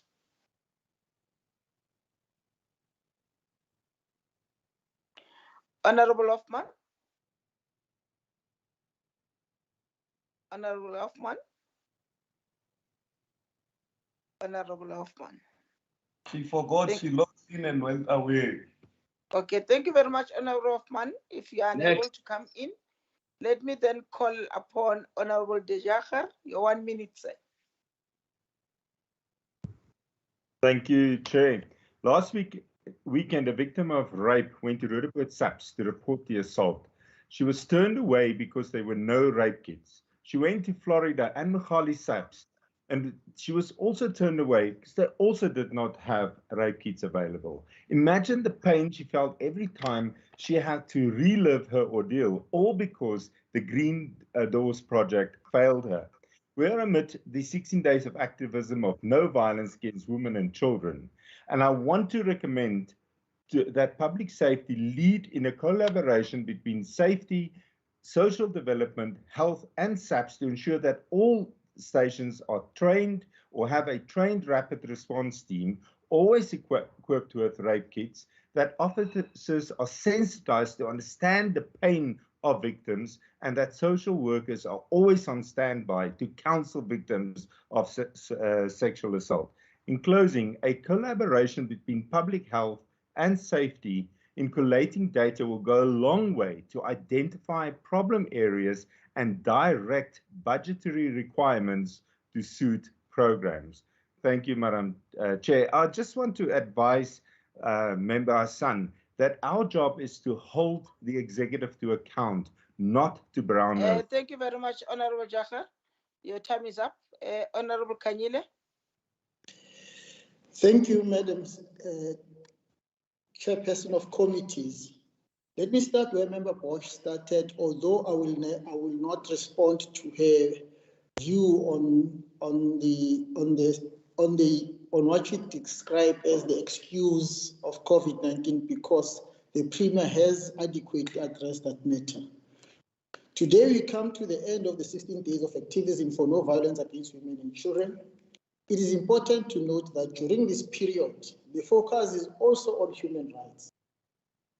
It is at this time that we see the strengthened calls for society to sustain the campaign throughout the year. The Speaker has also called upon us earlier to do so.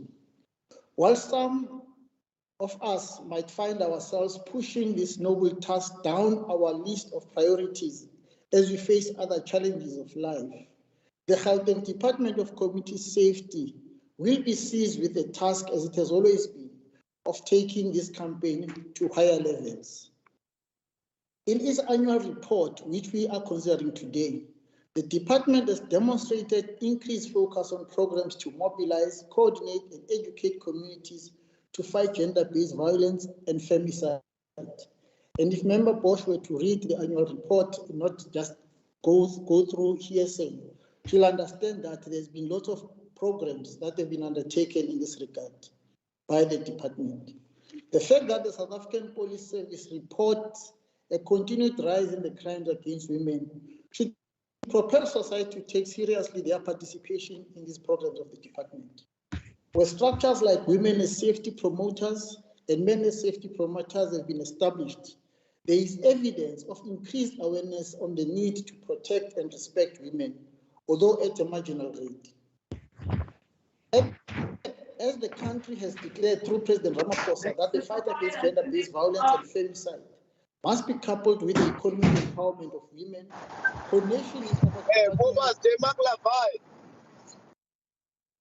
coordination with the other departments of Gauteng Provincial Government, which are tasked with the responsibility of economic empowerment of communities, will go a long way in freeing women from dependence on those men who tend to use their vulnerability to want to take control of such women. The high levels of gender-based violence and femicide are likely to make us forget the focus on crimes committed against children, especially the girl child. This augurs house as a responsibility not only to condemn the rise of abduction of children as experienced recently, but also to support initiatives to protect children. The strides made by Gauteng Temba to empower victims of gender-based violence when they appear in court must be welcomed. Supported by Green Doors, which one of the members has said that the targets have not met. In fact, what has happened is that there's been an increase of the number of these Green Doors, which are spread throughout various wards in the province, to support the work of the Gauteng Temba, which is intended to be strengthened to strengthen it in the fight against gender-based violence and femicide. The decision of the Gauteng Department of Community Safety to forge ahead with the establishment of an additional Gauteng Temba should be welcomed, as it will broaden the reach to women who need support. Madam Chairperson of Committees, sometimes we tend to confuse the mandate of the Gauteng Department of Community Safety with that of the National Ministry of Police as it relates to its mandate over the South African Police Service.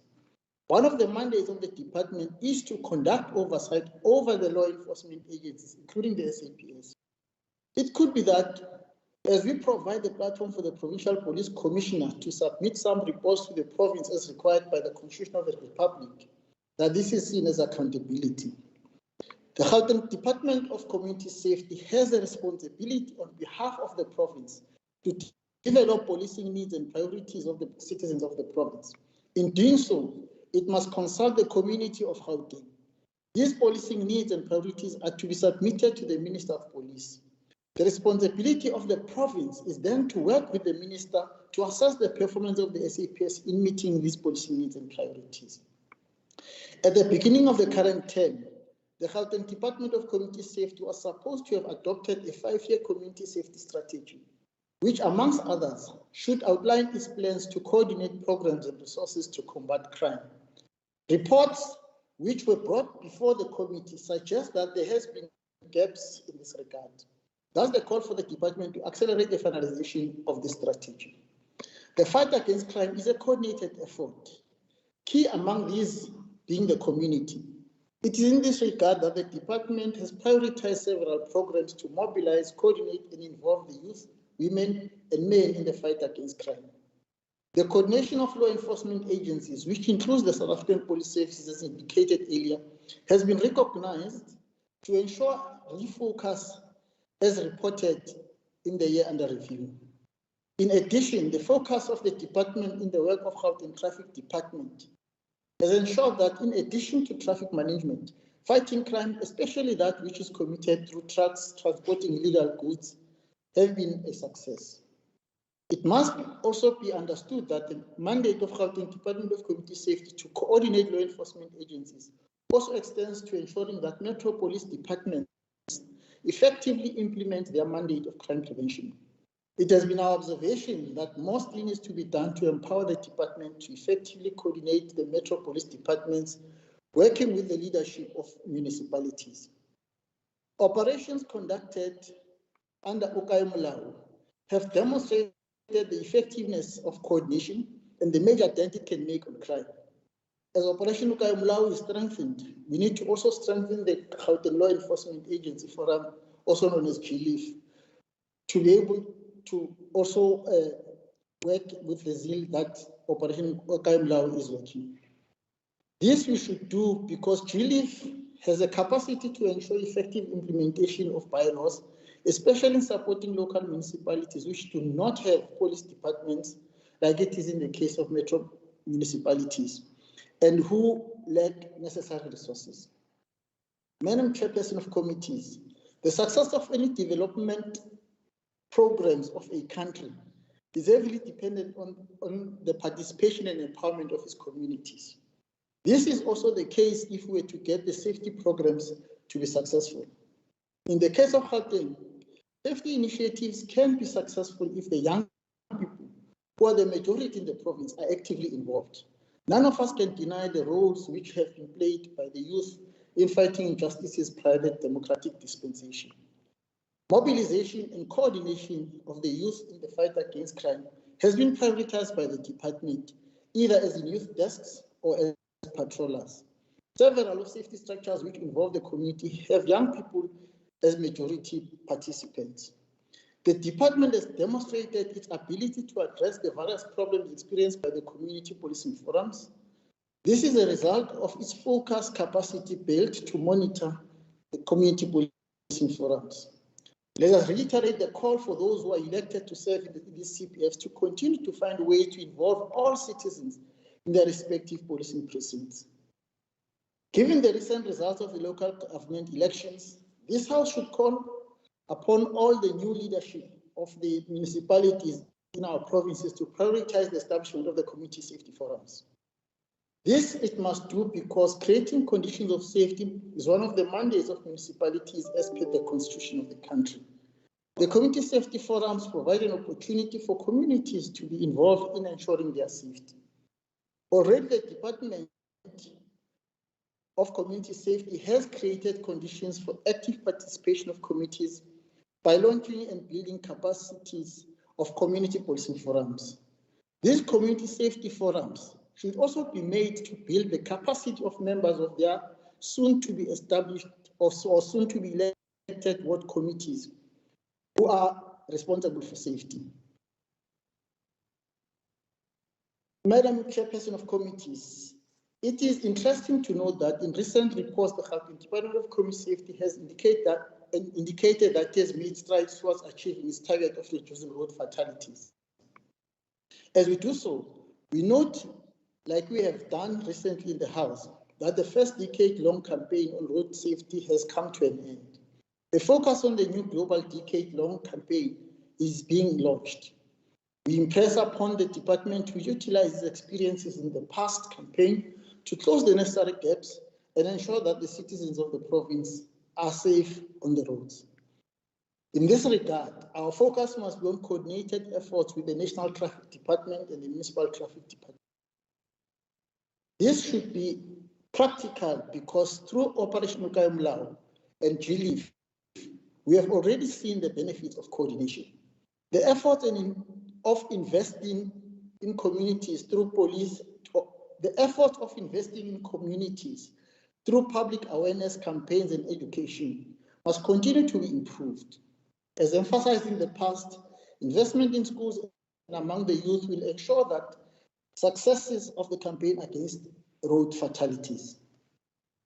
As indicated through the various studies conducted by the department, most road fatalities occur in the early hours during weekends.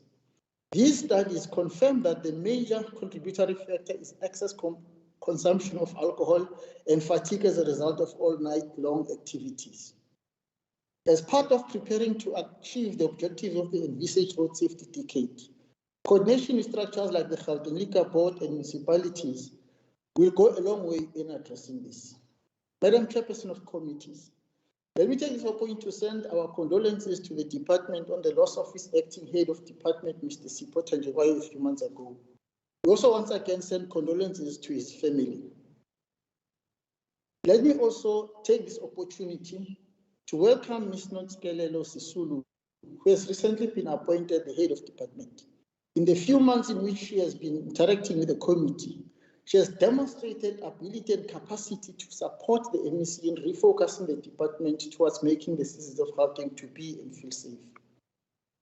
We hope that she will take seriously the outcomes of the recent report of the Auditor General and put up necessary measures to return the department to the clean audit it achieved in the previous financial year.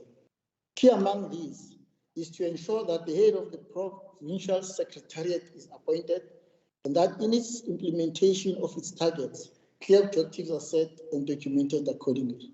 The Let us move with speed towards making it a norm for the citizens of the province to be and feel safe. Thank you. Oh, thank you very much, Honorable Kanyile. I'll now call the MEC for Community Safety to please respond to the debate. Madam Chair. Yes, sir. It's Member Hoffman. Sorry, I had connectivity problems. May I proceed? Okay, Member Hoffman, Honorable MEC, I'll allow Member Hoffman to come in, and immediately after him, I'll go to allow the MEC for safety to No, thank you. Chair of Chairs. On a point of order, Chair of Chairs. Okay, what is the point of order, sir?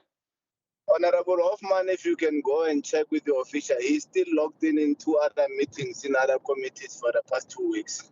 He's not logging off. His phone after this meeting will still be logged in up until next year for the next meeting.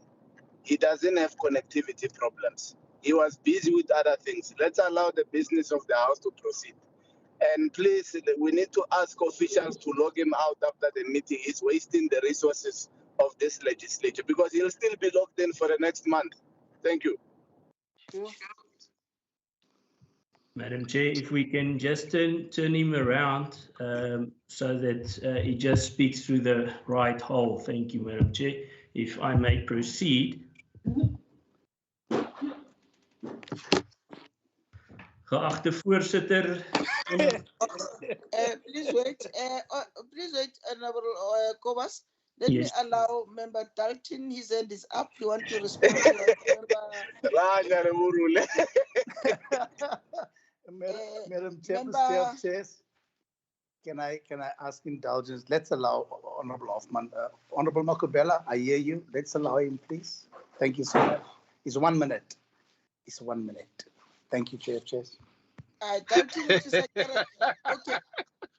Honorable Kobas, thank you very much, Honorable Dalton and Honorable Makubela, for raising the 2 issues.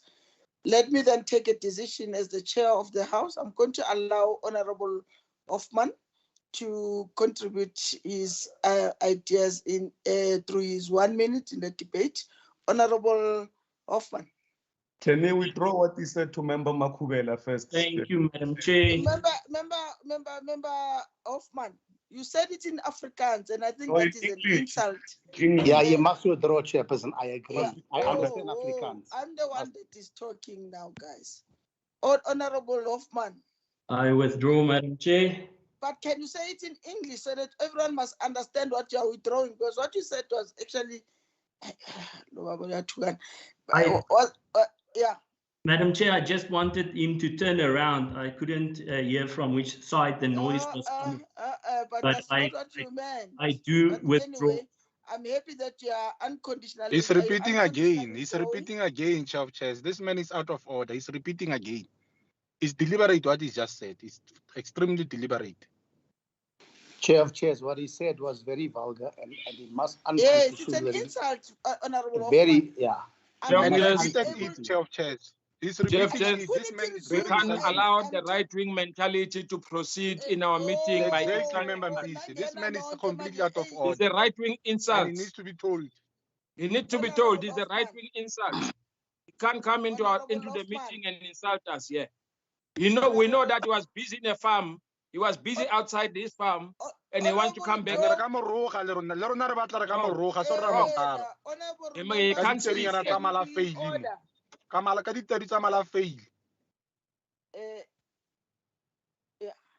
May I proceed, Madam Chair?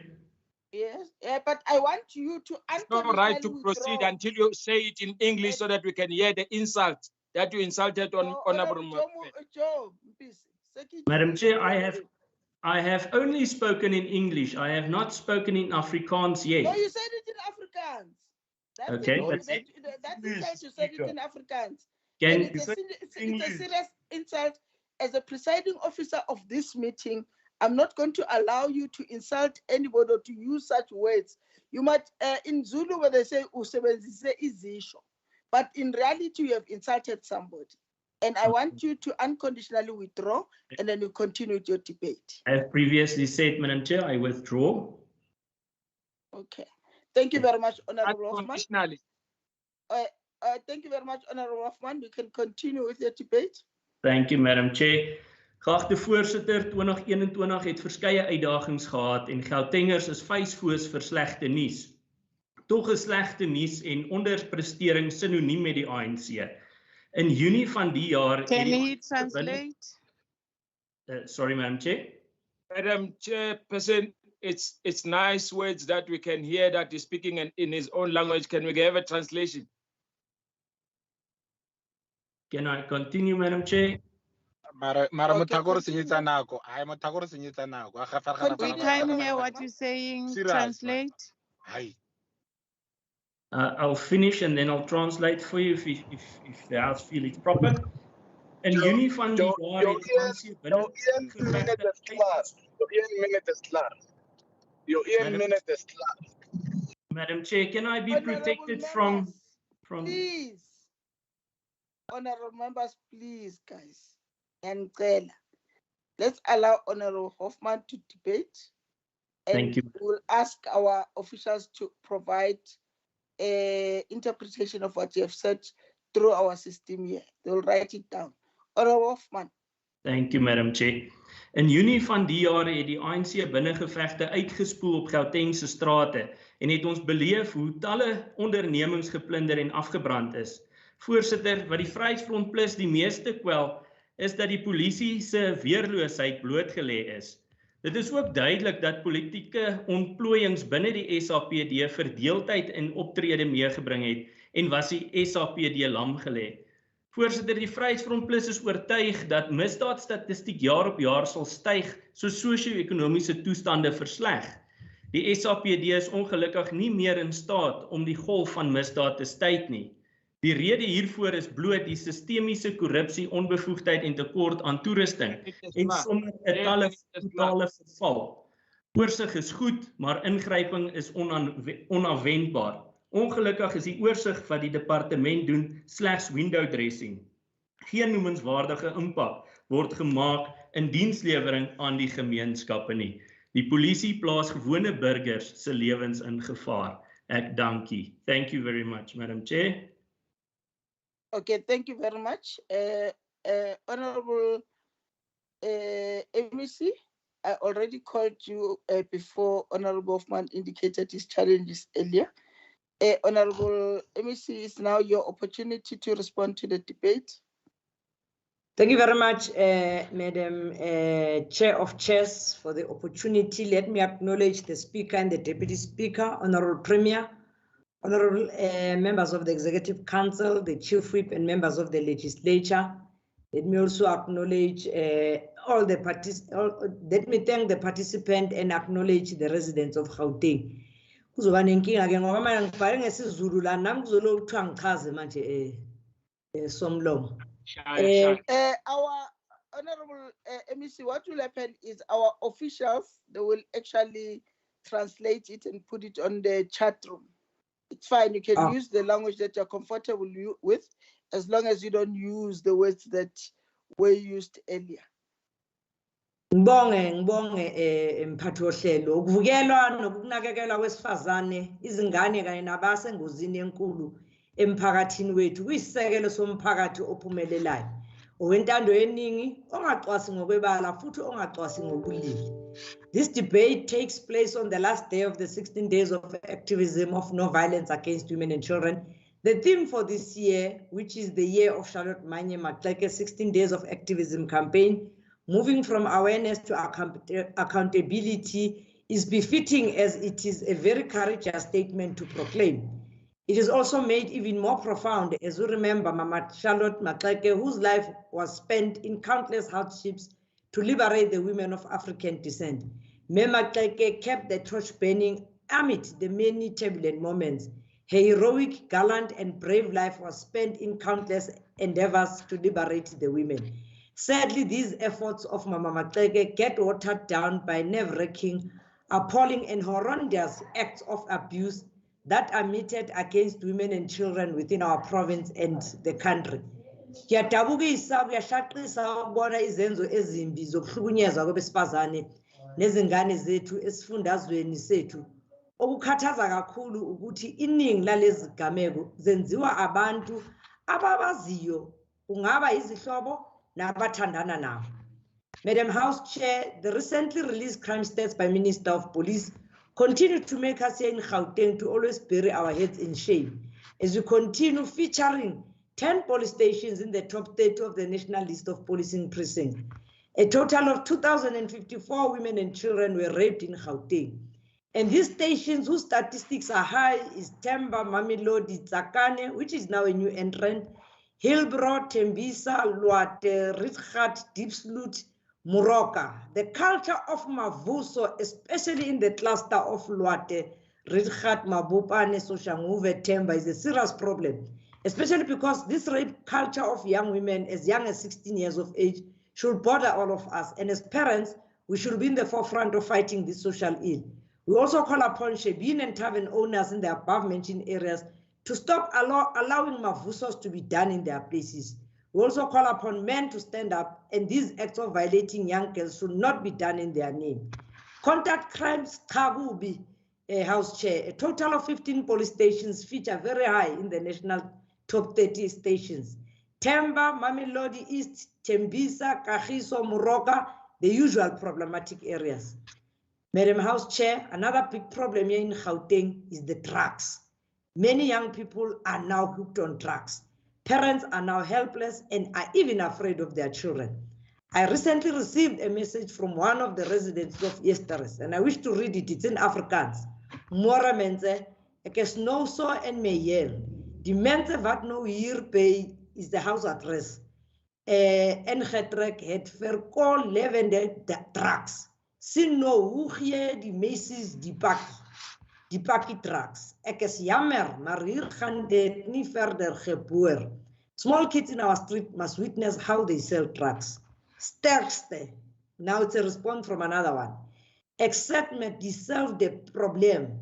Op die hoek van Ali en Paul Peterson sit daar dag en nacht 'n klomp jongsiens daar op die hoek en verkoop drugs. Ek het die polisie 'n miljoen keer al gebel. Denk julle het ingekom glad nie. Die probleem in Yesteres is nou. Ouers is vrek bang vir hulle kinders, maar hulle is vinnig om jou 'n groot vrou kak te vertel, pardon the language, maar hulle is hulle bang vir hulle kinders. Jammer as ek op mense se tone trap. Hoe kan 'n ma toelaat dat haar pragtige seun of dogter heel dag op 'n hoek gaan sit en sy maak niks? Help asseblief. This is the outcry and frustration by parents. As the community of Gauteng, we need to rise up against this. Otherwise, the future of our young people is doomed. Madam House Chair, as we table this annual report, we wish to share with the House that as per the adopted APP and the budget allocated to this department, we endeavor to deliver on those commitments. And yes, we obtain an unqualified audit outcome, which is a regress from the previous financial year, where we obtained a clean audit. We take very seriously the inputs made by members and will implement all their recommendations. And over and above, what the Auditor General has found, will also implement. Under Program 1, Sihlalo, umnyango ubusebenza kanzima ukwenza ngcono ukusebenzisana kwayo. Futhi wenze ukuthi uzihambelanise ngokufanele ukuze uthole imiphumela efaneleyo. Njengoba kudingwa kulolu hlelo lethu oluqoshwe nguPremier kuthiwa Growing Gauteng Together. As part of the efforts to improve on employment equity on gender, youth and people with disabilities, the department stands at 50% of women representation at SMS level, while the percentage of people with disabilities has improved by 0.2% in the year under review, as compared to the previous financial year. However, this remains an apex priority for the department. On youth, the department utilized the internship program to appoint suitably qualified young people. Almost 100 interns were recruited, and also we give them an opportunity to serve the residents of Gauteng whilst gaining experience of monitoring police performance. We were also able to absorb 137 young traffic officers into the Gauteng traffic. Somlomo, it is worth noting that procurement from abahlali bendawo nabantu abebencishwe amathuba ngaphambilini, the historically disadvantaged people, has been a priority for the department, with significant amount of the total budget spent on township enterprises. The department also continued to improve the payment of supplies, with payment within 30 days sitting at 98% and 15 days at 67%. Under Program 2, which is the Provincial Secretariat, although under COVID-19 it was difficult to do monitoring, but we continued doing that service. So the department has actually automated the monitoring tools used for oversight on police performance. The department continued to monitor performance at the 55 high priority police stations, and this includes the other Apex 5 stations such as Acacia, Dobsonville, Langlaagte, Kempton Park, and Ivory Park. As part of efforts to ensure accountability on the performance, a total of 18 Gauteng Information Police Performance Systems, which is your JIP sessions, were convened with the South African Police Services. Through these sessions, the department monitors their performance on trio crimes, sexual offences, and murder. To ensure police visibility, a total of 55 high-powered vehicles were also donated to the SAPS, and 13 of these vehicles also were donated to the victim empowerment centers at police stations to prioritize the services offered of gender-based violence. Assessment conducted on the law enforcement agencies in the past 5 years, the department's critical areas have been identified and interventions developed. And the monitoring process, compared with the 2019-2020 financial year, reflects an improvement in performance at most of the priority police stations with performance. All our 142 police stations and MPDs have been monitored with announced and unannounced visits that were undertaken. In addition, the department continued to monitor the Domestic Violence Act compliance, the implementation of the IPIT implementation, and service delivery complaints. And based on these, 3 quarterly reports of the police performance have been developed, and a total of 340 service delivery complaints on police performance were logged and resolved. Biannual reports, which reflects the state of policing in the province, have been produced, and a total of 10 court watching briefs were also attended. The professionalization of the CPFs is ongoing, and we hope that as we continue doing it, they will be able to be taken serious, and CPFs themselves will help us to mobilize the communities in the fight against crime. Communities play an important role in the fight against crime, and thus safety promotion initiatives were undertaken through different platforms such as the MASP, the WASPs, the youth, the vulnerable groups, the LGBTI community, and the elderly. This has indicated a positive response from the communities, with many community members partaking.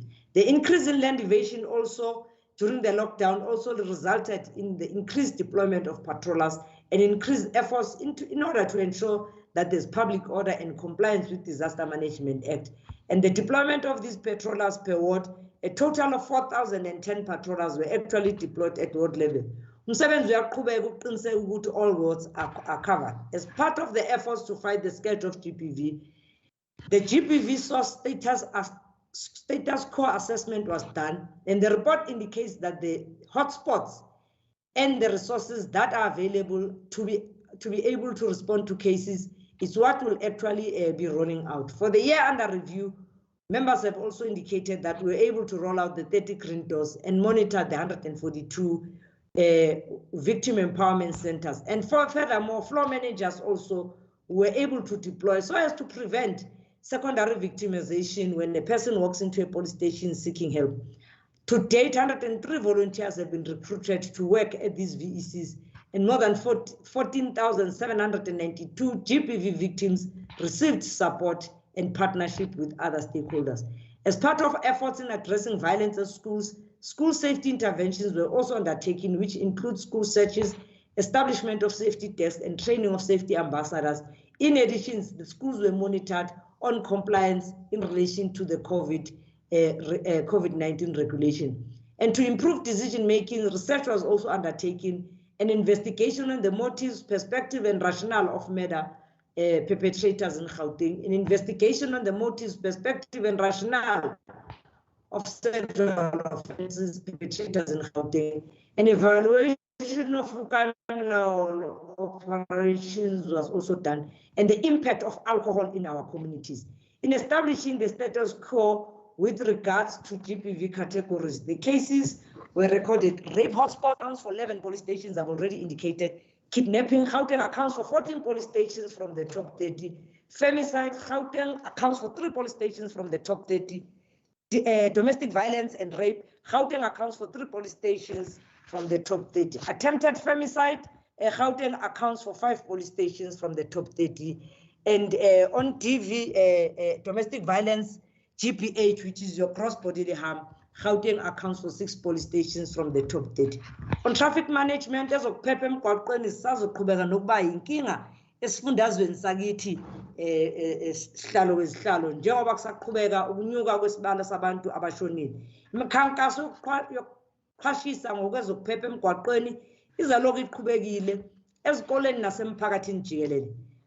Thina singumnyango sesisungule uhlelo olugxilile nolunezinyathelo ezinhle zokungenelela ezokuthuthukisa izindawo ezihlonziwe. Almost 23% of a reduction in fatalities was actually recorded, and continuous identification of the hazardous locations and engagements with those responsible to improve remain a priority. Madam House Chair, as well, already in the festive season, we call upon our Gauteng citizens to be vigilant and be safe during this time of the year. Our society, please do not go and withdraw large sums of money with the intention yokwenza umshayelwane.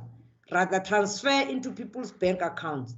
Those of you who will be traveling to your various destinations on our major freeways, our N1, N12, N3, N14, N17, going on holidays, do not speed, drive carefully, especially because it is raining also. Wear your seat belts. Children also should be tied onto their seats. No drinking and driving, especially the mind-altering substance, and please arrive alive. Let me reassure you that law enforcement officers will be all out in large numbers on our road.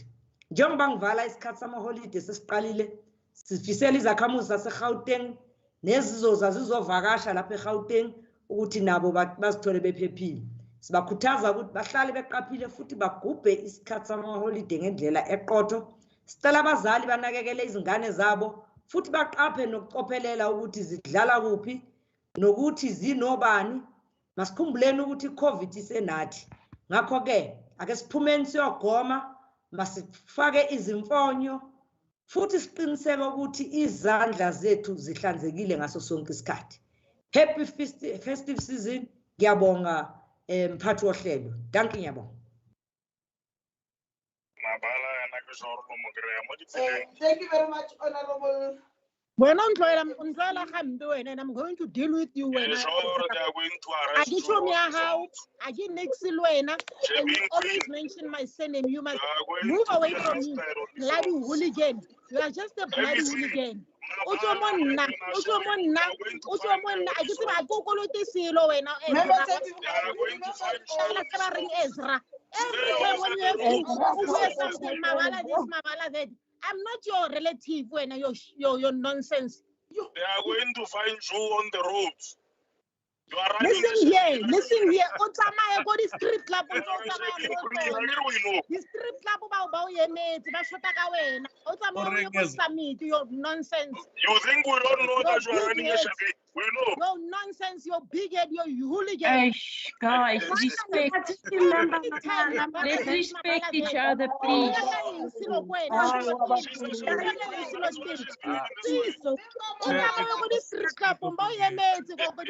No class strip club.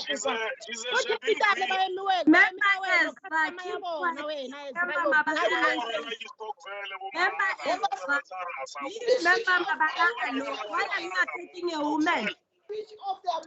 time, gender-based violence Tomagali. Now it's a look strip club. You're nonsense. No, I'm going to go. Don't worry. And I'm just saying, we're not going to arrest you on the streets. I'm sure. Makosha, how are the customers out of Makosha? You were made Ezra. Samaya, go the capital, go the summit. I don't go to capital.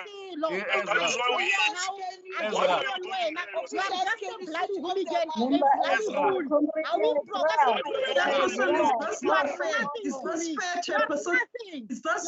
a fly. I will show The members keep on attacking us and you don't say anything. That is why she's mentioning it. Is there anything honorable? Speaker, please, on the point of order. Is there anything honorable in what we're doing? Oh. Guys, please respect each other. Oh, Ezra is always doing this to me, and the honorable of chairs. I want us to take him to ethics committee. I cannot deal with this nonsense anymore, unfortunately. I can't. Thank you very much, honorable members. I've noted the behavior of members, the kind of words that they use in this house.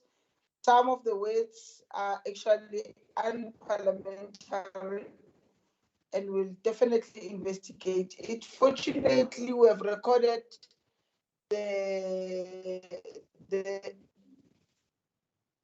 we've got records of it. We'll actually give a feedback when we open our legislature next year. In the meantime, can I request whips of the different of their members take through the members on document that describes how members are supposed to behave in the legislature, including how they're supposed to dress, not only in the legislature, but when they represent the legislature outside the building called Gauteng Legislature. Some of the behaviors of our members are unacceptable, and can we really try refrain from using words as it was solar ordinances. Honorable members, I'm pleading with you. It's festive season now. We should not behave like people after they've consumed what they've got. They actually start behaving the way you did. At the end of the day, they actually kill each other. Honorable Mazibugo, you've got a difficult work because it seems you need to start in the house, you know. But please, members, man, as not behaving the way she behave on our call. Thank you very much, honorable members. Honorable please call the next order. Secretary, please call the next order. Thank you, Honorable Chair of Chairs. The 11th order is consideration of the Community Safety Portfolio Committee Oversight Report on the annual report of the Department of Community Safety for the year 2020-20 financial year. Thank you.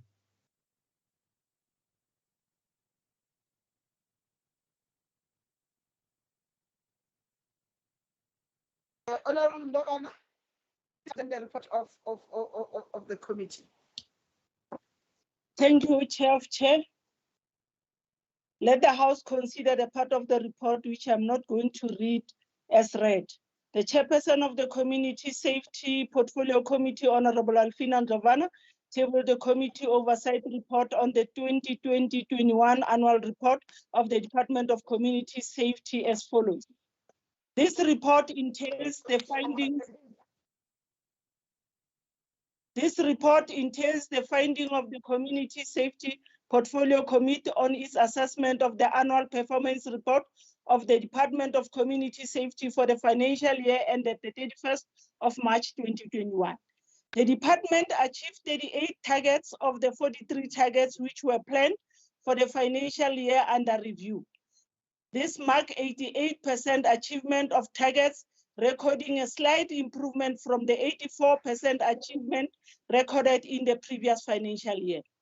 Out of the 3 sub-programs, only the traffic management sub-program recorded 100% achievement of targets, whilst administration and provincial secretariat sub-program recorded 82% and 86% achievement respectively. The committee noted with concern that the department's audit outcome regressed from the previous financial year's clean audit to an unqualified audit with findings related to performance information for the financial year. The department had, however, not incurred irregular, fruitless, wasteful expenditure in the period under review. The department was allocated 899.4 million for the 2020-21 financial year, and 881.5 million was spent at the end of the financial year, marking 98% expenditure. The budget expenditure per programs was as follows. Program 1 administration spent 100% of the 140.2 million, which was allocated for the financial year. Program 2 provincial secretariat spent 194.6 million out of the 212.5 million received from the financial year, making 92% expenditure. And program 3, traffic management, also spent 100% of the 546.7 million received for the financial year. The committee noted the report that the COVID-19 pandemic severely affected the rollout of the certain program, which resulted to several targets being reviewed and scaled down, such as social crime prevention, interventions, and safety interventions program. The department had, however, achieved and in some instances overachieved most of its targets. The department reported that it had supported 16,878 gender-based violence victims, while holistic psychosocial support exceeding its target of 6,000 gender-based victims. The department reported that the number of the gender-based violence cases increased drastically during the lockdown, level 5 and 4, resulting in more victims being supported. In addition, 1,693 gender-based violence cases were analyzed. The department continued to monitor police performance at all police stations and metropolis districts through announced and unannounced visits. It was further noted that through Operation Okayamolao, 537 arrests were made for various crimes. Furthermore, the department recovered several stolen goods, which include 225 stolen vehicles, 120 hijacked vehicles, 19 vehicles used in the commission of crime, and 122 other unspecified recoveries. The committee welcomed the decrease on road crashes and fatalities by 22% and 23% respectively. The decrease was attributed to COVID-19 lockdown since there was restricted movement. However, the committee is concerned that the strategic agenda for transport was still drawn from the 2011 to 2020 global plan for the decade for road safety. This is a plan intended to guide in setting targets for reduction of road fatalities, ascertain the level of the global finding and human resource in relation to road safety. Furthermore, the committee noted that the department was unable to evaluate and review the Gauteng safety strategy. The department was also unable to develop the Gauteng policing model, which include the integrated Gauteng policing plan. The committee is concerned about the non-achievement of these targets because these are crucial strategic documents to guide the effort of realizing a crime reduction. Chair, on findings and concern, committee findings, the regress on the department audit outcome from the clean audit opinion in the previous financial year to an unqualified audit with finding in this financial year. The underachievement on payment of suppliers within the prescribed time frame, the inability to evaluate and review the Gauteng safety strategy, and the non-development of the Gauteng policy model include the integrated Gauteng policing plan.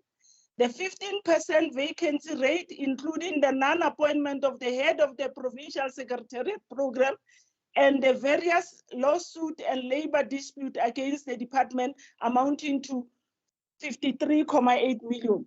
On committee recommendation, the department must implement recommendation of the Auditor General related to the 2020-2021 audit findings to improve its performance.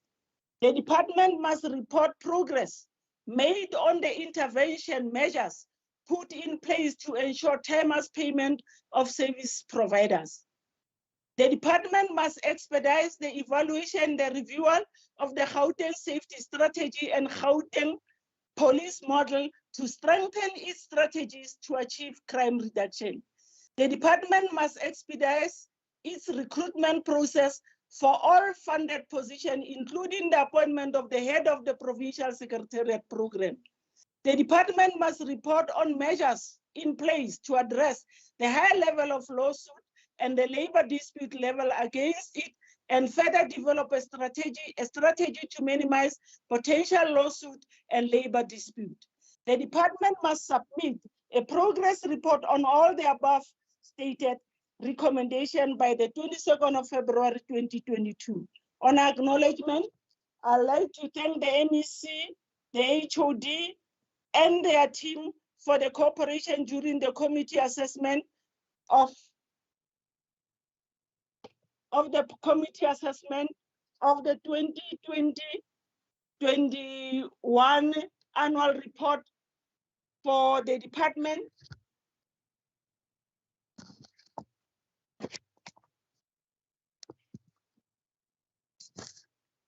And my deepest gratitude to members of the committee for their invaluable contribution and ensuring vigorous oversight on the performance of the Department of Community Safety in ensuring that safety communities are achieved.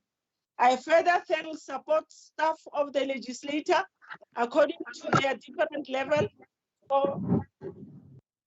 for their assistance in the consideration of the report.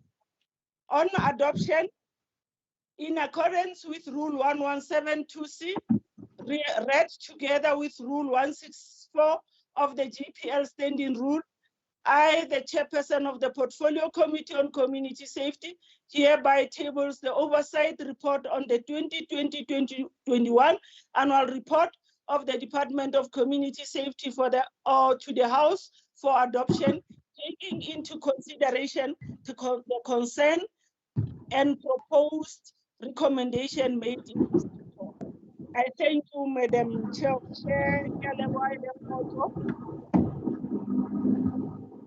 Thank you very much, Honorable Ndova. Any seconder to the adoption of the report? I second the report, Chair. Thank you very much, Honorable Member. Is it Shackleton? Member Shackleton, thank you very much.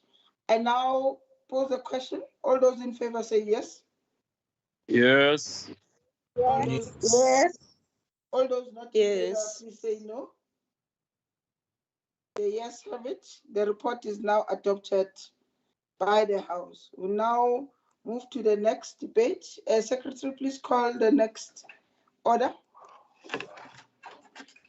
Thank you, Honorable Chair of Chairs. The 12th order of the day is debate on the annual report of the Department of Social Development for the year 2020-2021 financial year. Thank you. Okay, thank you. My apologies about the noise. My sincere apology.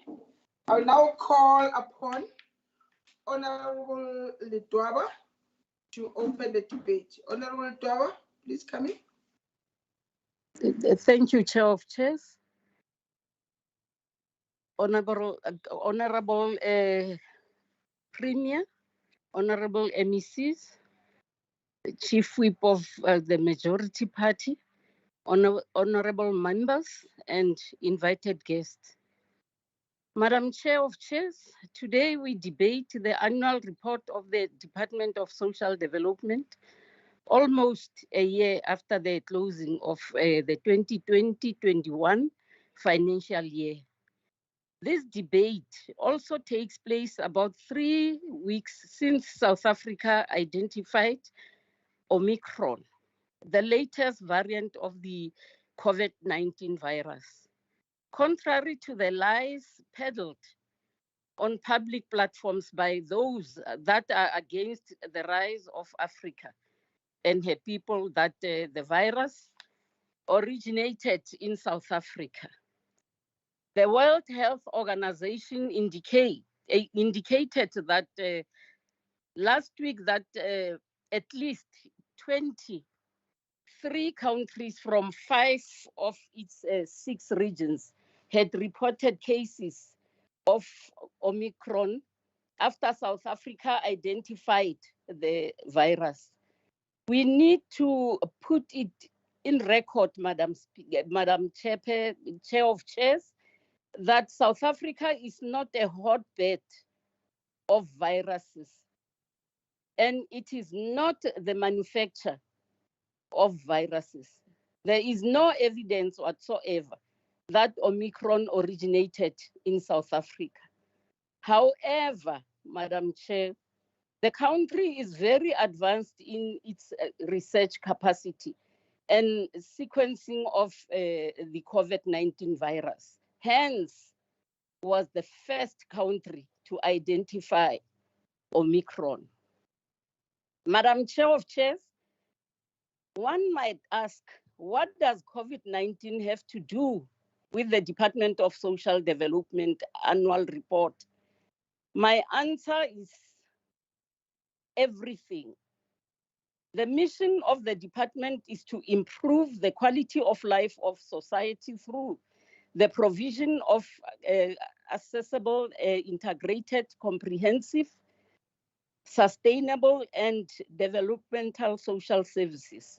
The period under review was characterized by the early stages of the virus. It is during this time that the majority of people were under distress and required social services more than ever. Life-changing events such as sudden high death rate in families, ill health, loss of income, uncertain future, left people hopeless and vulnerable. The relief interventions by the department through its program of provision of food, food for the homeless, the provision of psychosocial support, and ensuring the sustainability of livelihood is critical and should not be taken lightly. This program provided by the department have been a life-saving services provided to the most vulnerable in our society. Madam Chair of Chairs, we note that the department received an unqualified audit with findings. We further note that the department had an underspending amounting of 438,260,000 spread across different programs. We also acknowledge the reasons given for the underspending and lack of achievement in the certain areas. Madam Chair of Chairs, the ANC took a firm decision in its inaugural lekgotla of the 6th term administration that it will ensure robust and meaningful oversight. It is also adopted the Growing Gauteng Together 2030 plan as a roadmap that will guide this administration.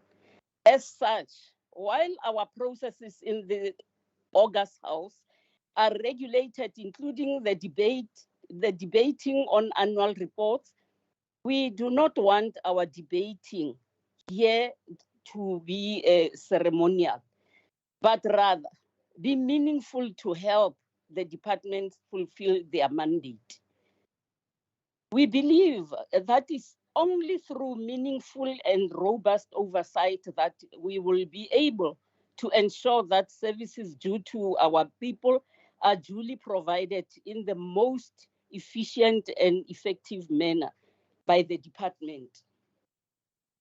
I will not dwell much on the shortcomings of the department as the report itself speaks to that.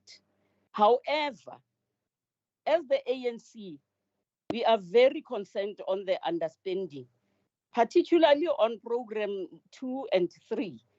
These are the programs that directly impact on the destitute and vulnerable in our society. The irregular expenditure related to food parcels and dignity packs dating back to the previous years in another area of concern. The Auditor General of South Africa has highlighted several areas that require the department's attention, including key findings on vacancy rate that is above the maximum of 10% and payments not made within 30 days. Some, if not most, of shortcomings of the department are because of failure of senior management to act to address issues identified in previous years, or then dragging their feet in implementing the Auditor General's recommendations.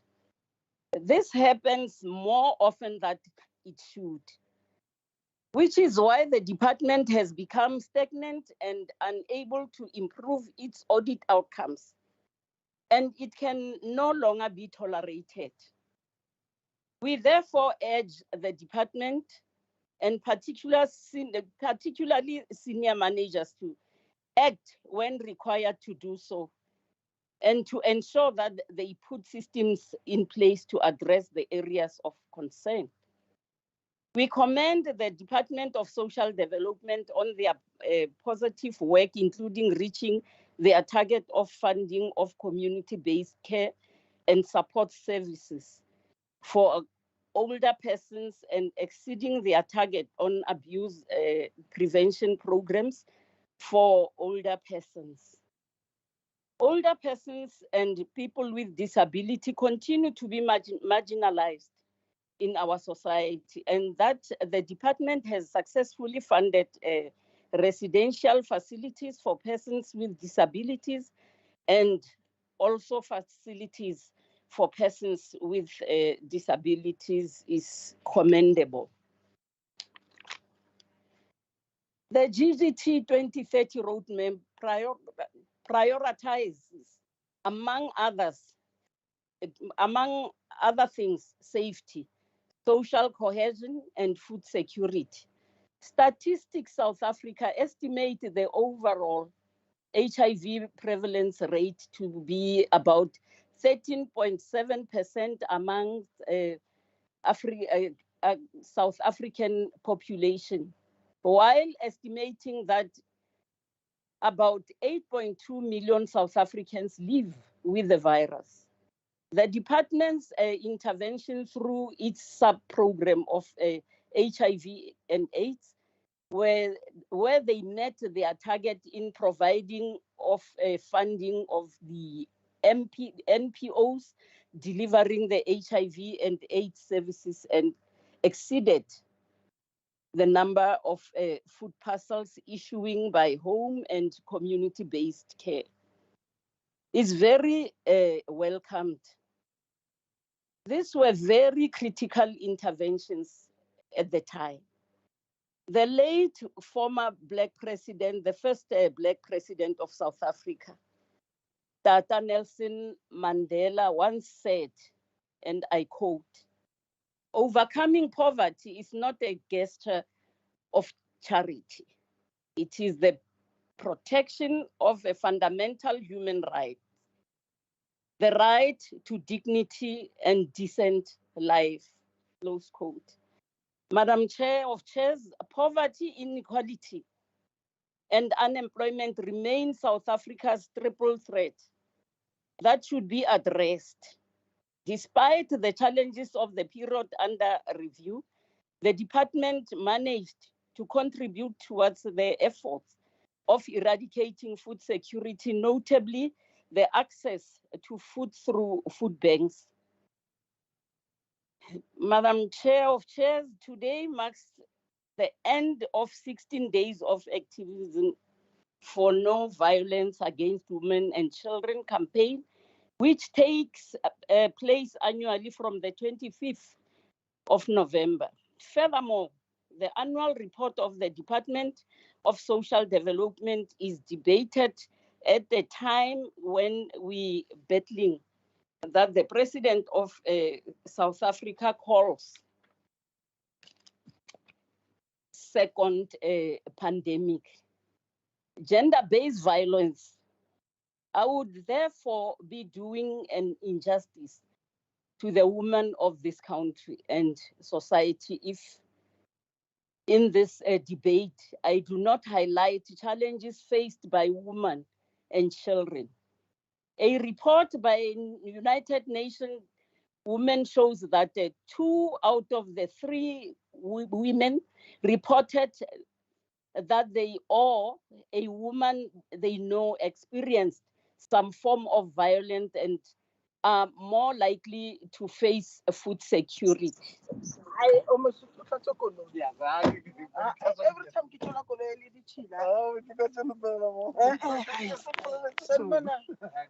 Chef Chairs, mute, Chef Chairs. Only 1 in 10 women said that victims would go to the police for help. This was based on data from 13 countries since the pandemic. Research further indicates that drug abuse plays a significant role in cases of gender-based violence, to an extent that intimate partners violence is 5 times higher in relationships where one or both partners abuse alcohol. It cannot be denied that indeed gender-based violence is a scourge that needs to be addressed. For us to be able to win the war against gender-based violence, we need to address the underlying contributing factors, which includes patriarchy, harmful gender norms, poverty, substance abuse, low levels of women economic empowerment, etc. The Department of Social Development has demonstrated their understanding of the impact of substance abuse in our society and is contributing significantly to minimize the root cause of social ills. Through the Kimoja drug prevention program, the department reached 1,034,585 people. The work done by the department is in this regard, particularly on prevention is essential if we are to address, among others, crime and homelessness. Our society is marred by social ills, which are as a result of substance abuse. We applaud the department for their focus on the youth. Our youth is at risk and very vulnerable to substance abuse, and the cost of rehabilitation is very high.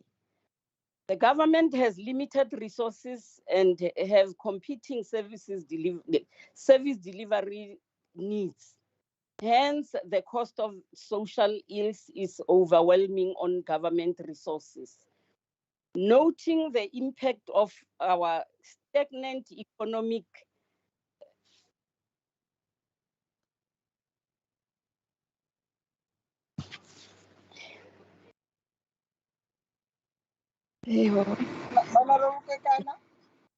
economic and high rate of unemployment, the youth and women and children are the worst affected. We are pleased that the department is contributing to the SEPO 1 million program through internship and participation in the entrepreneurship programs. Recently, Stats South Africa indicate a record birth in 2020, reporting that 33,000 mothers and 660 of those were younger than 10 years old. This is sad state of our society. The statistics are an indication that the national strategic plan focus on improving the prevention of HIV infection among adolescent girls and young women is not misplaced. They are further indication that the demand for social services will rise. In closing, Madam Chair of Chairs, we commend the department for their commitment in addressing social ills and providing critical services to the vulnerable. We urge them to be vigilant and continuously addressing all findings and implementing the recommendations of the Auditor General of South Africa. This will assist significantly in improving the department's audit outcomes. I thank you, Madam Chair of Chairs. Thank you very much, Honorable Chairperson, Honorable Tony Ligaba. I'll now call upon Member Ntseke to argument.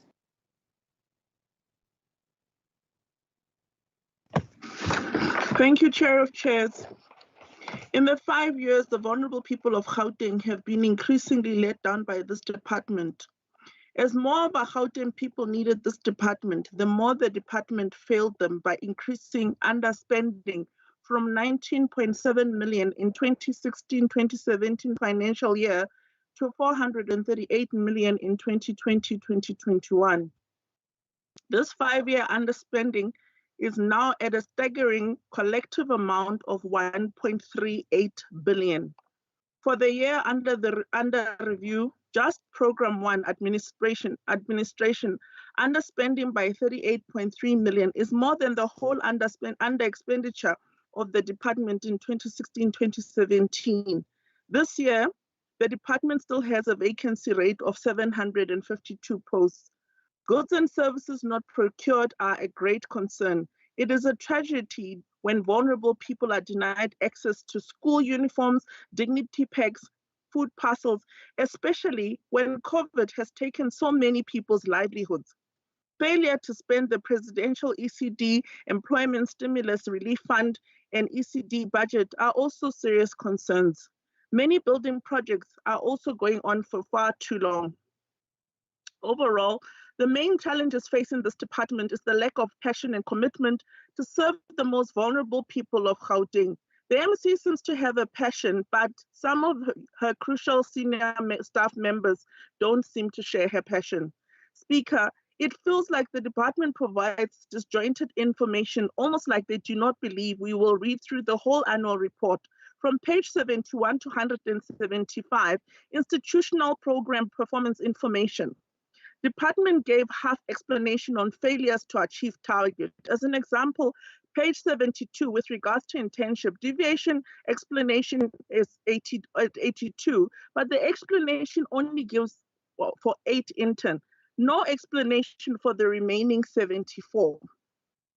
In many areas, the department states it should be noted that the accrual achievements for indicators and targets do not reflect performance for the entire financial year. Yet this document is actually an annual report. This to me is mischievous reporting. COVID is used as an explanation for failing to meet targets in many areas. Yet that should be the very reason why this particular department should exceed targets for this department. And I'm glad Member Lidwaba also mentioned it in her opening remarks. The department provides some descriptors with different targets and different actuals, disjointed information in many areas that do not make sense. Families participating in reunification programs covered in 2 areas, page 411 on page 111 versus 2124 on page 113.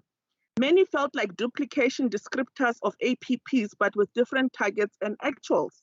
This was also found wanting by the Auditor General.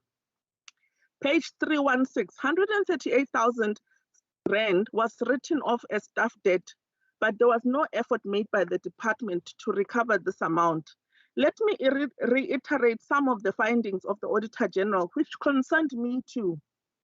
Lawsuits costing 79.5 million without an outcome being determined.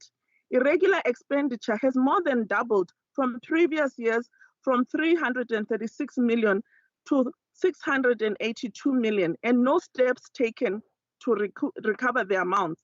Taking the Auditor General's comments further, one notices that no actions have been taken on these matters, which shows a lack of accountability for public funds.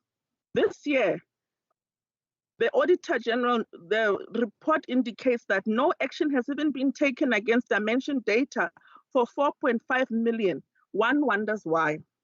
Previously, the department was failing to comply with Circular 21. Now the department is failing to comply with Treasury Regulation 16A6.1, goods and services over 500,000, which were procured without inviting competitive bidding. Many transfers were not made for their intended purposes, as required by Treasury Regulation 8.4.1. The information reported on children and families did not find material findings on the usefulness and the reliability of the reported performance information for this program. There are significant internal control deficiencies that led to non-compliance. Senior management had poor controls with MPOs. Failure to pay NGOs on time remains a serious challenge for this department. After years of complaining since 2014, finally, there is a much needed monitoring and evaluation team, which I have called on in this house. There are NGOs that are still said to be non-compliant, leading to late payments, or simply, in some instances, worked out of the system. I will continue to call for an independent arbitration committee for NGOs and the department, because clearly the appeals mechanism that are instituted by the department are not fully working, and we need to be those who support the beneficiaries of NGOs, but at the same time ensure that NGOs are compliant. Chair of Chairs, thank you very much. Thank you very much, Honorable Tsike. Now call upon Member Note to come in. Pardon us, Chair, thank you. Thank you, Chair, for this opportunity. The First Department is critical in providing essential social development services for many of our people who come to this province to be closer to economic opportunities. With a budget allocation of over 5.8 billion for the 2021 financial year, this department has once again failed to address the social ills affecting our communities, which include but are not limited to the continued loss of income for families and individuals alike. The department's poor leadership and inability to achieve its mandate has been a crisis long before the COVID-19 pandemic started in 2020, leaving the vulnerable members of our society, namely the elderly, women, youth, children, and people living with disabilities, vulnerable to increasing levels of domestic violence, hunger, and social distress. MEC, understanding that the focus of the department is fighting the pandemic resulted in the increased demands for developmental social welfare services, which include the social relief of distress, the provision of food for the homeless, the provision of psychosocial support, ensuring the continued protection of people's rights, and the sustainability of livelihoods. This department still underspent its allocated budget by 438 million in the 2021 financial year. This under expenditure is present across programs 1 to 5, meaning that the department continues to fail in inadequately promoting social inclusion, reducing poverty, and tackling many of the social ills present in our province. We can only blame poor leadership for so long until we finally accept that this department is not interested in responding to the needs of the most vulnerable citizens, but would rather continue being lootist.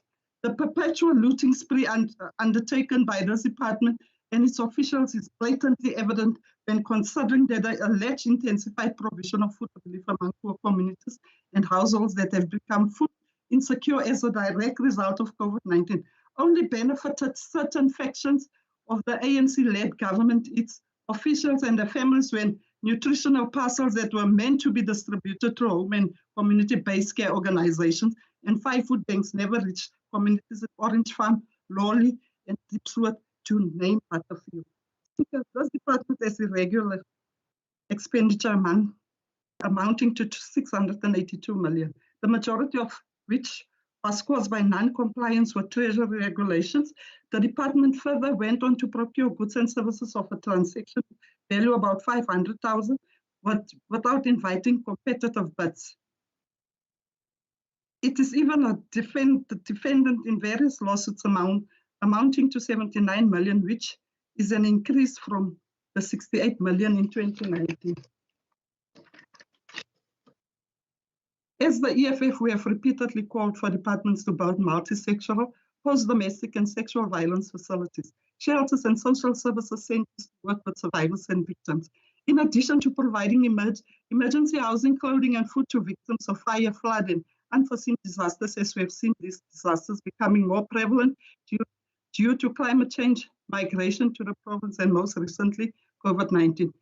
Intimate partner violence is ever increasing in Gauteng. It boggles the mind of effectiveness of the department's awareness programs in this regard, including the 16 Day of Activism Against Women and Children. Or are these programs also being used as looting schemes? Honorable members, we need to honestly evaluate why we should continue to fund a department that cannot even do the minimum basics of providing adequate treatment, post-treatment, and rehabilitation facilities for people suffering from drug abuse and violence, especially considering the drug and homelessness in Gauteng. The chronic underspending in this department continues to persist even when there is a serious need for the production of sanitary products to be distributed for free in all clinics, districts, regional, tertiary, and central hospitals across the country. What really is the use of this department if it cannot even create an enabling environment where women can be economically developed and self-sufficient? It is for this reason that as the EFF, we will continue to demand this department's substantially increase social grants payable to different categories of people to better ensure the implementation of oversight findings in order to improve norms and standards and serve the people of Gauteng. And the EFF will always be there for the people of Gauteng. Thank you, Chair. Thank you very much, Honorable Verenost. Member Engelbrecht, the opportunity to speak now. Chairperson, this past year, with the national hard lockdown, precipitated a shock to the economy and heightened the impact of the many social ills affecting our communities, causing additional loss of income, deepening poverty, unemployment, and resulting in increasing reports of domestic violence, hunger, and social injustice. Please switch off your video. Our formal unemployment rate is 34.9%, the broad unemployment 46.6%, almost half of our people are unemployed. This should have been the year for this department to shine and fulfill its core mandate to break the cycle of poverty. Sadly, it will forever be known as the year where it underspent its budget by 438 million. Our people had nowhere to go and needed shelters, yet it only achieved 30% of that target. And despite receiving 88 million from Treasury that cannot be accounted for, the department still intends to reduce the 42 provincial shelters to 24, when our municipalities are crying out for additional homeless shelters. The future of our nation, ECD centres, only achieved 27% of target, while many are still not registered, not even receiving regular maintenance. NPOs that have selflessly been caring and looking after our most vulnerable residents have experienced financial challenges as the subsidy payments were often received late. Many donations have dried up, resulting in caregivers not being paid on time, not being able to afford transport, and leaving patients stranded and without the necessary essential care. In the East Rand, certain old age homes were closed, leaving beneficiaries out in the cold fending for themselves.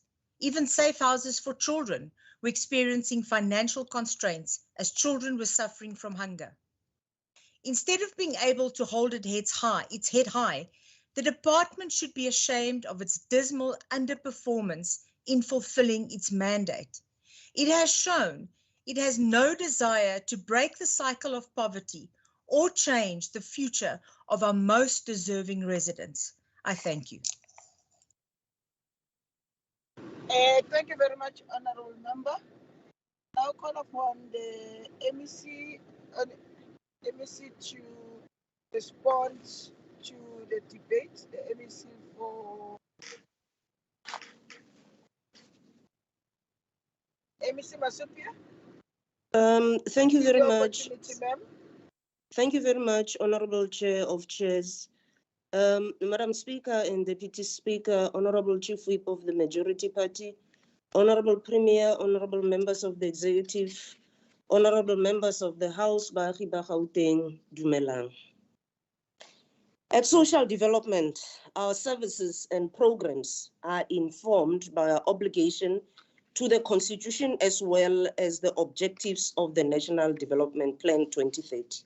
Ours is to develop programs that will effectively eradicate poverty for social protection and social development amongst the poorest, most vulnerable and marginalized. And we do this through partnership with our primary stakeholders, service recipients, and all those that share our vision. In the new planning cycle, our department committed to priority 1 on the economy, jobs and infrastructure to reduce hunger and poverty. Of the 10 planned targets, 7, that is 70% indicators, were fully achieved, while 3 targets were partially achieved. Furthermore, in terms of priority 4 of safety, social cohesion, and food security to enhance care and and protection of poor and vulnerable groups, to reduce hunger and poverty, and to reduce the demand for substance and harm caused by substances. Of the 25 planned targets, 15 were fully achieved at 60%, 3 were partially achieved at 12%, and 1 had fair progress at 3%. In the 2020-2021 financial year, and as stipulated in our annual report, we reached a considerable number of our targets, and in some programs exceeded the targets. We spent 93% of the budget and delivered on our mandate, which begs the question, how did social development leave scores of Gauteng communities hungry and without shelter, as some would conveniently and falsely purport? Madam Speaker, only 7% of the budget was underspent, and there were various reasons that led to this. Reasons differ per program, not forgetting that some reasons were induced by the COVID-19 pandemic. It is a reality. And I want to thank Member Honorable Ledwaba for putting this into perspective in her opening remarks. Into perspective, remember that's what she did. Admittedly, underspending must not be accepted, however, and important to note is that the department made use of all mechanisms in place to ensure underspending is mitigated and service delivery is not affected. Honorable members, when we make analysis of the social welfare services program in the annual report, insofar as service to older persons is concerned, 50% of the targets were met in full, while in 25% of the targets, good progress was made. Through our services to older persons, we ensured that community-based care and support services enhance the length and quality of life of older persons and improve resilience to health conditions affecting older persons, such as frailty, chronic illness and diseases, dementia, which is becoming very prevalent, something that we are keeping our eye on, diabetes and heart diseases. And because of these services, older persons can remain within their communities for longer periods without requiring specialized care. While 78% of the targets for older persons access community-based care and support was reached, it must be noted that this was due to fewer beneficiaries accessing community-based care and support services than anticipated due to compliance with COVID-19 protocols. Furthermore, we ensured that the food relief and nutrition program, which is aimed at ensuring no one goes to bed on an empty stomach, was successfully implemented. We distributed food, yes, it was. Look at the facts, not what you think or you wish.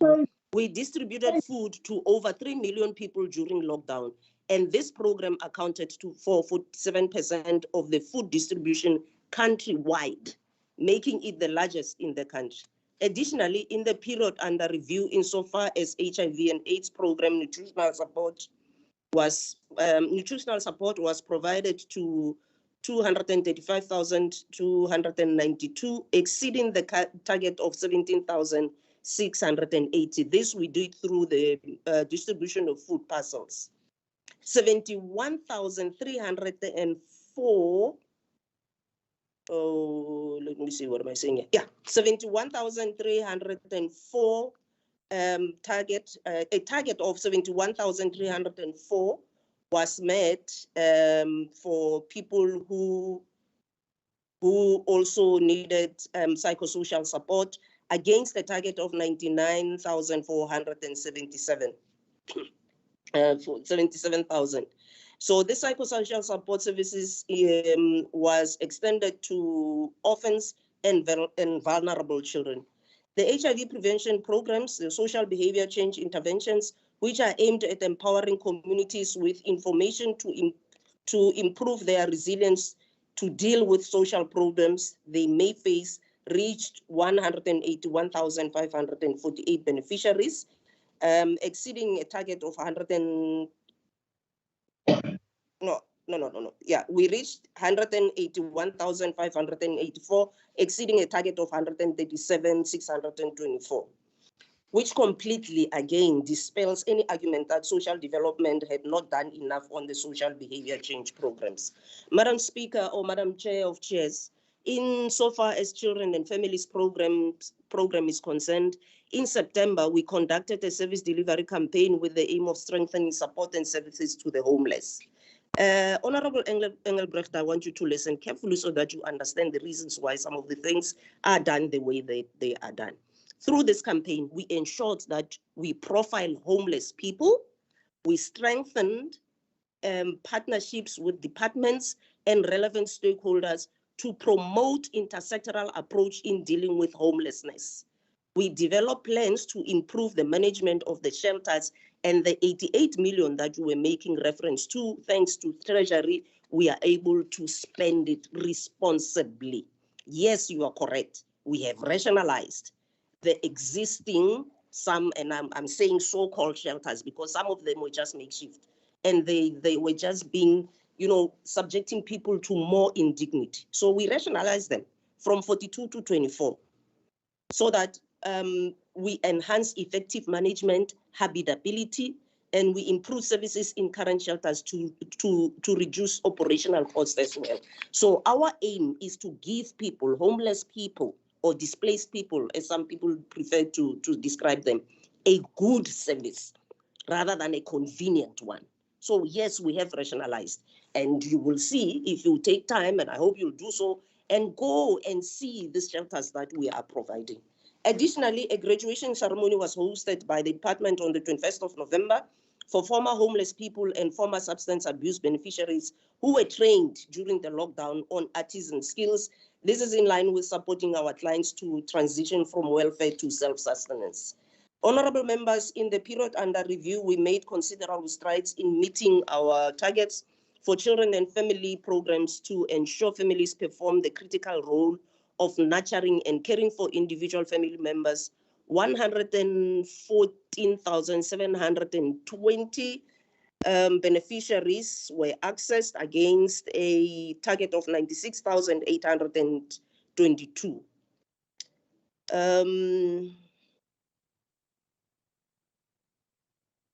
Again, on the same trajectory, 920 rather, with an initial target of 7,042 families participated in reunification programs, and 1,646, exceeding the 1,055,000 target family members who were reunited with their families.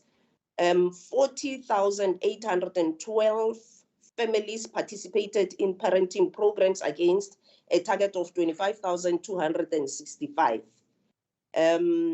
Again, 24,768 families received crisis intervention services against a target of 32,389. Here, we do admit that we could have done better, and we do have plans in place to address this problem.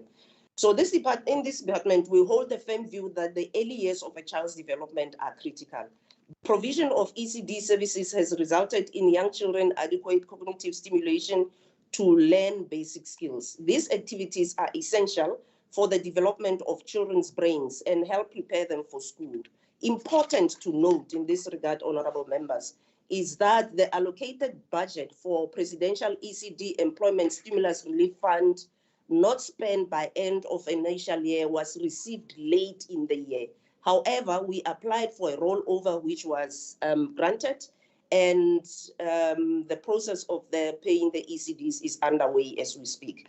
Madam Chair of Chairs, insofar as restorative services and social development, we met 100% of the crime prevention and support targets, 88% of the victim empowerment program targets, and 67% of the substance abuse prevention and rehabilitation program. In the period under review, social crime prevention and awareness campaigns reached 1,292,351 children and adults, exceeding the 307,534 target. And this was deliberate because we looked at the problem, we analyzed it, and we came up with a plan to make sure that we really do meet these people who needed the service. All children and adults in conflict with the law referred to the department for further interventions were attended to, where they were assessed and were referred to and participated in diversion programs. Additionally, 2 secure care centers managed by government accommodated 608 children in conflict with the law that are awaiting trial. Through our social crime prevention programs, we managed to reduce vulnerability of women, children, the youth, the elderly, persons with disabilities, violence and abuse through addressing risk factors, strengthening protective factors, and increasing resilience and coping skills.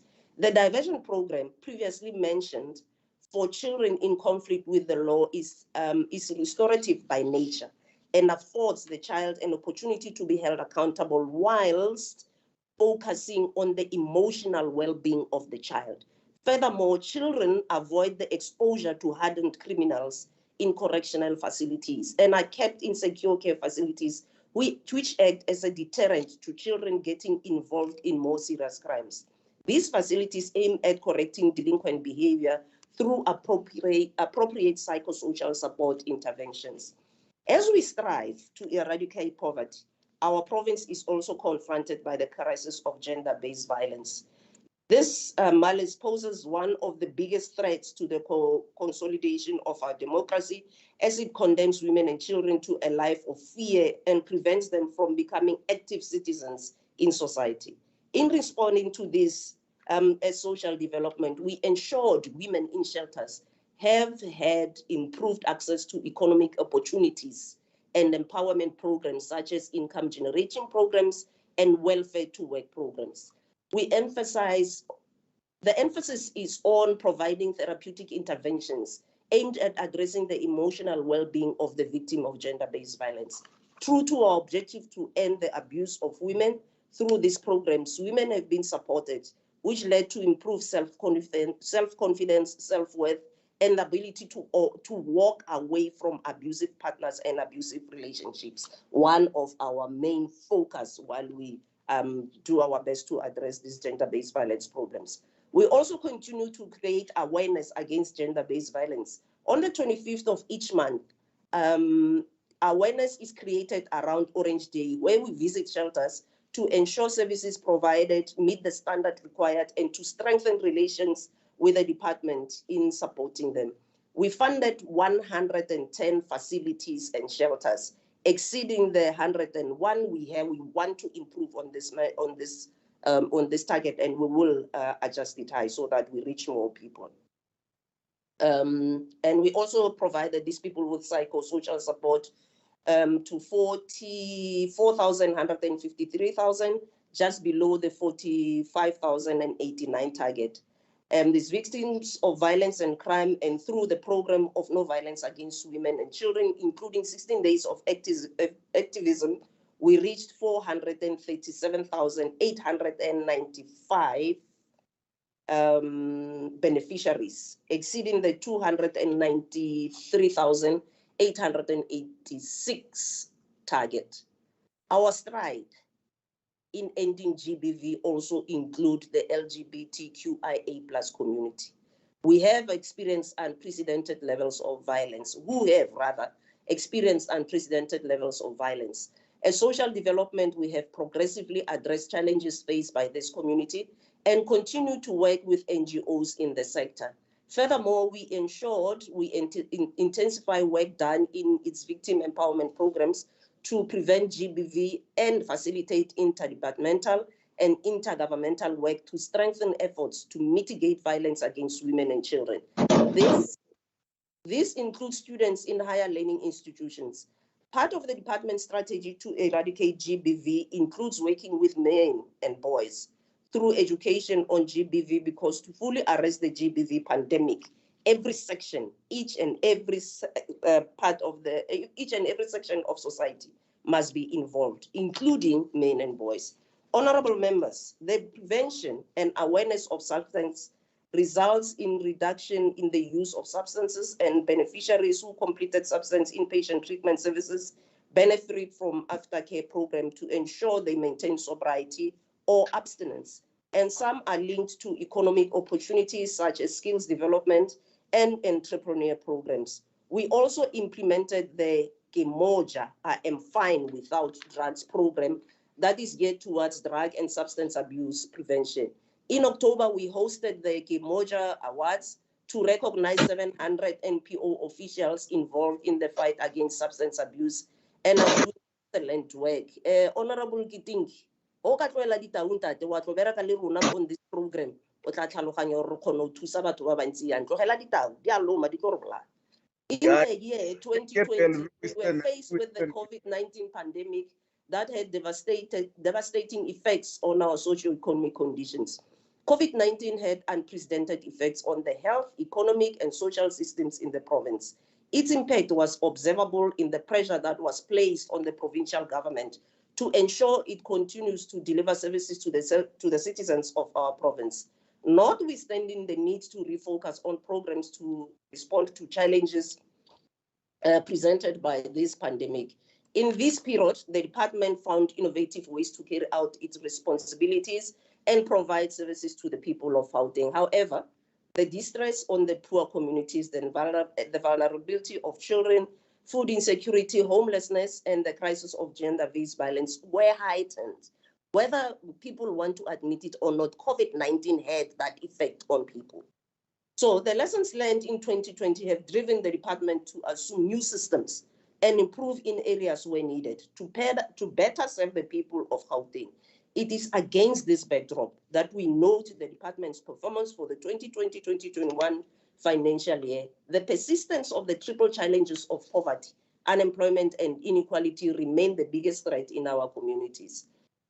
Though faced with numerous challenges, we commit to continue our strides towards an improved quality of life and of society through the provision of accessible, integrated, comprehensive, sustainable, and developmental social services. Furthermore, we commit to continue fostering relations with all relevant stakeholders and oversight bodies. Ke a go leboga hle mme, Chair of Chairs. Kgetsi ya puo ga e tlale, a me a kalo. Thank you very much, Honorable MEC, for your input. I'll now request that the Secretary calls the next order. Thank you, Honorable Chair of Chairs. The takings order of the day is consideration of the Social Development Portfolio Committee Oversight Report on the annual report of the Department of Social Development for the year 2020-2021 financial year. Thank you.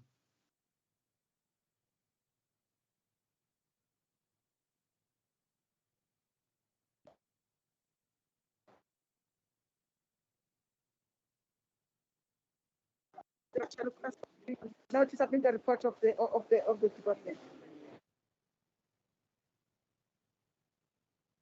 Thank you very much, Honorable Chair of Chairs, and good afternoon, members.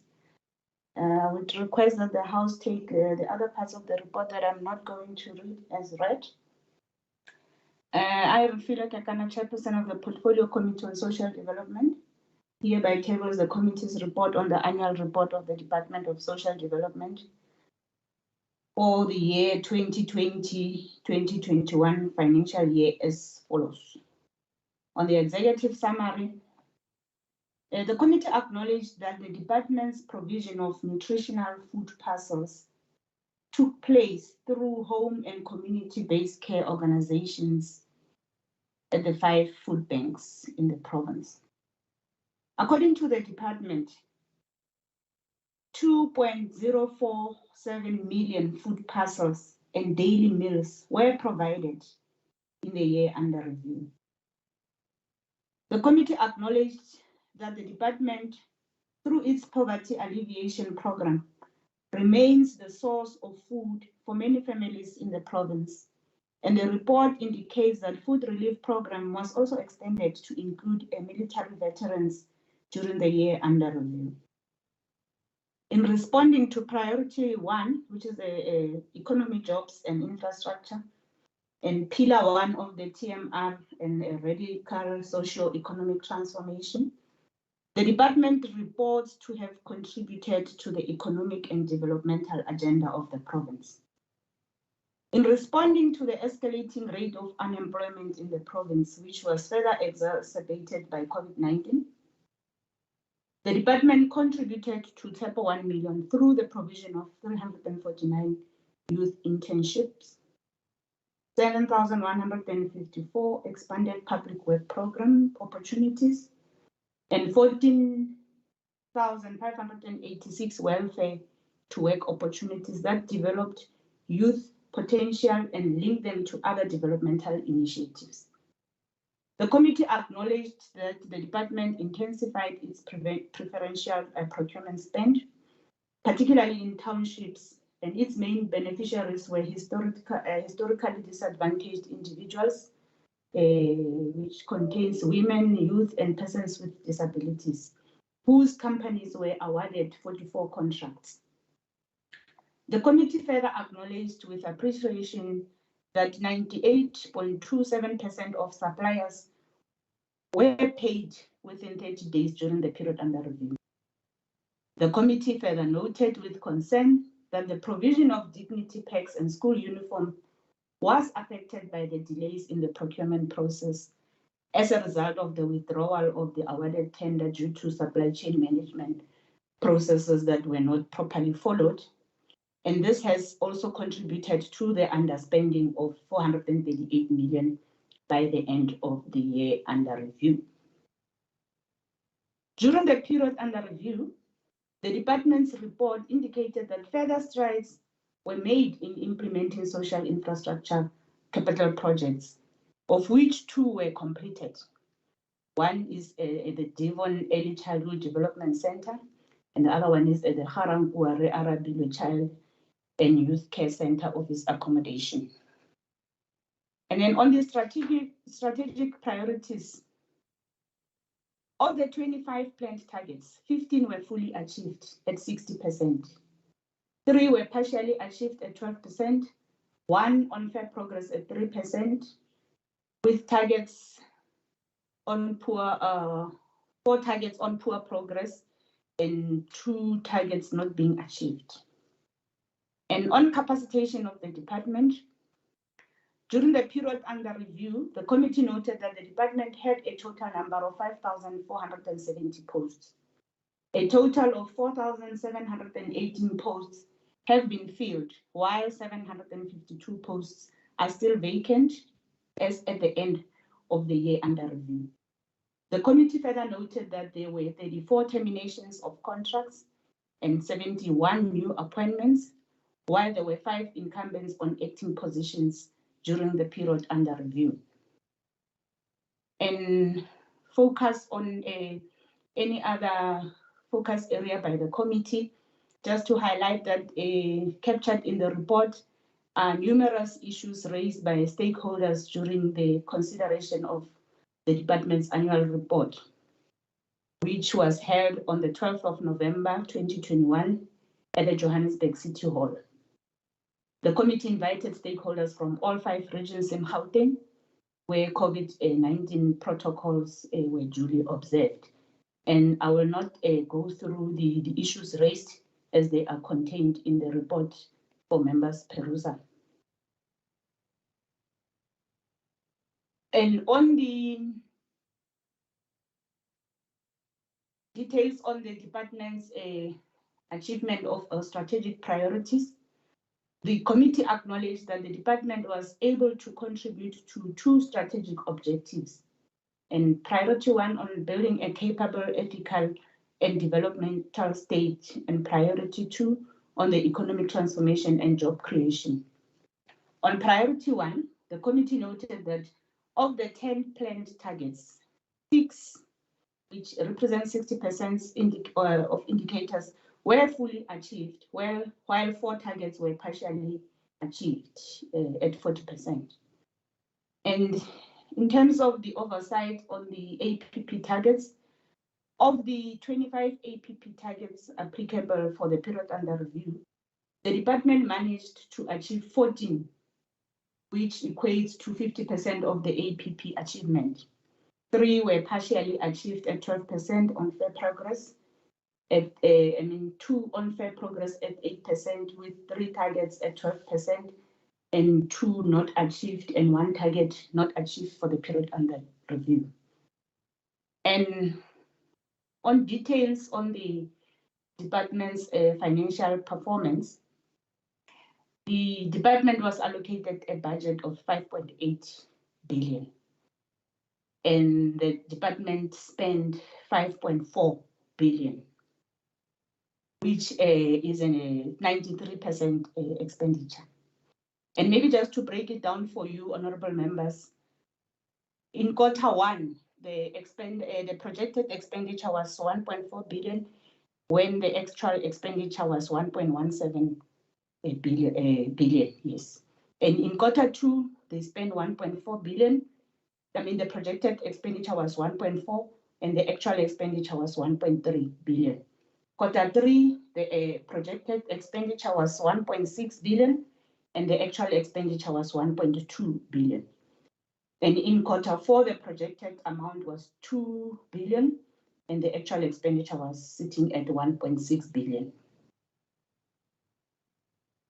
So on the under expenditure, the department recorded an underspending of 38 million in terms of program 1, which is administration. And this is attributed to delays experienced in the filling of vacant posts.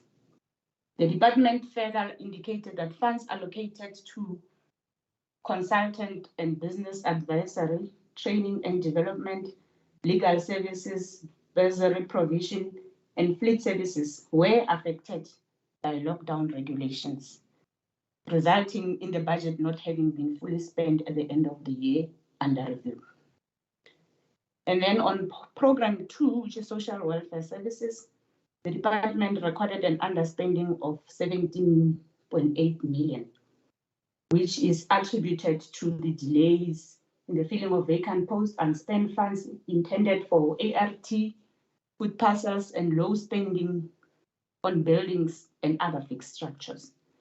The department also indicated that the expenditure for the program was affected by the allocated budget for NPOs, which was not spent at the end of the period under review, as the MEC has indicated in her bid. On program 3, children and families, they recorded an underspending of 305 million, which is as a result of an additional budgetary amount received in the third quarter from the presidential ECD Employment Stimulus Relief Fund, having not been spent, and as well as the verification process for qualifying NPOs was completed before the end of the financial year. On program 4 on restorative services, they recorded an underspending of 13.1 million, which emanates from the fact that the expenditure for the program was affected by the underspending of the allocated budget for substance abuse prevention and rehabilitation of NPOs. Program 5, development and research, they recorded an underspending of 63.8 million, which is as a result of the food relief budget, which was not spent in full.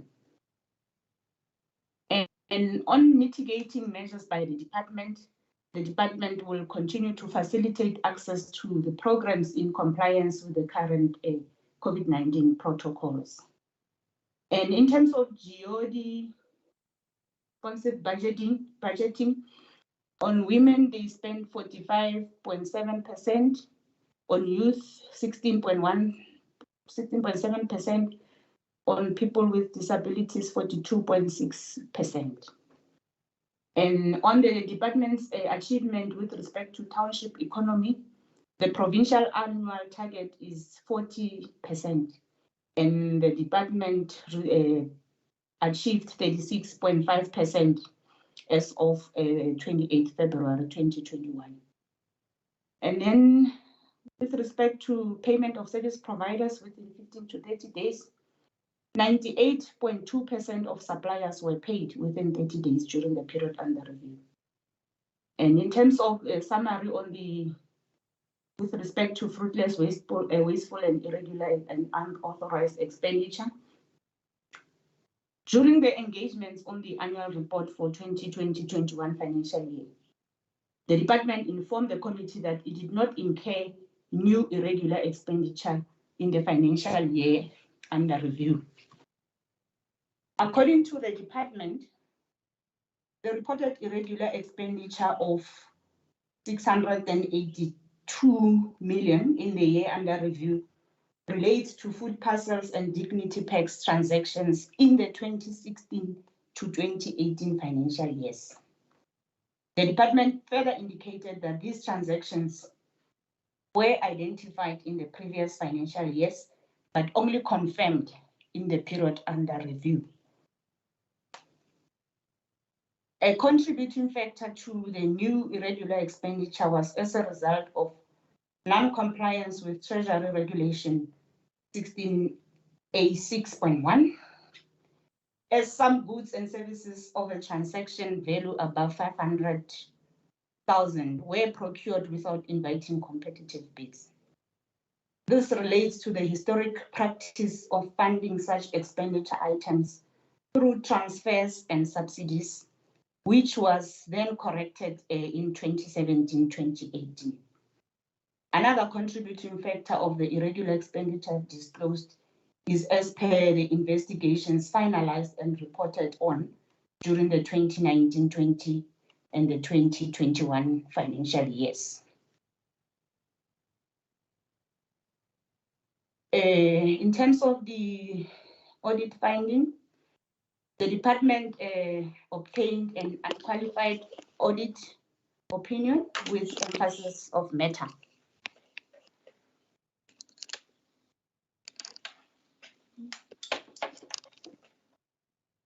In terms of the GOD empowerment, during the period under review, the department reported to have conducted HIV/AIDS programs reaching out the following number in terms of gender. Madam Chair, somebody is. Fatima. I get a respect to Madam Chair of Chairs, please, man.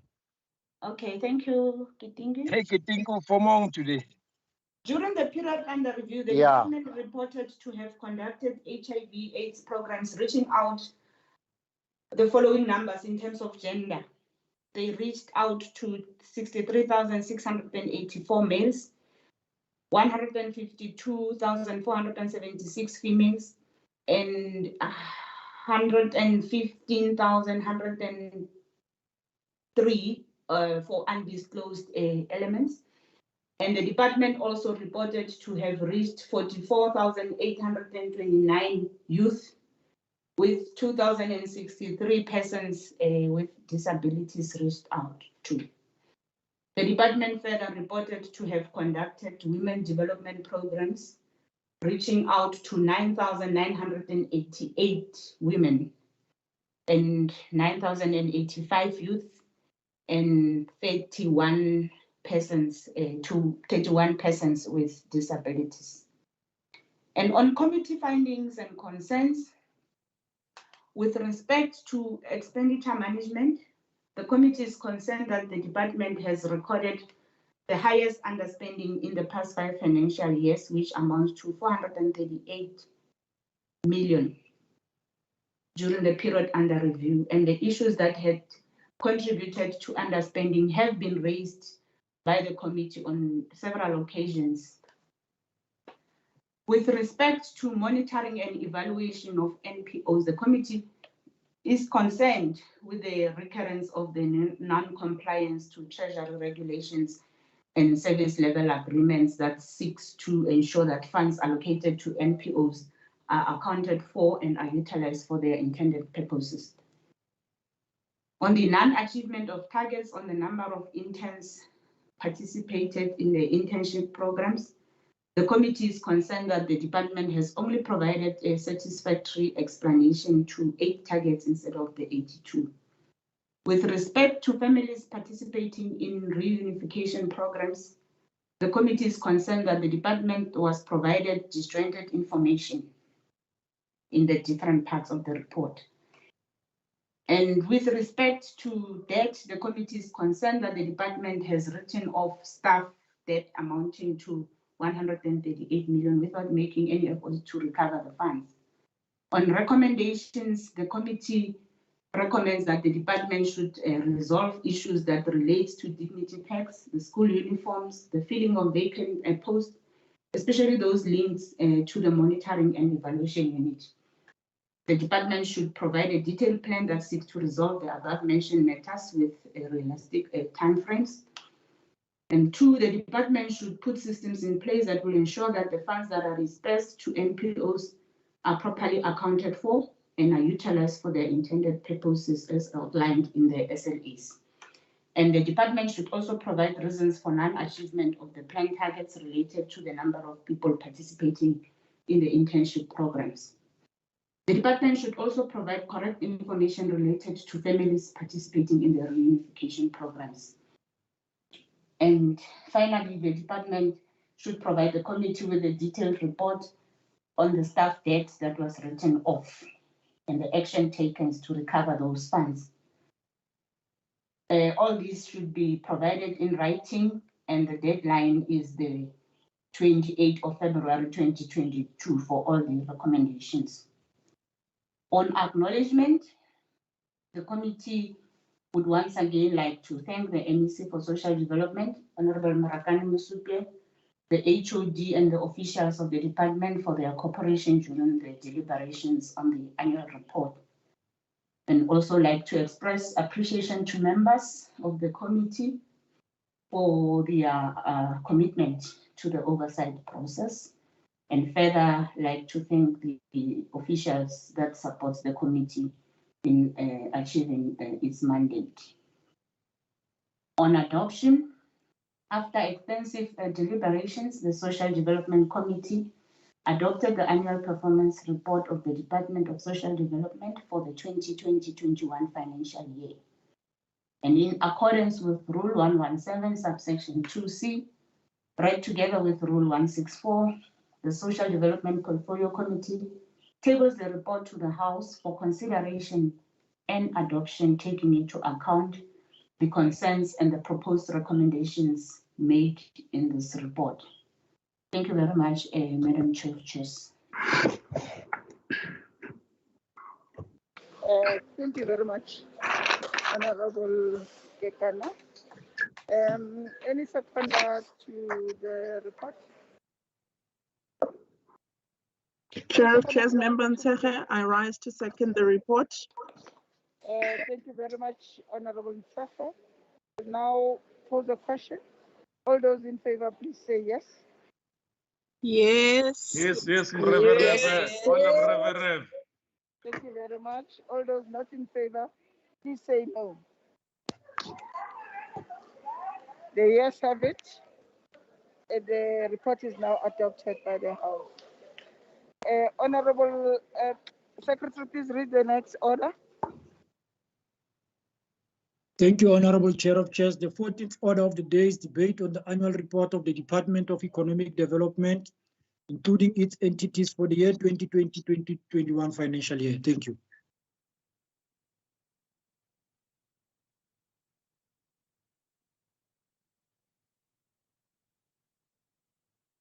Thank you very much, Secretary. I now call upon Honorable Ghana to please start with the debate.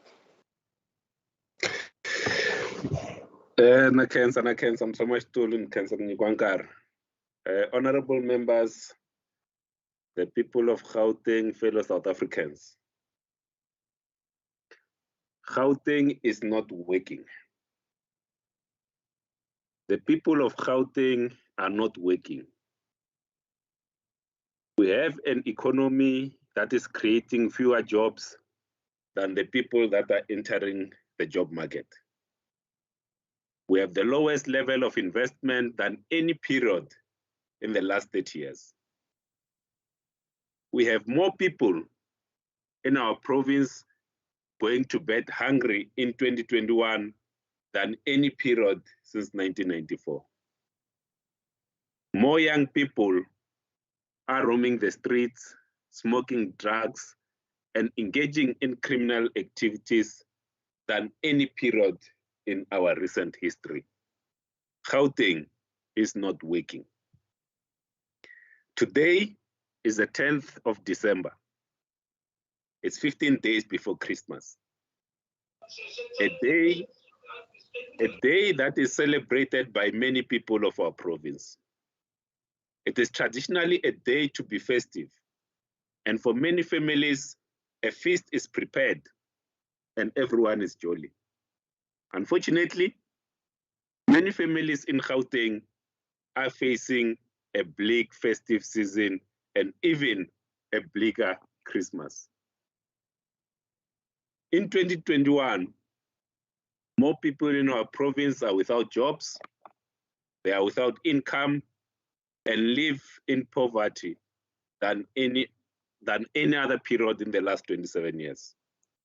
This is the true state of the economy of Gauteng, and Gauteng is just not working.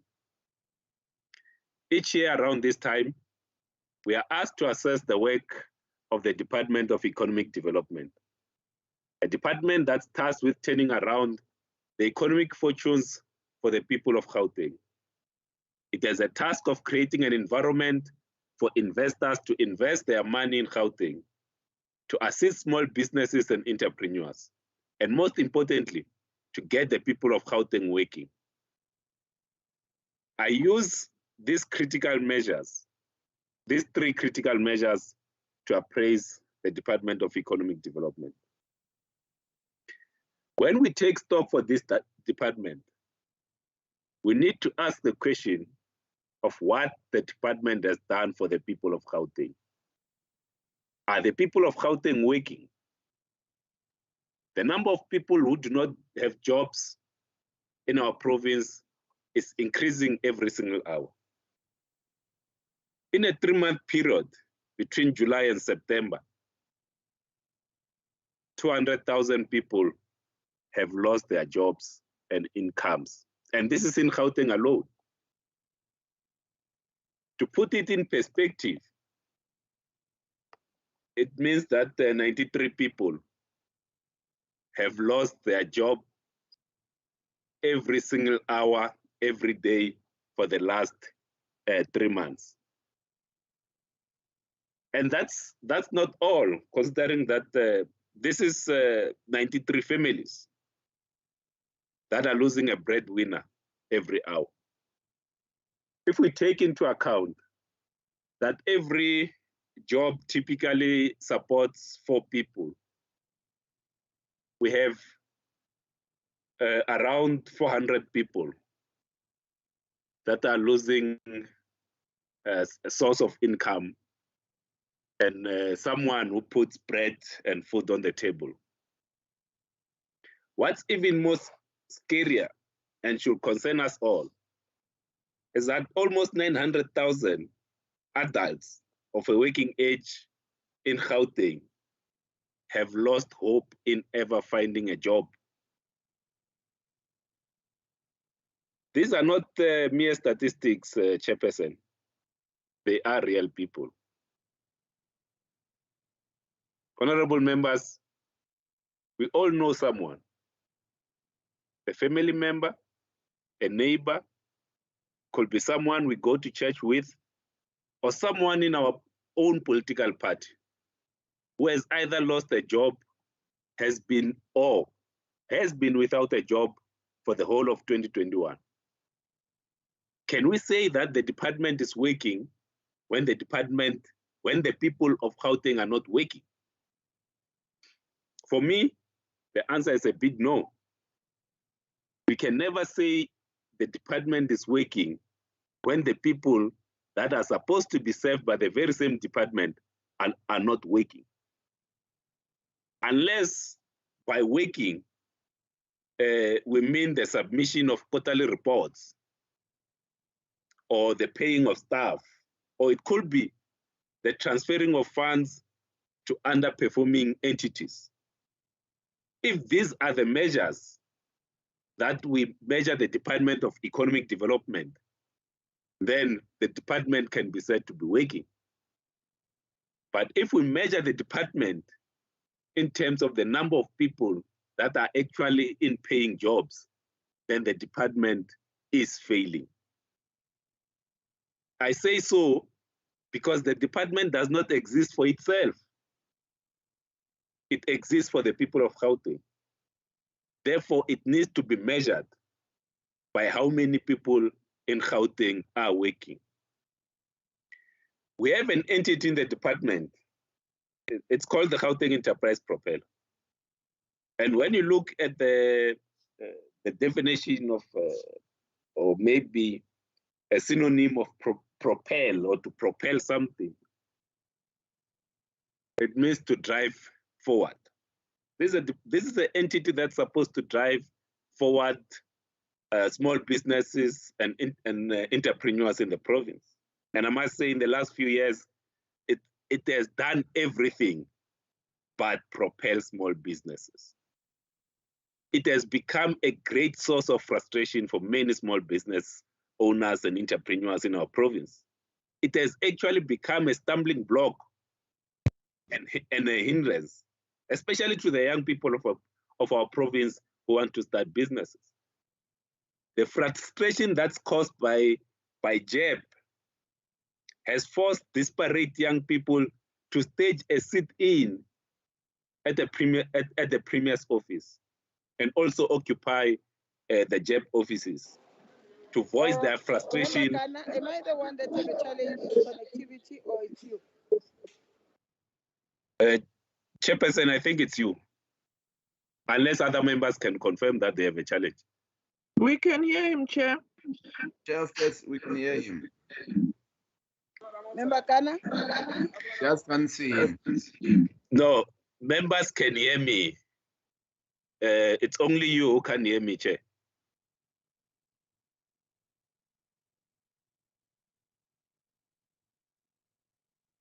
Okay, Can I continue. proceed? Yes, continue. All right. Thanks very much. The frustration that is caused by JEP has forced disparate young people to stage a sit-in at the Premier's office and also at the JEP offices to voice their frustration at the slow pace of fulfilling the promises made. If Gauteng was working, there would be no need for young people to stage sit-ins. You know, what's even more worrying is that even when JEP is allocated money to assist small businesses, it takes an extremely long time to offer relief to businesses in distress. Another non-performing agency is the Gauteng Growth and Development Agency, which is supposed to to attract investment in Gauteng. But year in and year out, we are told that we can't reach the targets insofar as investment in Gauteng is concerned. And these are the investments that are supposed to help create jobs for the people of Gauteng. And Chair, whilst one accepts that COVID has caused challenges across the globe, across the country, but it can't always be used as something that the departments will hide behind forever. Because we need to be honest with ourselves. The economy of Gauteng has been declining way before the COVID pandemic. And this decline is caused by a lack of political will, a lack of leadership, and the lack of a proper economic plan for this province. The failure of Gauteng is a leadership failure. Even when they try to propose solutions, the solutions that are proposed are for the world that no longer exists. And I must say, MEC Tau, there are some things that you can do, you know. And one of the things, and I've said this for the last 2 years when I was debating on the annual report, I said it's important for us to change the scorecard and the success criteria for this department. A higher weight needs to be placed on job creation. And when the province loses jobs, there should be no bonuses paid to anyone in the department. And we need to remind everyone that we do not work for government. We are not here for the government. We do not work for the government. We work for the people. The people are our bosses. Therefore, if the people are not working, it means we are failing in our job. And number 2, you need to urgently recruit competent people at the Gauteng Enterprise Propeller. These are the people who need to speed up assistance that is needed by small businesses and entrepreneurs, because that's where the jobs are going to come from. We need to be honest with ourselves. The people that are at JEP are not doing what they are being paid to do. And the third point, and the third intervention, it's time that we beef up our trade and investment division, both at the GGDA and in the department, so that we can get real investment in the Gauteng economy. And by real investment, MEC, I mean investment that will create jobs for the people of Gauteng. And we must, on this day, MEC, honorable members, we need to commit ourselves. We need to commit ourselves to change the material living conditions for the people of Gauteng in 2022, so that they can have a better festive season than the one that's coming in 15 days. We do this because we do not work for ourselves. We do not work for our political parties. We work for the people. We exist to serve them. Nakensa, Chairperson.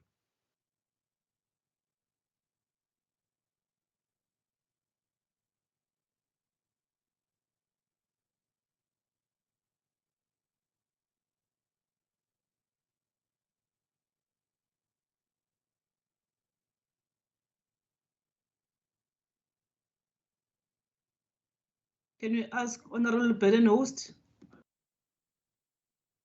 Thank you, Speaker. I'm on the line. Thank you. The Department of Economic Development was allocated a budget of 1.9 billion in the period under review. The total expenditure for the department amounted to 1.8 billion against the adjusted appropriation budget, which constitutes 97% spent for the year. The total underspending amounts to 57 million, and that's about 3%. The department underspent its allocated budget in programs 1, 4, and 5. This comes after a 17 million over collection. Even with the revenue over collection, the department has still failed to provide adequate support for township economic development through regulatory reforms and programs. This failure is part of the reason why the department is unable to reduce unemployment to between 20 and 24%, create 2 million new jobs for the youth, achieve economic growth or grow levels of investments to 23% of the GDP in accordance with the 2019-2024 medium-term strategy framework. The current government has spectacularly demonstrated that it's incapable both now and in the foreseeable future to economically empower all South Africans. Speaker, this department has only been able to achieve 46% of the targets it sets out in the 2021 APP. This is a failure to deliver a better performance and to fill vacancies at senior level, clearly illustrates the department's inability to create stability and deliver on its vision and mandate to the residents of Gauteng. There is no clear strategy on how this department plans to implement the transversal role of linking investment facilitation with value chain transformation and SMME empowerment through active enterprise and supplier empowerment. The department has no clear plan to address challenges faced by township-based SMMEs in eventing, exhibitions, and conferencing as mandated through the Gauteng Enterprise Propeller. This is evident in its failure to provide financial support and achieve its set targets to SMMEs and cooperatives in the informal sector. To date, many businesses and employees across the province have not benefited from the department's alleged three-phase approach that is meant to provide a cushion of measures that would inevitably drive the growth of the economy to become competitive in both local and regional markets. The department underspending on programs 5 being economic planning and research amounting to 18.3 million, translating of the total allocated adjusted budget is indicative of the department's failure to resolve the problem of making choices that occurs because of the scarcity of resources. This is one of the many programs that need full support in order to create a much needed sustainable jobs, especially for young people. It is surprising that in instances when non-financial support is needed, the department overachieves on its targets across programs. The department is always quick to use COVID-19 as a reason for the underspending, fruitless and wasteful expenditure, but continue to fail in providing accurate information on how many real jobs were lost and how many jobs were created since the advent of COVID-19 across all the various variants since 2020. This department cannot continue to shield itself using the pandemic as a means to shy away from its economic responsibility to the people of this province. Even the Premier's flagship project, SEPA 1 million, has failed to adequately indicate how it will grow the economy of Gauteng and withstand the pandemic in order to maintain people's jobs. It is visibly evident that the project has fallen through the cracks, leaving millions of young people stranded and unable to access job opportunities and actively participate in the economy. As the EFF, we are aware of the fact that the NDP, on which the economic policy of the province is based on, is nothing more than just a way to maintaining the status quo that continues to marginalize Black people, thus preventing them from participating in the mainstream economy. We remain resolute on the need to nationalize and take control of the commanding heights of the economy in order to create millions of sustainable jobs. Thank you, Speaker. Honorable Makubela. Yeah.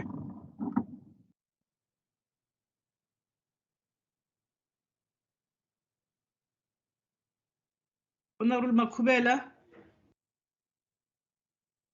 Thank you very much, Honorable Speaker. Congratulations for honoring the women of Gauteng, who are pioneers and who are leading the front in actually breaking the glass ceiling that keeps them back. Honorable Speaker and presiding officers, the Honorable Premier of Gauteng, members of the executive, in particular MEC Tau, honorable members and colleagues in the legislature, the people of Gauteng. Honorable Speaker, as we debate this annual report, we do so with a heavy heart. We do so with a heavy heart because every time we debate the reports of this department, our hearts and our minds are reminded of the late Comrade Lindiwela Sindwa. We also pay tribute to her once more, because indeed she was an epitome of a committed and dedicated social activist and an effective instrument in the hands of the ANC. Honorable Speaker, we miss her dearly, and we miss her contributions in our committee. A White Stone broke German journalist Karl Marx many years ago remarked in the 18 Brumaire of Louis Bonaparte when he said, and I quote, that men make history, but they do not make it as they please. They do not make it under self-selected circumstances, but under circumstances existing already, given and transmitted from the past, close quote. Madam Speaker, we are having this debate during the most difficult global economic times. We find ourselves as a country and as a province also under great economic strain and under perilous economic circumstances. The trade war between our biggest trading partners, the United States of America and China, has contributed as well to this global pandemic. The political instability in due part to the Brexit debacle has also created havoc on the global economy and our own economy, as Britain is one of our biggest trading partners. The total collapse of the Zimbabwean economy due to sanctions by Western imperial nations have contributed negatively to our own economy, with a significant number of Zimbabwean people fleeing their country to find home in our shores. And yet, the Democratic Alliance and its coalition partners, the EFF, want to tell us that everything has collapsed, but people flee the entire continent, all of them to come to South Africa.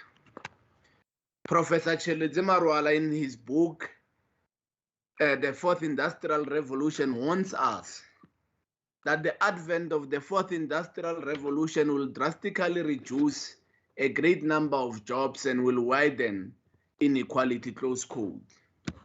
Madam Speaker, in the past 3 years, and in July this year, one of the leading banks in our country, Standard Bank, due to technological advances and most banking performed through online applications, have closed over 104 branches across the country.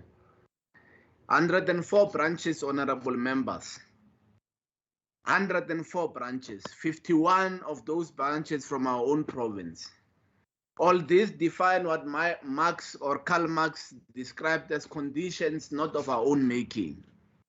It is not only Standard Bank that has closed its branches. Other banks such as Nedbank, FNB and ABSA have also closed their branches due to the advancement of technology and due to their clients using technology to access the banking apps and transaction online. But because as the ANC government, Madam Speaker, we have conquered the spirit of negativism and defeatism brought about by the challenges of our time.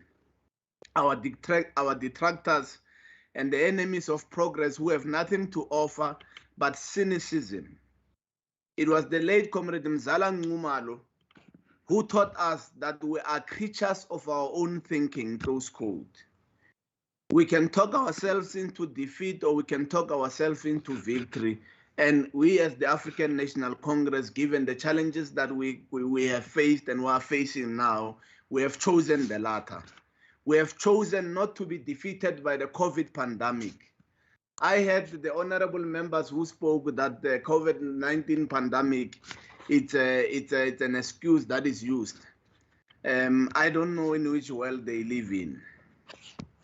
Addressing an investment conference, the former president of the African National Congress and the former president of our country, President Thabo Mbeki, in 2009 sounded alarming bells when he said in an investment conference, I quote, that the immediate reality is that all of us know that the poor are knocking at the gate. And if this gate does not open, because we who have the keys are otherwise involved, the masses will break down the gate, close quote. The cabbage farmer, the disgraced and expelled former president of the ANC Youth League, said during the ANC Youth League National Congress at the Galaga Estate in 2011, which some of us were delegates, he says, and I quote, capital suffers from a mind of a rat. Capital thinks that when an uprising starts, it will only happen at the Union Building. The poor will do nothing but walk from Alexander to Sandton and nest themselves with the cheese and everything they find in the fridge, close quote. The question we must ask, which President Thabo Mbeki posed to us, is what did President Thabo Mbeki mean when he said that we have the keys to this gate?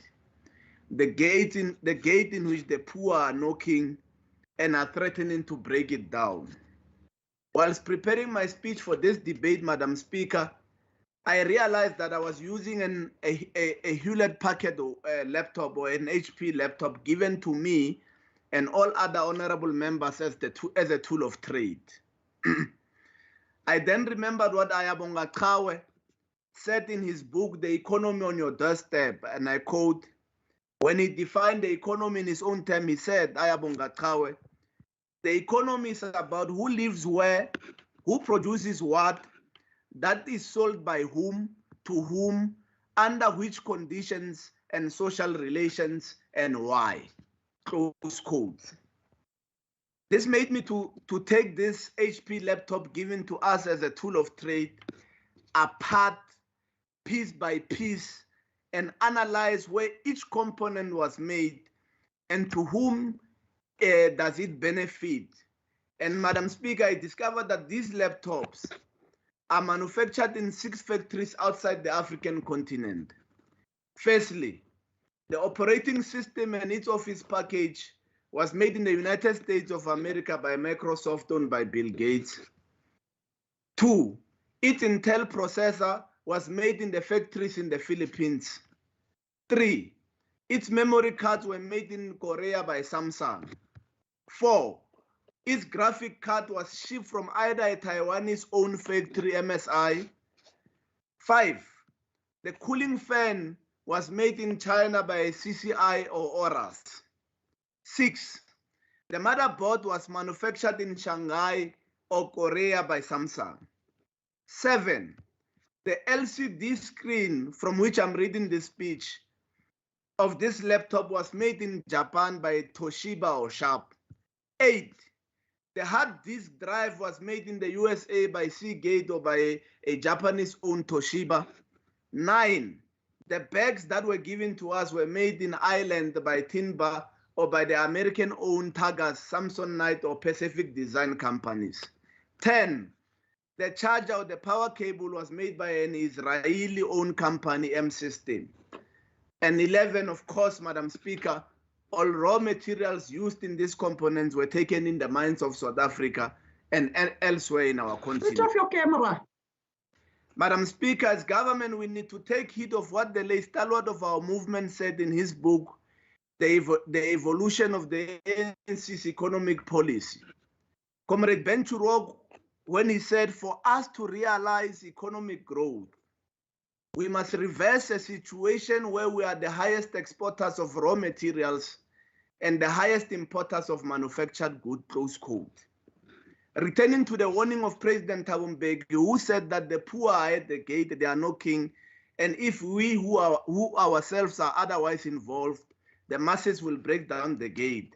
President Mandela responded to that particular question as to why President Mbeki was saying to us that we who are involved in closing the gate, the poor will break it down. He said in the doc during the Rivonia trial, he says, and I quote, "The complaint of Africans, however, is not only that they are poor and the whites in South Africa are rich, but that the laws which are made by the whites are designed to preserve this situation. There are two ways to break out of poverty.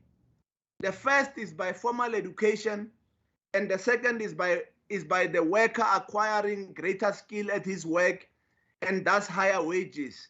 As far as Africans are concerned, both these avenues of advancement are deliberately curtailed by legislation," close quote.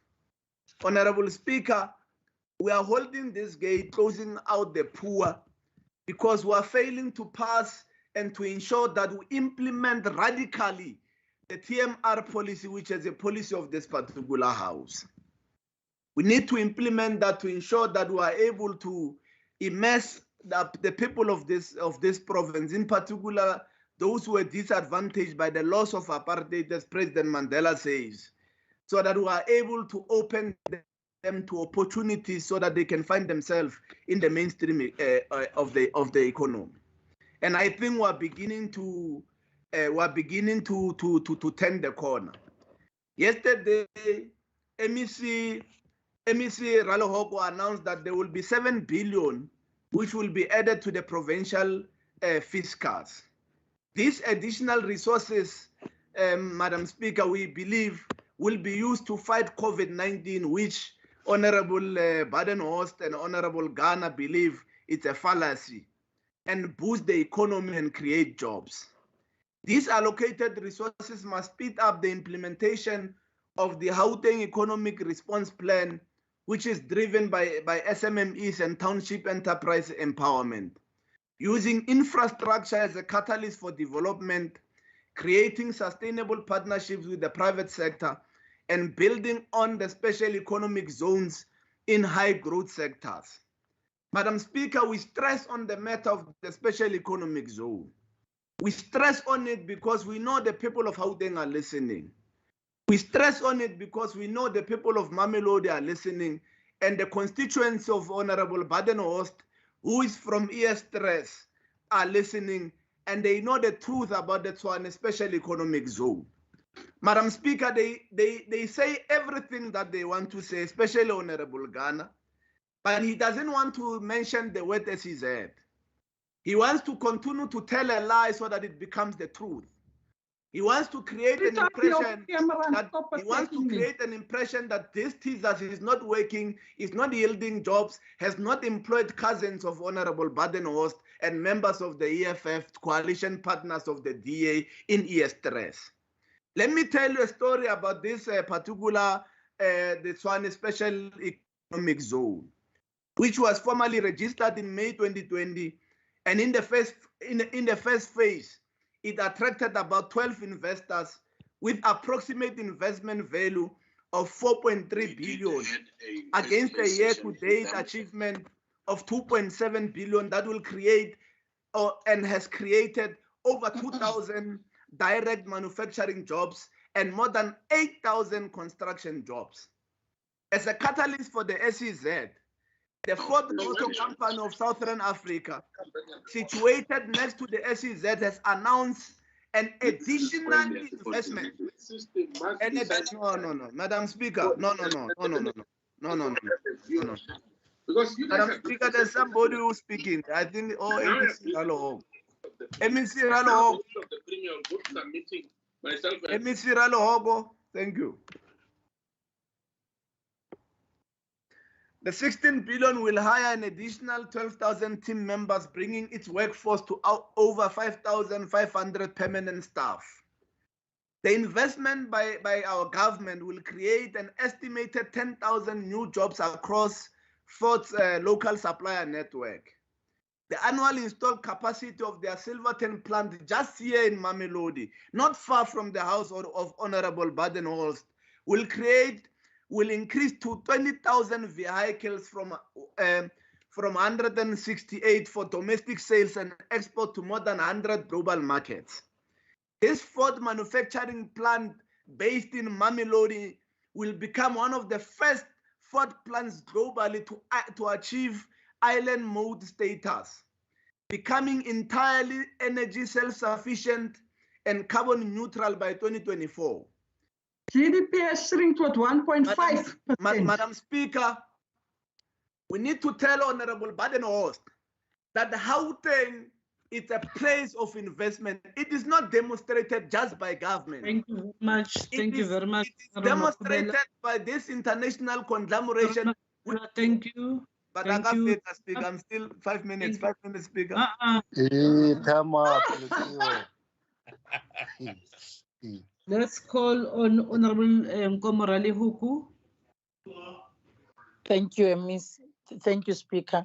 Madam Speaker, let me greet you and greet the Deputy Speaker and greet the Honorable Premier of Gauteng, honorable members of the Executive Council, honorable members of the Legislature and citizens of Gauteng. As the Gauteng Department of Economic Development and its entities, the presentation of this annual report to the sitting is an opportunity to reflect on the year under review. It is an opportunity to highlight the areas of reasonably satisfactory performance, flagged areas of underperformance. As you would all appreciate, we have had to deliver our mandate, mindful of the negative effects of COVID-19 and economic health economic pandemic. In fact, COVID-19 has significantly impeded the ability of the department to implement as planned its programs and projects as articulated in GGT 2030. In the year under review, this has necessitated that we revise the departmental APPs, align them to the Provincial Economic Recovery Plan. Overall, the department and its agencies have registered notable achievements at the same time, though as witnessing a gradual decrease in performance. The department's performance of 46% of achievement and 54% of non-achievement is admittedly a bold attempt to redirect our efforts to focus on the outcome-based approach as approved by the government in 2009 and to align to the GGT 2030, which is our blueprint of growth and development in Gauteng. Madam Speaker, there is a hope in action for the Department of Economic Development in the following areas. The first area is of a notable achievement that can be identified in financial management, where all supplier invoices were paid within 30 days. In terms of trade and sector development, 15 sector-specific plans were developed against an annual planned target of 10. With regards to business regulation and governance, the Consumer Affairs Office conducted as planned 168 business compliance monitoring inspections. With regards to advancing of objective of developing an inclusive economy, finally, the Township Economic Development Bill was approved by EXCO. The legislature undertook public consultations and looks forward to the outcomes of this democratic process that enables society to participate in their own development. We readily acknowledge that there are gaps and shortcomings that we operationalized our economic war room to unlock challenges and to fast-track implementation. Alone will not achieve this much. However, together with the private sector, civil society, and labor, we can achieve more. The department achieved an unqualified audit opinion, which is the second part. Material misstatements were identified in the financial statements during the audit. The material misstatements constituted non-compliance with the PFMA. Honorable Speaker, with regards to the departmental entity,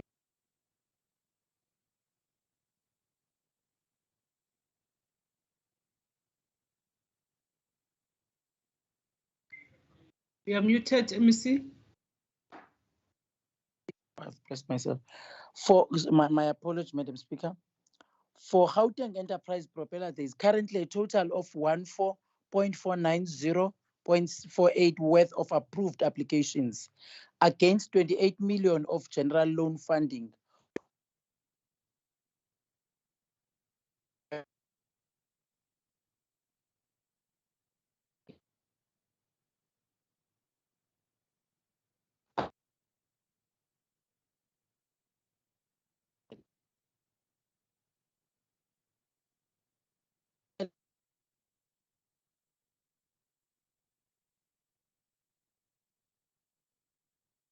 Of the township economy. The entity provided non-financial support to nearly 2.058 SMMEs against an annual target of 200,000, my apology, Madam Speaker, rather, for the year under review. Continued efforts to formalize township-based informal businesses resulted in support being provided to a target of 1,000 informal businesses. About 200 small enterprises in the West Rand and Citibank were supported through business development support interventions, while targeted support to cooperatives benefited more than 160 cooperatives, which were provided grants and business development support interventions. Under GTDA's group, we achieved 45, which is 73% of the 62 planned targets, and facilitated the creation of 2,512 job opportunities, of which 2,132, which is 85%, were jobs created through investment facilitation. The tire business unit achieved 50% of the 6 planned targets and facilitated the creation of 2,132 jobs.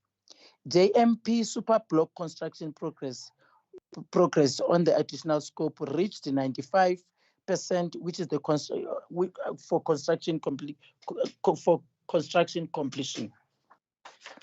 Additionally, the Cornhill Visitor Center construction target for the year was 40%, and this target unfortunately was not achieved.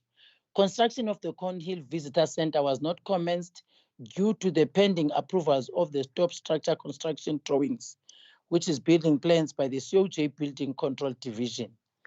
Under Gauteng Gambling Board, we had 119 targets for the year under review, and the performance information for the year reflected that 18 performance targets are due for reporting in this year, and those have been achieved.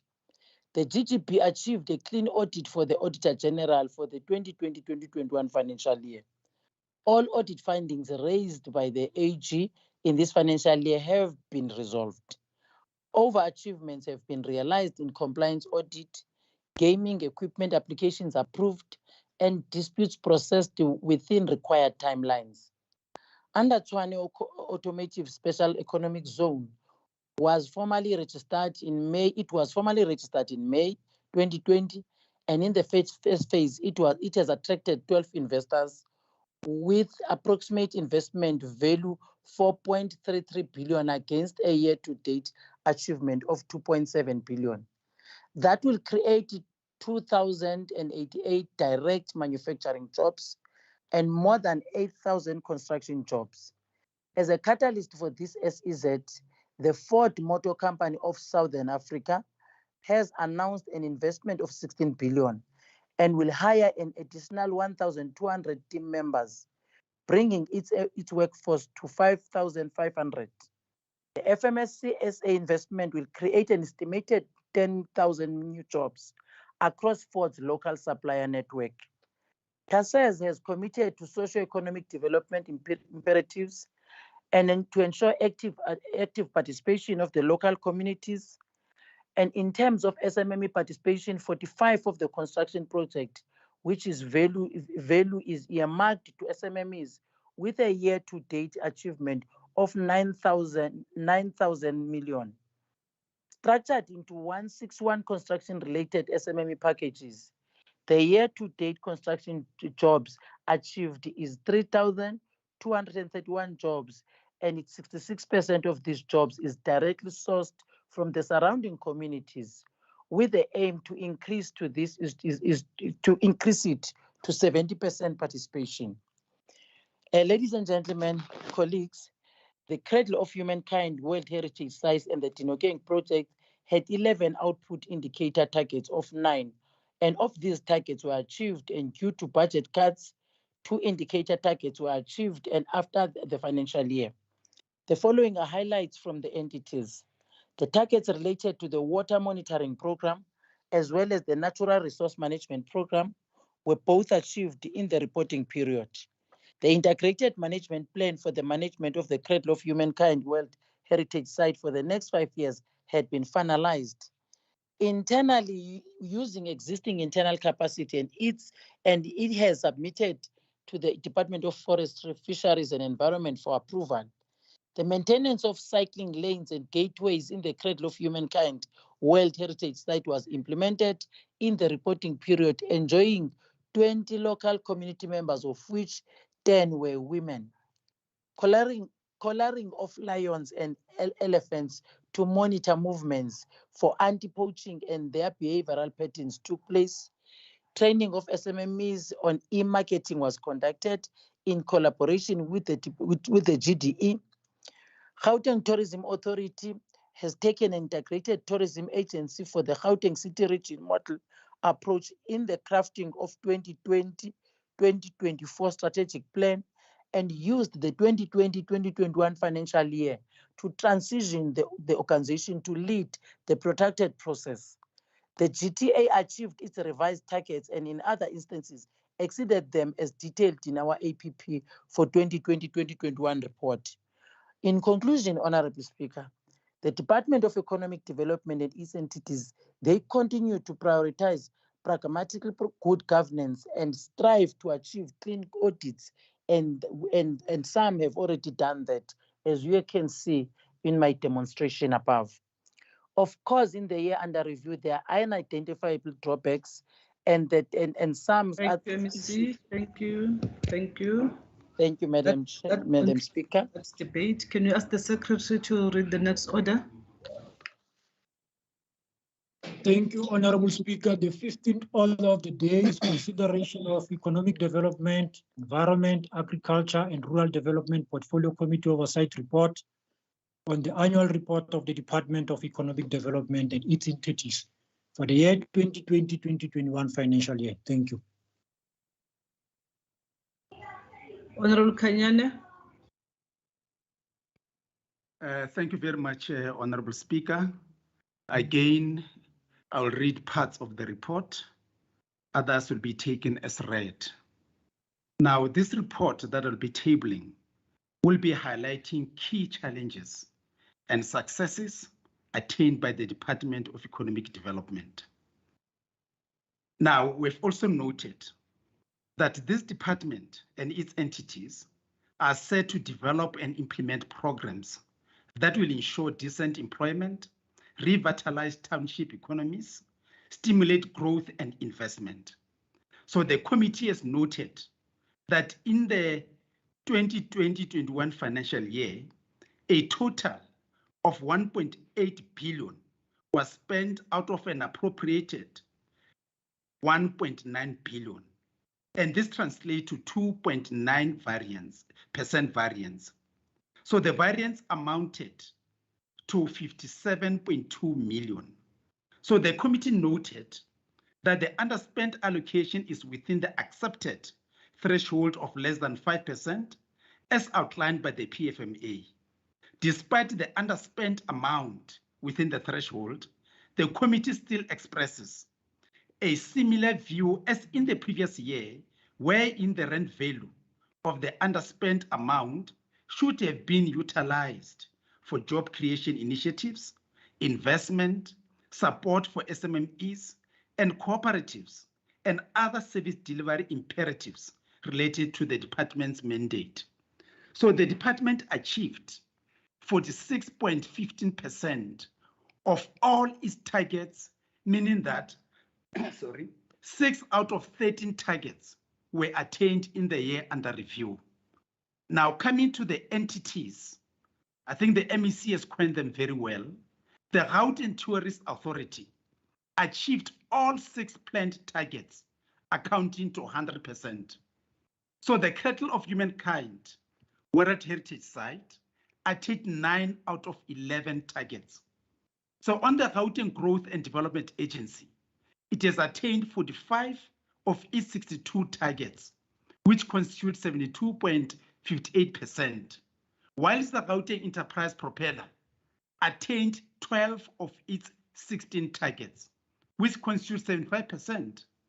And lastly, Gauteng Gambling Board achieved 18 of its 19 targets, constituting 94.73%. But now, despite the numerous achievements by entities, the committee expresses that the department and its entities should fill all vacant positions, as this can possibly assist the entities to perform much better. And this includes the Agency Oversight Unit, which has developed plans to ensure that agency performance is improved. So the committee urges the department and entities to implement all recommendations highlighted by the AG to avert recurrence of negative audit findings. So the committee continues to remain concerned about the Gauteng Enterprise Propeller. This is despite the measures put in place by the entity on matters related to good governance and appropriate financial management. The committee will continue to scrutinize this agency through the GPL in-year monitoring system, noting the inability to disperse the 250 million COVID-19 relief fund and the 100 million related to the rebuilding fund. So in addition to this, the committee will be requiring detailed reports on the management of these funds upon disbursement to ensure accountability of public funds. Now, in addition to this committee, the committee will oversee the implementation of the youth fund by the Gauteng Enterprise Propeller, wherein it is an initiative to recruit and train young people within the province, and the department indicated that an amount of 10 million has been budgeted for this initiative. This is amongst the many projects that committee will conduct oversight on, including the project on the feasibility of implementing more ICASI labs within the township. Now, coming to the audit findings, especially for the department, there is a matter of emphasis raised by the AG. However, such did not modify the opinion. Like in the 2 previous years, the matter remains precisely on the Maruping Africa leisure. And we are saying the department should take that into consideration. But now, coming to the entities, it is crucial to highlight that the department's audit findings remain the same as it attained an unqualified opinion with no findings. But now moving to the findings, recommendations, and implications of the lawmaking, starting with Program 3, the committee is concerned about the challenges faced by enterprise hubs in the province, in particular, the Chamdo and Winterveld hub, the continuous reappointment of service providers to undertake certain aspects of work on the Chamdo Industrial Hub, as the hub should have been operational at this stage. Coming to Program 4, the department, especially the Gauteng Liquor Board, its inability to appoint additional liquor license inspectors, including the inability to provide other solutions, such as approval of overtime for inspectors. The prolonged finalization of agreement between the City of Tshwane and the Gauteng Department of Transport on the repair of government vehicles at the Winterveld hubs. Again, with the Gauteng Enterprise Propeller, its inability to give an account on how the 250 million and the 100 million that will have really to be accounted for. A lack of reporting on the implementation of the youth fund, the audit funds on the irregular expenditure. So those are the issues that have really to be looked at. But now we need a written response And then all this should be submitted by the 31st of March 2022. Again, coming to program 3, the department should provide detailed plans on the rehabilitation of Sebokeng Extension 1 hub and Sebokeng Extension 2 hub, Lenasia, Chamdo hubs by the end of the current financial year. So a report of this should be submitted by the 1st March 2022. And in addition to this, the department should ensure that the Chambo Industrial Hub is fully operational by the end of the 4th quarter of 2021-22 financial year. This is what we give to the department. And then again, the department should not reappoint any service providers to undertake certain aspects of work on the Chamdo Industrial Hub, as this hub should be completed by the end of the 4th quarter of the 2021-22 financial year. This is in line with the commitment made by the department. In any unreasonable circumstance where service providers would be reappointed, this would be viewed as wasteful expenditure, noting that the project was initially scheduled for completion in the previous 2 financial years. So furthermore, a detailed report on the project costs since inception should be submitted to the committee by the 31st March 2022. Now moving to acknowledgement. Appreciation is expressed to all members of the committee for their commitment to the oversight process, as well as the MEC Pakstau and officials from the department. Also, I commend them for their diligence and commitment shown during deliberations on the annual report of the Gauteng Department of Economic Development for the 2020-21 financial year. So the gratitude should go to Honorable Makubela, Honorable Mngube, Honorable Ghana, Honorable Nkosi Malubani, Honorable Sellers, Honorable Chitanganyo, Honorable Albert, and Honorable Adams. Further appreciation will go to the alternative members, that is Honorable Engelbrecht, Honorable Bedenhorst. And this is based on their hard working. Now, coming to the supporting staff, without really mentioning names, appreciation and gratitude should also go to them for their tireless work. In adoption, after due consideration, the Economic Development, Environment, Agriculture, Rural Development Portfolio Committee unanimously adopted the Gauteng Department of Economic Development Annual Performance Report for 2020-21 financial year. In terms of Rule 1172C, read together with Rule 164, the committee presents to this House and recommends the adoption of the committee's oversight report on the Gauteng Department of Economic Development Annual Performance Report for the 2020-21 financial year. Thanks, Madam Speaker. Any seconder to the report? I second, Madam Speaker. Member Salia. Honorable Salia seconding. I now put a question. All those in favor say yes. Yes. Yes. Yes. Yes. Yes. The yes have it. The report is adopted by the House. Can we read the next order?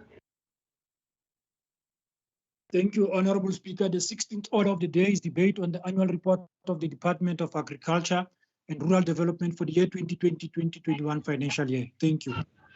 Honorable Salia. Thank you, Madam Speaker. So our agricultural sector is doing really well at the moment and has been a consistent performer during the pandemic. The Agribusiness Confidence Index reached 74 points in the 4th quarter, and this is the highest rating since 2001, which is really good news. A level above the neutral 50-point market implies that agribusinesses are optimistic about operating conditions in our country. But these optimistic green shoots do not tell the whole story. I always try to entertain and instruct the House during annual report week by talking about exciting opportunities and innovation in AgTech. But this year, I first want to tackle a pain point that we don't often talk about directly. We have 2 agricultural economies in our country. One is for commercial farmers, and the other is the sector for smallholder and emerging farmers. The optics of this dyad underscore the policy failures of government. The emerging sector are mostly black farmers, and the commercial sector are mostly not black farmers. Even though black farmers own a substantial share of the national cattle herd, the small-scale sector produce only 10% of our food. So I agree with Mandile Sihlobo that this situation is unsustainable, and we need to find answers as to why government perpetuates this model. From the NDP through to the Agricultural Policy Action Plan, the tools that GDOT get is the same every year. They get grant money that flow to beneficiaries, and there's no accountability and there's no impact study.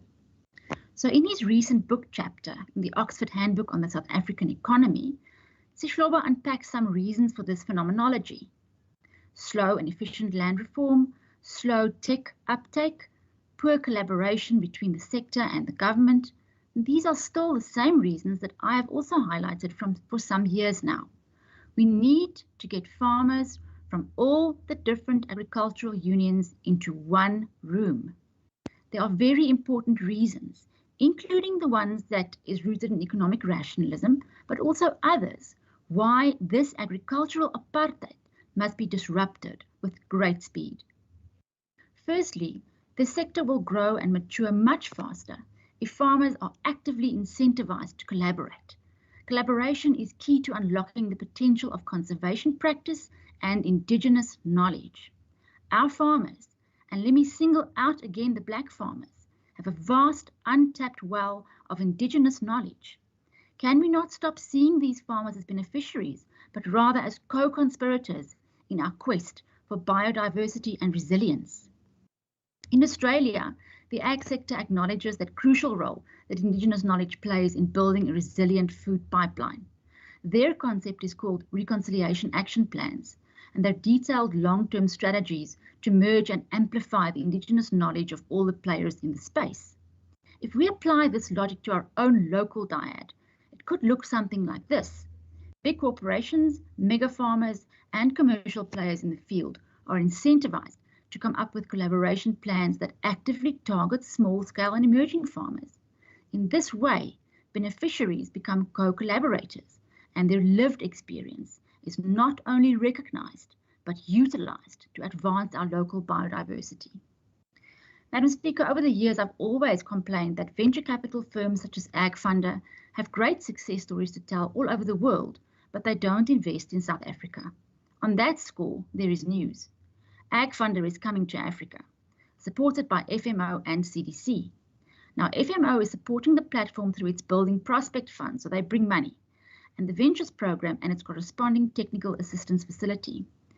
These guys are funded by the European Commission and the Dutch government, while CDC, the UK Development Finance Institution, is supporting the platform through CDC Plus, which is also a technical assistance platform and support facility. In particular, the platform will focus on solutions that foster climate resilience and technologies that enable new market opportunities for the underserved, such as smallholder farmers and women. These stories will be shared across AgFunder's network, which is 90,000 strong global subscribers who want to invest in this country and in this continent. The platform will also provide data-driven research reports, entrepreneurial ecosystem tools, funding guides, market maps, and more. In October this year, just a month and a half ago, a joint media statement was released as follows. CDC Group and FMO have partnered with AgFunder to launch a dedicated African agri-food tech news and research platform. AFN Africa will research and report on new startups, technologies, and investments in the agriculture and food sectors across the African continent. New technologies can play a major role in transforming the continent's food and agricultural industries to better meet its population's needs, but entrepreneurs often struggle to obtain sufficient access to capital and talent. On the other side, investors and other stakeholders don't have the intelligence they need to support these endeavors. With the new platform, AFN will promote agri-food technologies and build a more cohesive ecosystem of entrepreneurs, investors, technical assistance advisors, government agencies, and industry groups, with the goal of driving more awareness, investment and adoption in agri-food tech across Africa. Madam Speaker, what role can the Gauteng Department of Agriculture and Rural Development play in all of this? Is GDARD capable of optimizing these developments for its beneficiaries? Well, the department did receive a clean audit. They had no material findings on any variable, including COVID-19 expenditure. They had no irregular expenditure, and they decreased their fruitless and wasteful expenditure from 6.5 million in the previous year to 55,000 in this year. But even as our speaker alluded to earlier in her debate, it does not matter that you get a clean audit, but the lifts are not working and the building is flooded. So the department must continue to work on their underspend, which this year was 40 million, and they are still struggling to finish capital projects such as Suikerbosrand, and the procurement problems they still continue having, and their systems are therefore behind schedule. But my colleague, Member Kanyani, will speak about this. To be fair, there are enough signs of a capable department. All that is needed is to embrace disruption as a force for good and actively encourage every person who see a future for themselves in agriculture to collaborate freely. Reach out to AgFunder, because let's face it, it's going to happen with or without GDARD. Say to them, hey, we have a whole database of emerging farmers who need to be hooked up to the commercial market, and they have impeccable indigenous knowledge, resources that you need. Our province can be the destination of choice for AgTech, but it will require us to reach out to unthinkable frontiers. Thank you, Madam Speaker. Thank you. Honorable Shitangano. Madam Speaker, the reality of the matter is that the Department of Agriculture and Rural Development has not done anything to meaningfully change the lives of poor Black citizens in Gauteng, whose number is continuously on the rise. The department cannot even assist Black farmers adequately to help them get on their feet. Smallholder producers, who are predominantly Black, are languishing under the bullying business practices of the likes of white-owned farms. For the past 24 years, there's nothing tangible the department can proudly confirm that it has done for most Black farmers, especially smallholder producers, except a lip service.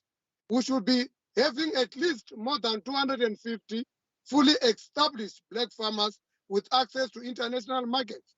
But Dololo, by its own admission, the department has acknowledged that it has ignored and failed to procure from businesses owned by both youth and people with disabilities.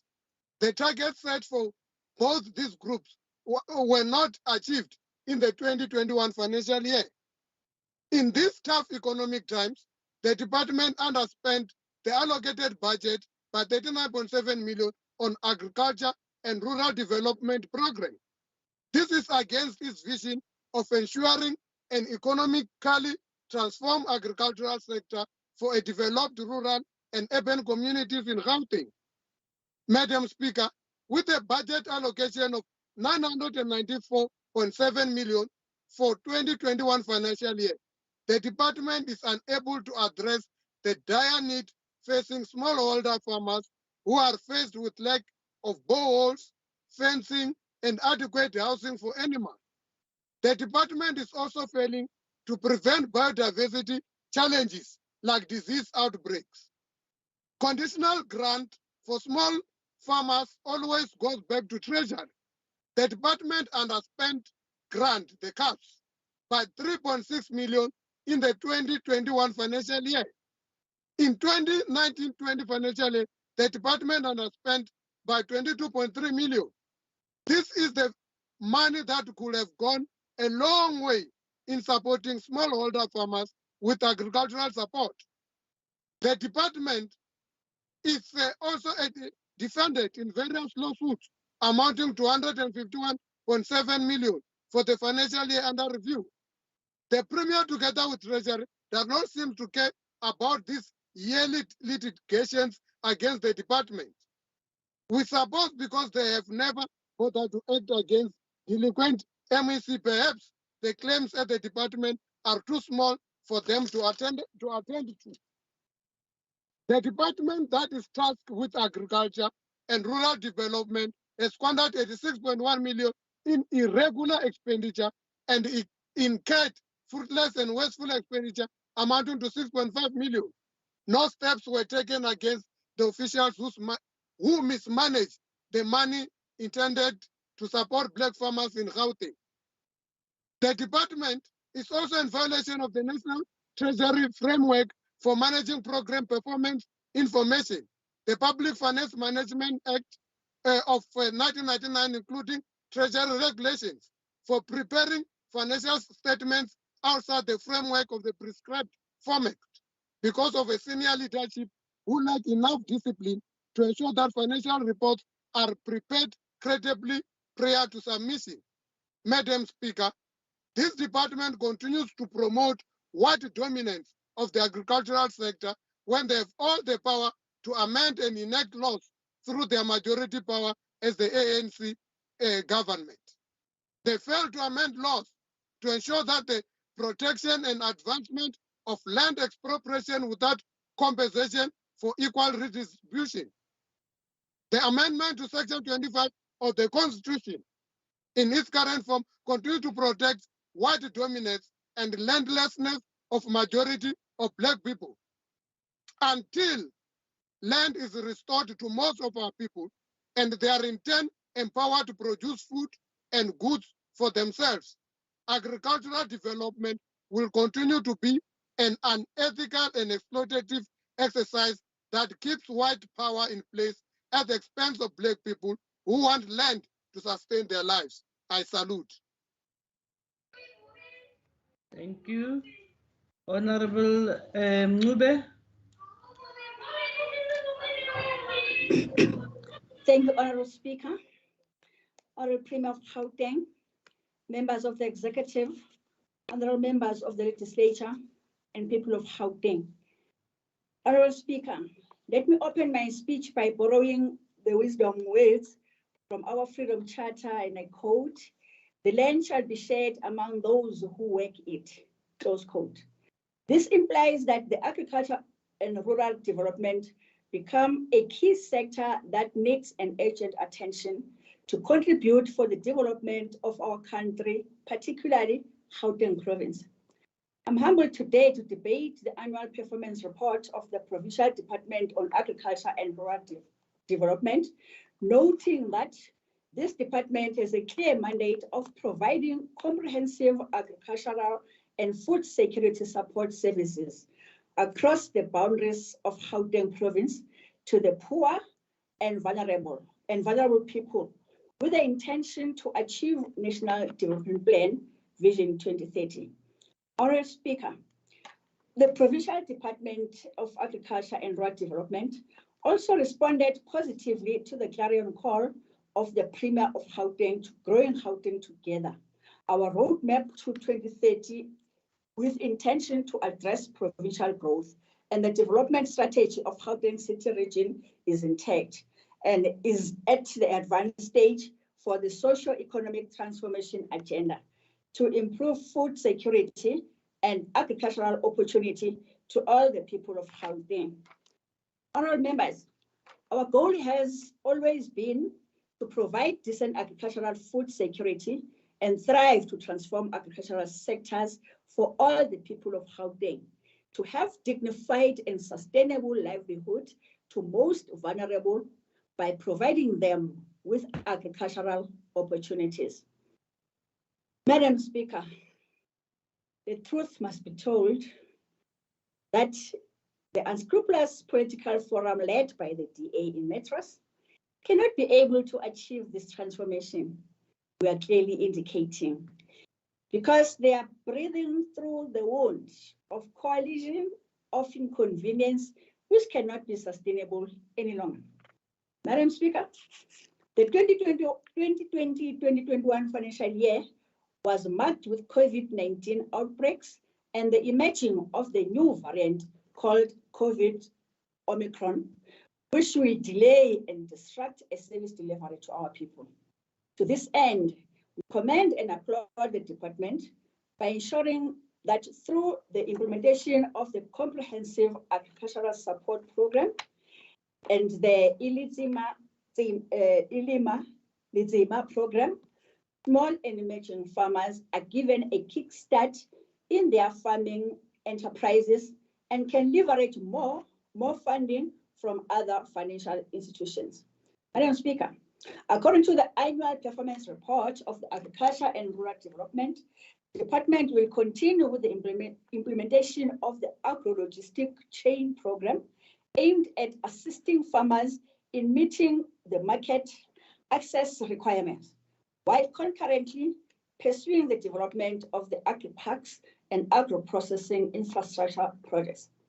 The department coordinates the implementation of the Comprehensive Rural Development Program in the targeted rural areas in the West Rand, Sidibeng, and Tshwane, as well as in the rural nodes of Devon, Ekport, Bantubonke, and Sokoluli.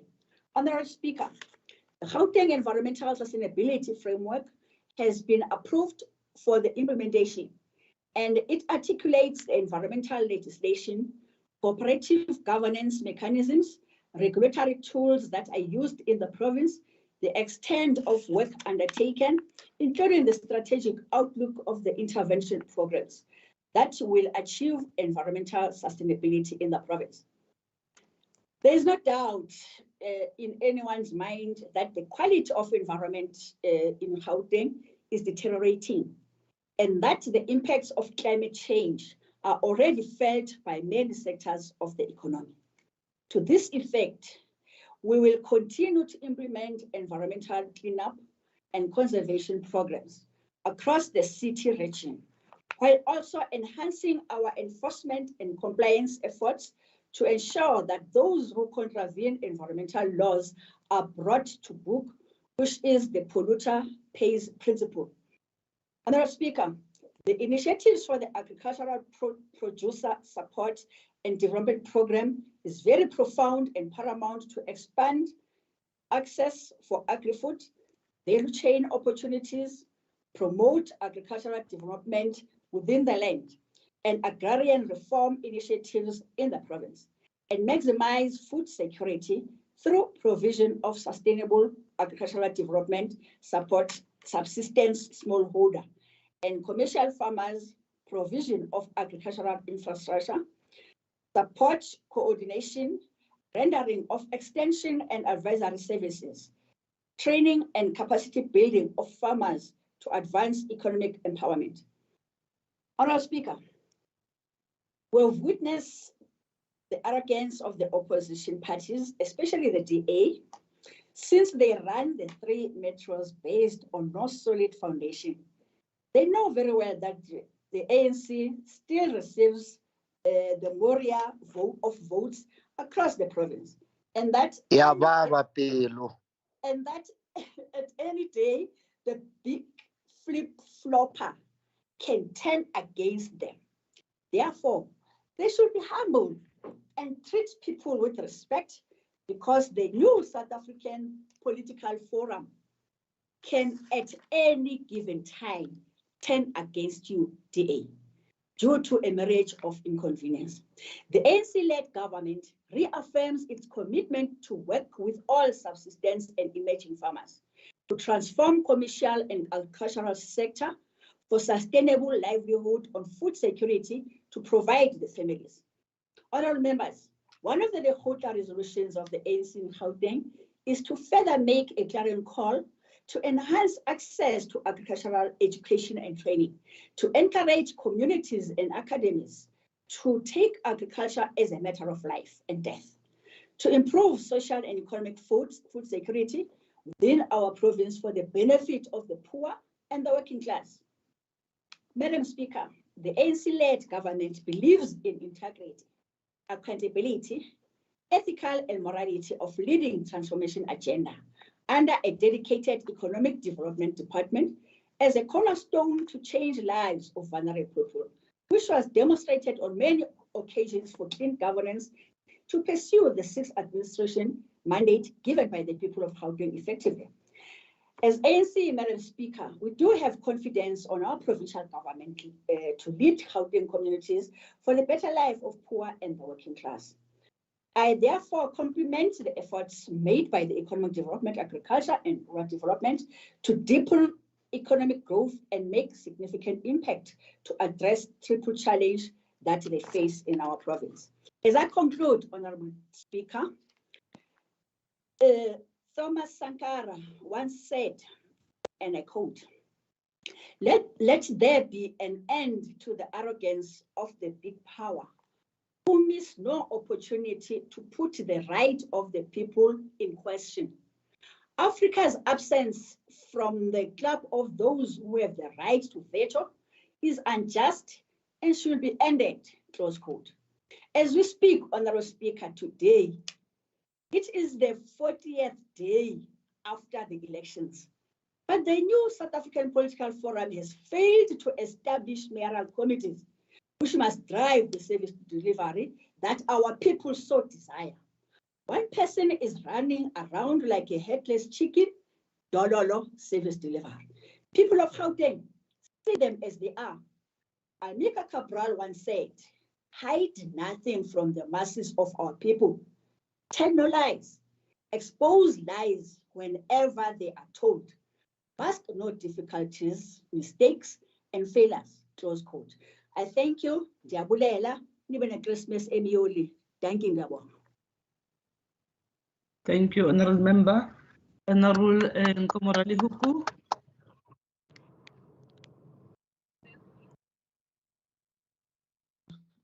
Thank you, Madam Speaker. Madam Speaker, let me greet you and let me greet our Premier. Let me greet the honorable members of the executive, the members of the legislature, and the citizens of Gauteng. Like every sector of society, the Gauteng Department of Agriculture and Rural Development had to reprioritize and reconfigure appropriately its institutional and operational mandates due to the cumulative effects of COVID-19 and the July civil unrest. As such, this report highlights some of the GDR milestones and acknowledges the hurdles we have had to surmount. In the period under review, the department has reasonably demonstrated resilience as indicated by figures from Stats SA, which highlight the fact that agriculture, forestry and fisheries positively contributed to the national gross domestic product, with an increase of 28.6% in the first quarter and 15.1% in the second quarter of the 2020-2021 financial year. In terms of budget allocations, the overall departmental performance recorded a 72% achievement. Of the 83 planned targets in the revised annual performance plan, 60 were achieved and 23 were not achieved. The department's main appropriation budget for 2020-2021 financial year was 1 billion. During this financial year, the department had undergone two adjustment processes. One special adjustment took place in June 2020. The main adjustment budget transpired in November 2020. The department during the special budget adjustment period adjusted its main appropriation budget from 1 billion and to 964 million by surrendering some of the funds for non-essentials due to COVID-19. During the main adjustment budget process, the budget was increased from 964.5 million to 994.7 million. In the reporting period under review, GDART spent 951.1 million of its 994.7 million that is adjusted, which is equivalent to 96% of its allocation. Comrades, ladies and gentlemen, allow me to mention a few milestones of GDART in the past financial year. The department has continued with the implementation of the agro-logistic chain program, which is aimed at assisting farmers in meeting the market access requirements, while concurrently pursuing the development of agri-parks and agro-processing infrastructure projects.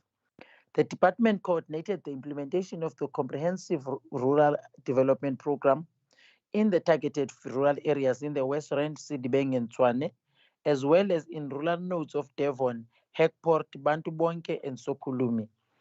In support of the commercialization Apex program, smallholder farmers were supported with production inputs, infrastructure support, and mechanization, which is tractors and equipment and combined harvesters through CASP program. During the period under review, the department procured 19 refrigerated trucks and supplied 17 to agribusinesses. The last 2 have been allocated and waiting for the beneficiaries to finalize the registrations, insurance, and ranking devices before they are delivered. GDART rolled out the mobile abattoirs program for 8 movable poultry and 2 mobile red meat abattoirs to 10 agribusinesses across the province. These abattoirs are compliant with the Meat Safety Act, which is Act 40 of 2000, and are thus providing over 100 enterprises with access to food security, that is compliant facilities that can supply formal markets with meat products.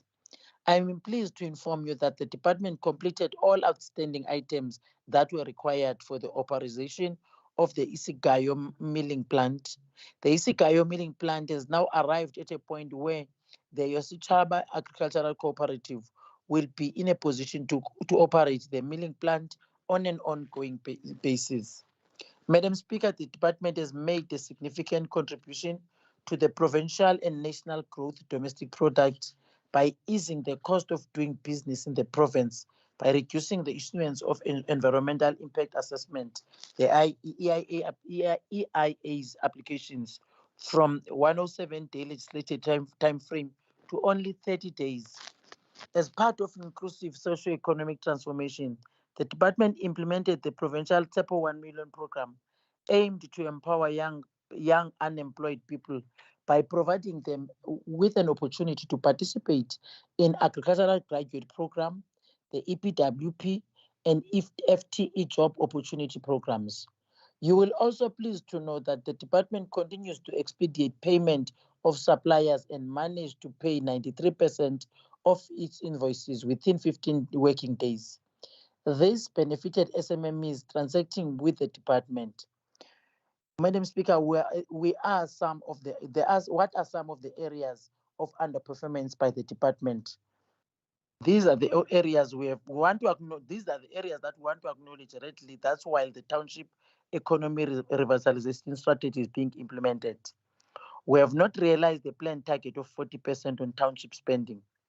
The department mainly used township-based service providers through RFQ process, and moving forward, we commit to putting in place measures to pursue a more targeted approach towards township-based businesses. To realize the achievement of these set targets, the department is working in collaboration with the Department of Social Development and to conduct market analysis of targeted groups, organizations, and associations. The existing townships with the GDE will be conducting supplier development workshops with the targeted groups, and we will be intensifying and ensuring that we are equipped to transact with the department when the RFQs of procurement below 500,000 are made. In the previous financial year, the department experienced delays with the GPT regarding the appointment of property auditors and issuing of property audit reports for tenders above 2 million, which caused more delays on tender processes. To remedy this, the GPT has decentralized now the property audit service to the department from the 1st of April 2021. The latter will be the responsibility now for appointment of the property auditors for all tenders to be processed through an open tender process. Colleagues, during the year under review, the department initiated 4 investigations to be conducted by the Office of the Premier under the Forensic Audit Service Unit. The investigations relate to the following. The first one is irregular expenditure incurred in the 2017-18 and 2018-19 financial year. The second one is fruitless and wasteful expenditure regarding the settlement of contract. The third one is fruitless and wasteful expenditure settlement of labor matters.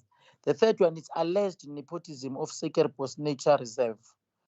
In conclusion, Madam Speaker, the Auditor General did an analysis of the 2020-2021 financial year annual report for the department and expressed an unqualified audit opinion with no material findings. Let me thank you, Madam Speaker, and indicate that all the issues that members have raised in the annual report, both the first one in DT and this one in agriculture, are noted. We will definitely, as the department, respond to the issues that they are raising. And we note even other issues in their comments during the debate that they've raised. We'll definitely attend to those issues that we believe that they will build the province of Gauteng and the citizens. Thank you so much, Madam Speaker. Thank you. That concludes the debate. Can we have the next order? Thank you, Honorable Speaker. The 17th order of the day is consideration of the Economic Development, Environment, Agriculture and Rural Development Portfolio Committee report on the annual report of the Department of Agriculture and Rural Development for the year 2020-2021 financial year. Thank you. Honorable Kanyane. Thank you very much, Honorable Speaker. I'll read parts of the report as a sequel also to the previous. The Portfolio Committee on Economic Development, Environment, Agriculture and Rural Development present its annual oversight report on the performance of the Gauteng Department of Agriculture and Rural Development for the 2020-21 financial year.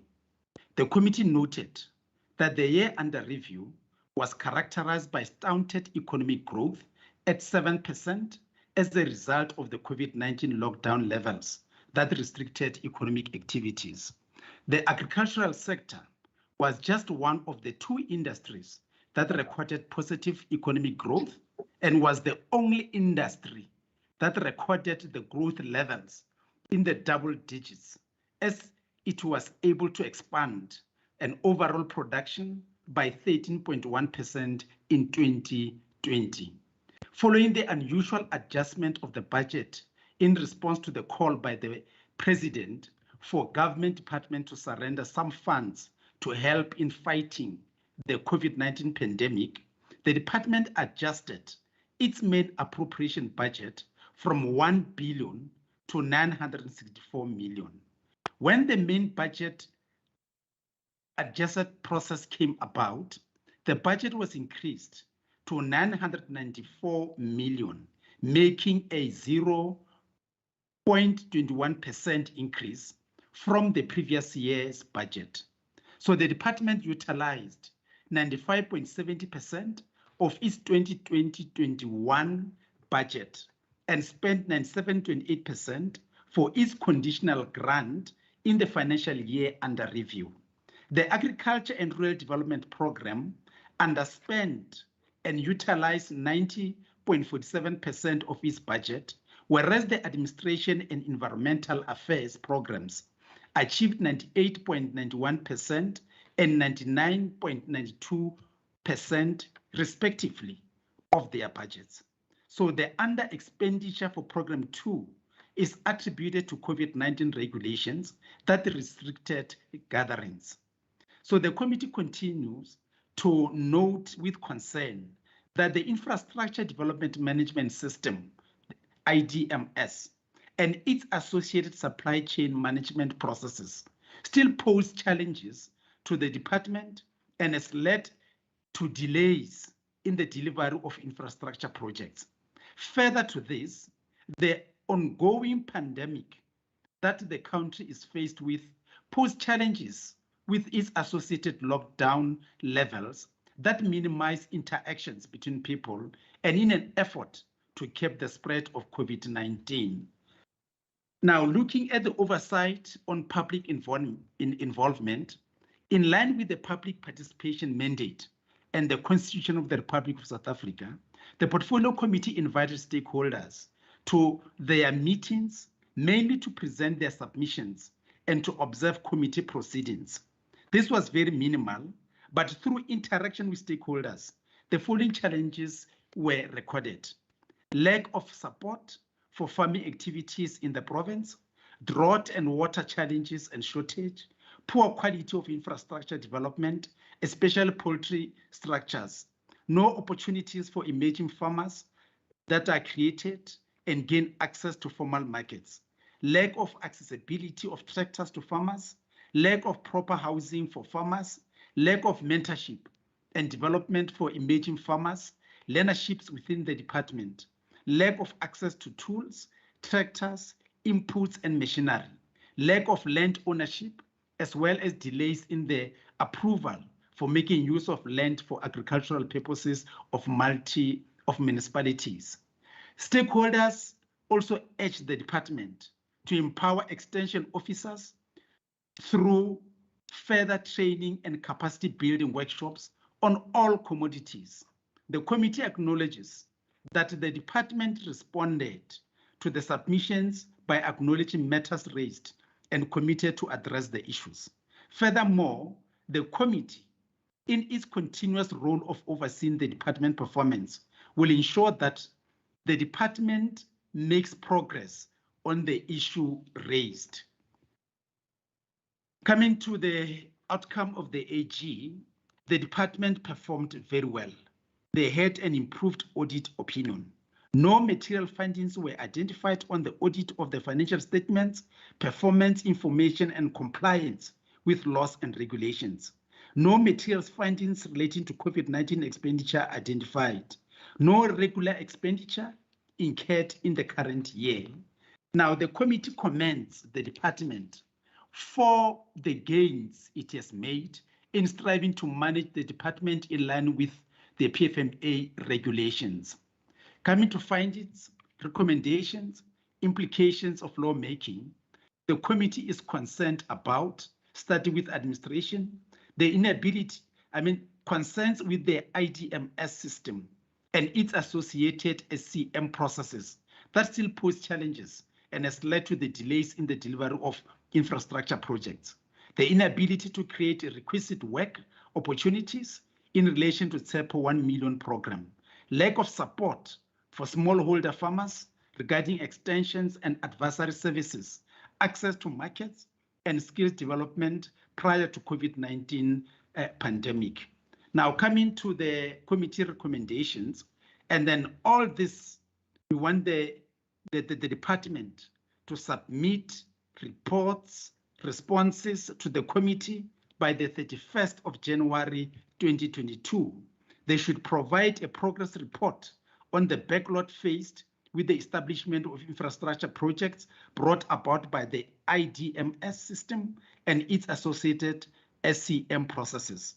Provide the committee with a comprehensive report on how creation of work opportunities will be implemented in the current financial year in respect to the TSEPO 1 million program. Again, they should provide the committee with a comprehensive report with timelines on how the target to support smallholder farmers with extension and advisory services, skills development, and access to markets will be achieved in the current financial year post-COVID-19 setback. Coming to the acknowledgement, the Portfolio Committee on Economic Development, Environment, Agriculture and Rural Development wishes to thank the MEC and also his supporting staff. And again, also due diligence is really expressed to Portfolio Committee members, especially for their diligent work. And then again, to the staff, supporting staff that freely went all out to support the committee throughout. On adoption, after due consideration, the Economic Development, Agriculture and Rural Development Portfolio Committee adopted the oversight report on the Gauteng Department of Economic Development and Agriculture and Rural Development annual report for the 2020-21 financial year.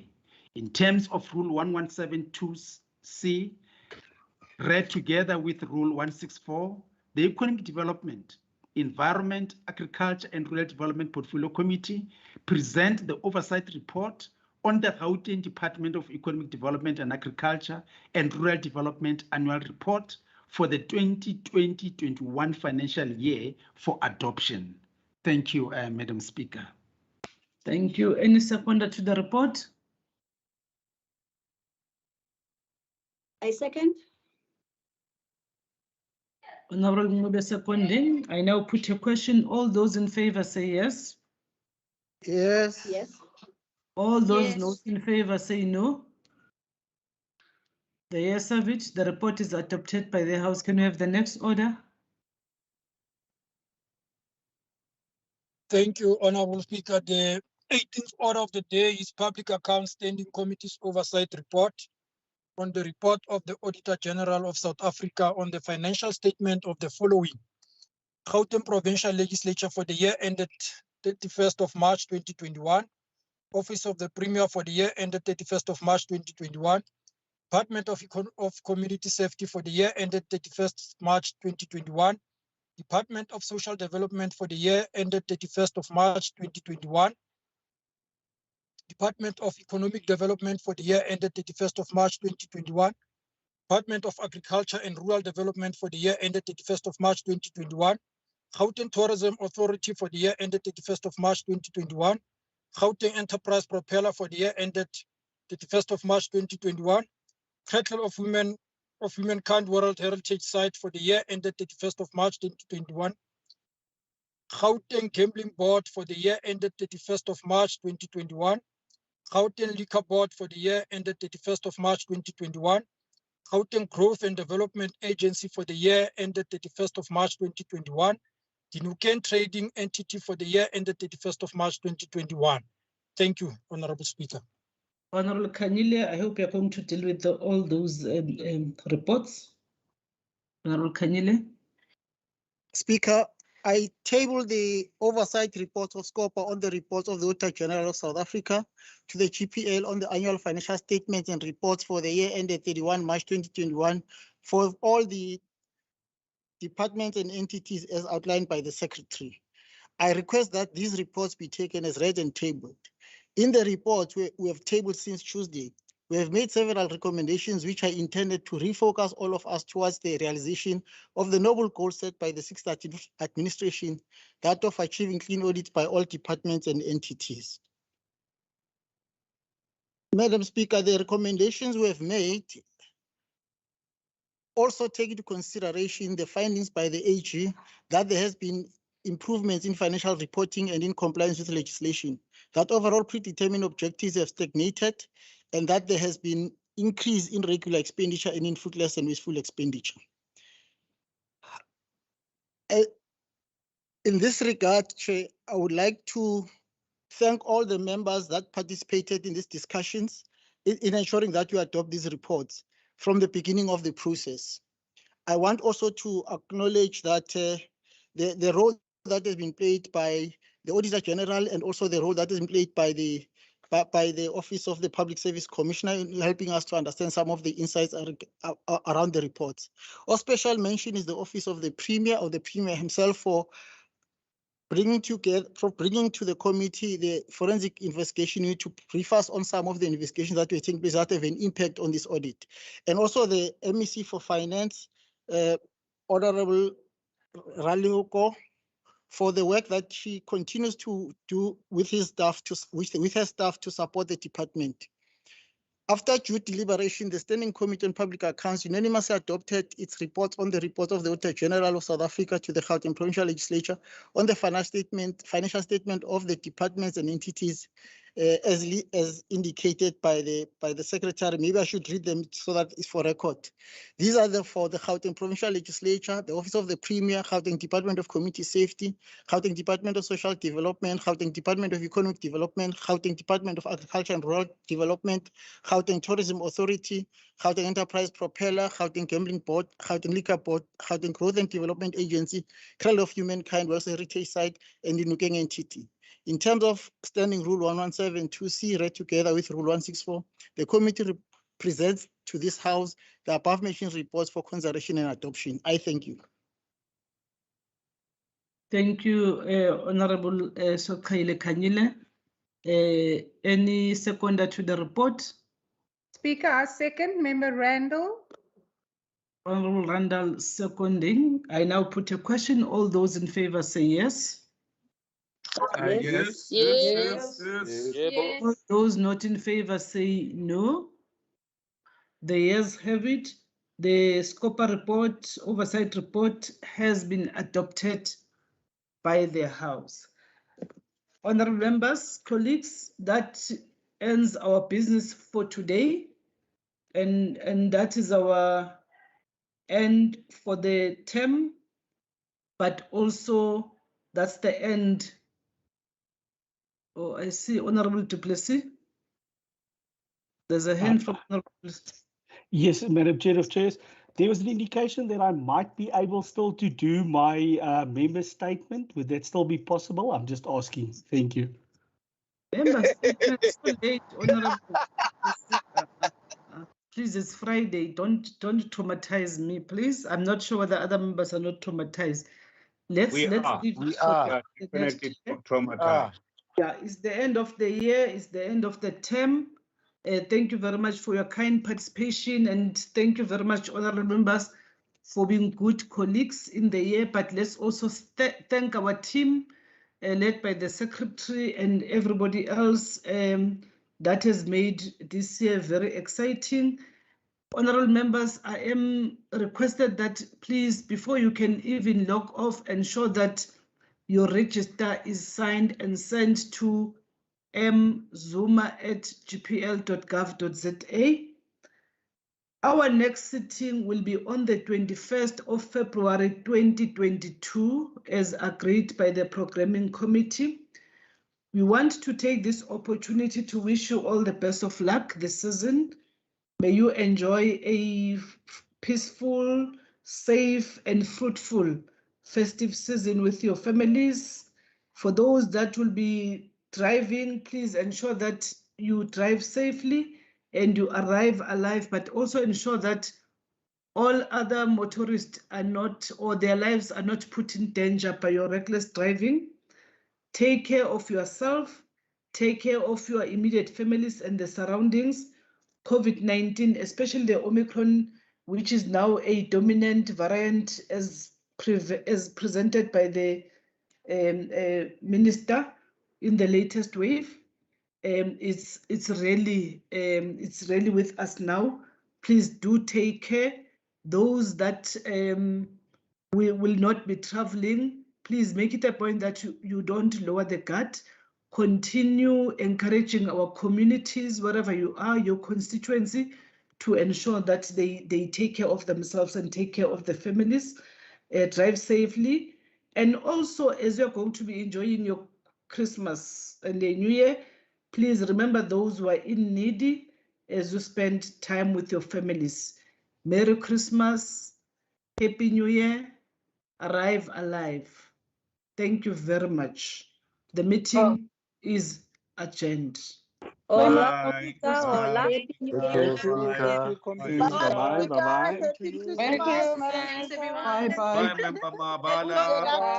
afternoon. Maranati. We'll miss Member you. Mabala.